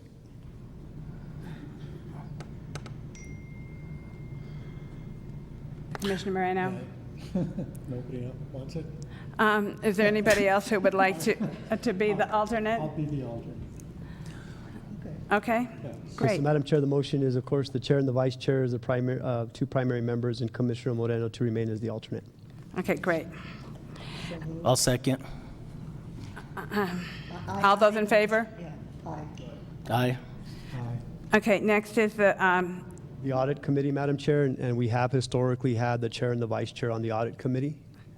So I'll leave that up to the board's discretion. well, so the way that it's worked is that it's been myself and Commissioner Hamilton, and according to Manager Miller, she has been satisfied with both of us being on the Audit Committee. I would be happy to stay on the Audit Committee with Commissioner Hamilton. Madam Chair? Yes. I'd like to make a motion that the 2 members that are currently on the audit committee remain. So we have a motion. A motion and a second. All those in favor? Aye. Next is... This is AVITA. This is the Estancia Valley Economic Development Organization that resides in primarily Commission District 3. This is, not that this isn't a great committee, nobody's interested in it? Well, you think that it's your committee. Yes, I would love, I would be on it. So, Madam Chair, just Commissioner Garcia, what we've done in the past is staff from Growth Management, Chris Hire specifically, has assisted the former commissioner in attending these meetings to make sure this is one of those boards, though, that does require a policymaker to be there to make decisions. Understood. Okay. So the motion would be to have Commissioner Garcia be as the primary member of Avida. So moved. Second. All those in favor? Aye. Next is the, So the next board, Madam Chair, is new to this year's rotation. The Northern Rio Grande National Heritage Area, which encompasses Towson, Rio Arriba, and Santa Fe counties, has an organizational structure under their nonprofit and their federal statutes that has a Santa Fe County representative on it. The board is a rather large board, 25 individuals from the entire myriad of governmental organizations, including 8 seats that are currently vacant with the Pueblos. We have in the past had staff sit on this board. However, in consultation with the legal office, Assistant Attorney Ames, the role of this board is much more in line with Avida or Regional Coalition, where the board of directors actually approves contracts, expenditures, and grants. And it is my recommendation that we actually have a policymaker on that board that would be backed up by staff to sit on this as a policymaking member of Santa Fe County. I think it puts staff at a disadvantage to not be a policymaker and make policy decisions for an organization. So that's why this is a new one on there. I'm looking for one county commissioner. I would be interested in sitting on that board if there is no one else who would be Is interested. that the Northern Rio Grande Heritage? Yes, sir. I'd like to move that Commissioner Hansen be on this board. I have a question, Madam Chair. Mr. Flores, what does this board do? So, in a nutshell? Madam Chair, Commissioner Garcia, the heritage area is really to be established to promote economic development, agritourism, and other functions in the 3-county area. The organization is I think there's 43 or 44 heritage areas throughout the United States. This is one of them that encompasses all the way up to the gorge. They do promotion of small businesses, local farms, economic development promotion for this tri-county region that makes up the heritage area. They also provide grants to small organizations for those similar efforts. We partner with them as Santa Fe County through our lodger's tax. They receive funding to promote our attractions and facilities. So they are truly a local economic development organization promoting this 3-county region. And part of the reason I am interested in working with them is that I have a long history. I actually know a number of people on this organization, and I have worked with them in the past, and I believe that they are something that we could promote through NACO, and that I serve on the Arts and Cultural Committee for NACO, and I feel this is something that I could promote through that committee on NACO, and that is one of my primary reasons why I want to be on that, because I want to see, I think this is a really important art and culture organization that needs to be recognized nationally. Madam Chair, Tony, the members are made up of who? More or less. Madam Chair, Are they senators? Are they? No, they're county commissioners, municipality members, city councilors. There are some public members. There is a state or 2 representative, 8 seats for the Pueblos. So it's made up of policymakers from organizations and governments that are in the 3-county area. And who created this board? Madam Chair, Commissioner Garcia, it was established when they applied to become a heritage area. So as part of the federal act, the board was created as a nonprofit organization, and therefore they have to dispense the federal dollars that they get in. So that actually explains the difference between the New Mexico Central Economic Development District Board and this board. Yes. Got it. Thank you. Madam Chair, isn't this also, because we do deal with this issue in proximity, or covers Commissioner Royball's district? I'm not sure. It's the closest, I mean. It encompasses, Madam Chair, Commissioner Hamilton, it encompasses the entire Santa Fe County portion. So Santa Fe County is the entirety, not just a small segment of it. Right. Rio Arriba and Taos. Right. The organizational offices are held north of Espanola. Right. So, Madam Chair, just on that point, so this is actually the board that was created in order to create the Rio Grande Gorge as a national. This is, Madam Chair, Commissioner Garcia, this is the board that helped assist in that development. As well as La Cienega. Okay. I'm okay with nominating Commissioner Hansen as. And I just thought. Commissioner Royball nominated. So Commissioner Royball nominated. Are you seconding? Commissioner Roybal nominated, Madam Chair. Nominated, so second. Okay, all those in favor? Aye. Okay, next. So, Madam Chair, the next three are interrelated. The first one is, I still have this as NMAC. It's actually now the New Mexico Counties Multi-Line Board. In the past, we have taken the position that the manager be the primary member of the Multi-Line Board because of the fiscal implications that our insurance pool that we are in can affect the county's budget. Based upon the reorganization of the Human Resources Division and the Risk Management Division, Mr. Schaefer now is bringing his expertise to the risk management side and is much more astute than I am in the legalities of that. So Manager Miller has graciously directed, and Mr. Schaefer has reluctantly agreed to assist the board and serve as the primary member of the multi-line board if it's so desired. And then one commissioner would serve as the alternate, which is currently Commissioner Moreno. So my recommendation would be that Mr. Schaefer be appointed as the primary member, and then a commissioner, in this case Commissioner Moreno is the alternate, be approved by the commission. So, Madam Chair, Tony, so once again, Mr. Schaefer's primary duties is going to be to help us work on this multi-line poll, and is the manager okay with him taking your spot?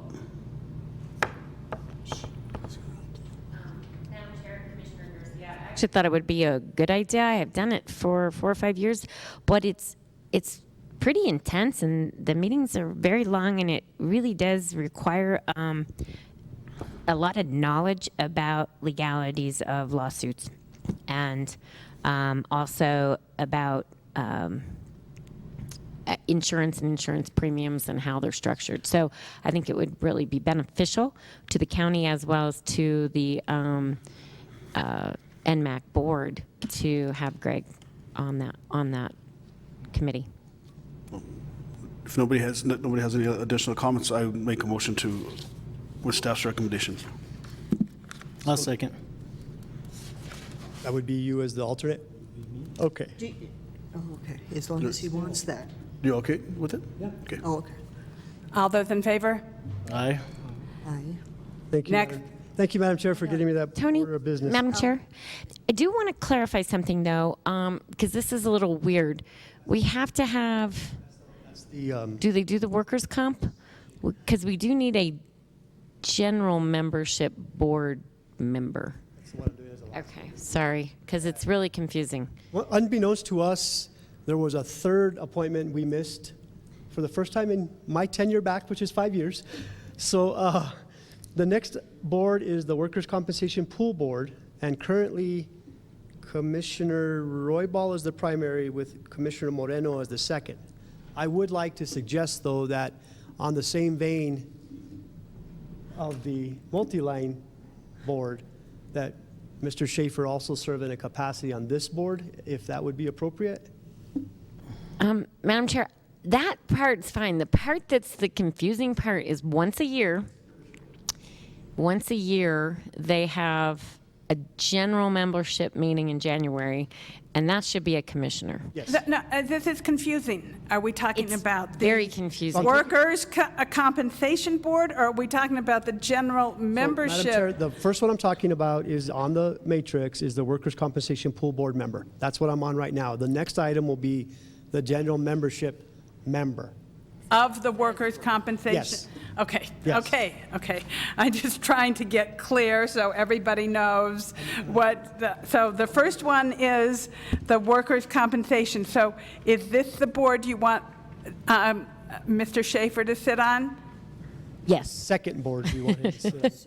The first or the second board? Madam Chair, they will eventually be one board, probably in a year. They're going Okay. to combine and be one. So it would be good if unless Commissioner Roybal wants to stand up for this last year. Yeah, I actually would like to. I've only gone to two meetings. I barely was assigned like 2 months ago when Commissioner Anaya actually stepped down, but I'd like to stay on. That's fine.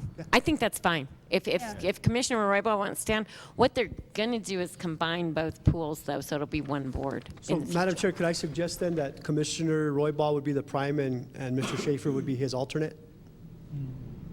Sounds good. Because right now it's Commissioner Roybal as a prime and Commissioner Moreno as the alternate. In this case, it would be Commissioner Roybal as a prime and Greg as the alternate. So how are you doing this? So I'll go and make a motion to that. Commissioner Roybal would be the second. primary member, and Mr. Schaefer would be the alternate member for the Worker Compensation Pool Board. I'll second. Okay. It works. All those in favor? Aye. Okay. So now we get to the general membership, and I need a commissioner as a primary and a commissioner as an alternate. How often are these meetings? Once a year? I'd be willing to do that. Commissioners, it's one meeting, and they do it at this Association of Counties Midwinter Conference next week. So the meeting's next week. And they have, what they do is they have all the counties that are members of the workers' comp pool I'll already be there. have a representative, and then you do general like bylaws and things like that. And then the rest of the year, it's not the same. It's very confusing, but they only have the general membership meeting once a year in the Midwinter Conference, and I personally believe that should be a commissioner. Agreed. So that's actually getting along with 223 commissioners. So, Madam Chair, I believe the recommendation is Commissioner Roybal would be the primary, and I just need an alternate commission member to sit on this general membership board. I'll be interested in it. Do I have a motion So moved. and a second? All those in favor? Aye. Opposed? Thank you, Madam Chair. Okay, we're done. Okay, now we are on to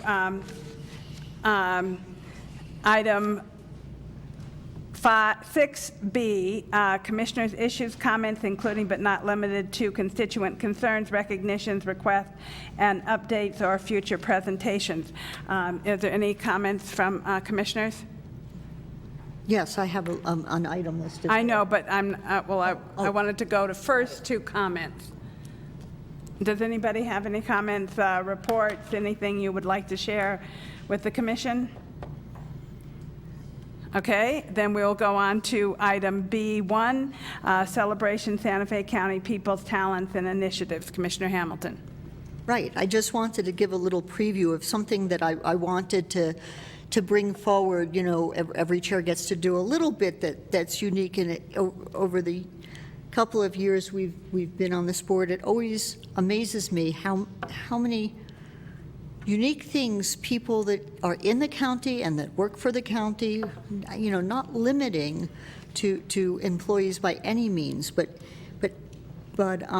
how often it is that we find out that people do amazing things that are sometimes related to their primary job and sometimes have nothing to do with it. So there are these wonderful things that go on in the county. Great efforts people do, talents they have, associations they have, and it contributes tremendously to our culture and life here in Santa Fe County. And I just wanted to make an opportunity for, in a very short time, you know, once a month, to recognize some of that. So that's something that I wanted to bring forward. That sounds fantastic. Thank you. Madam Chair, I have a I don't know if it's an amendment or some direction. I'd actually like to thank you for bringing this forward, because that is actually important to see what different talents or what different things our county employees do. As you all know, I worked out there, and I've worked out there since 28 years, and so I know what it is to be in the, per se, the trenches, what it is to work. I worked here when there was no computers, which is amazing. And so one of the things I would like to see, we do bring up the quarterly employee all the time, and that's what 4 times a year. I'd like to see if we can actually bring up possibly maybe the employee of the year, possibly maybe, so we can actually have an employee of the year. And so, you know, which is an employee that actually does an astounding job, whether it's the profession, whether it's a grader operator or whatnot. I'd just like to see if we can give some direction to the county manager's office to see if we can do that as well. We can work on that. Thank you. Okay. You're good? I did have one announcement, actually, which I'm very excited to present, is that the La Familia Medical Center, the Southside Clinic expansion, will be celebrating a grand opening of their expansion on February 2nd from 12 to 3 p.m. Admission is free, and we have finished the clinic out there, and we are able to serve more residents and provide more services in the community. So it's a very exciting event. And with that, matters from other elected officials. Clerk Salazar. Yes, Chair Hansen, Commissioners, I'd like to announce to you and the public and all in attendance that we will be conducting an all-male ballot election. I'm going to give you a little bit of history. So we've had the election code, we've had the municipal election code, and we had school board elections. What has happened is that there was a change. The legislature changed the election processes. They eliminated the municipal code, they eliminated the school board election regulations, and what they created was all nonpartisan elections will be held on uneven years. So we will have the regular gubernatorial elections on even years, and then on an uneven year, it will be nonpartisan elections. And then after that will be the presidential election. So what's happening now with the school, Santa Fe School Board, is that threw them out of alignment a little bit with their bonds, the money that they require for a question. They need a question of creating a debt to pay for their by tax, the leases for equipment and all that. So what's going to happen is that there will be an election March 5th, 2019. The ballots will be sent out February 5th, 2019. So this is historic throughout the state. There are other counties that are having these elections, and Santa Fe County is one.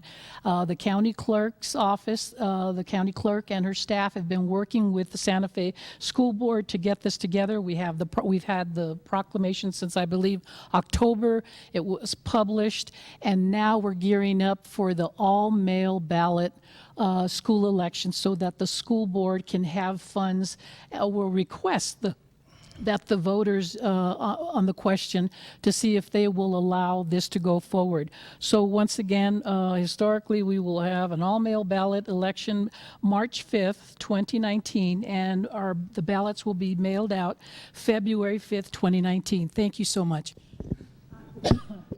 Thank you very much. I appreciate that. And next we will go on to item 8, which is matters from the county attorney. Mr. Fredericks. Madam Chair, we're requesting executive session to discuss the matters mentioned pursuant to the authorities listed under agenda item 8A. Madam Chair, I'd like to move that we go into executive session. Prior to that, I'm sorry to interrupt. I have a question for the clerk. So because it's an all-mail ballot, so do we have staff, equipment, and everything to do this? Or how does, yes?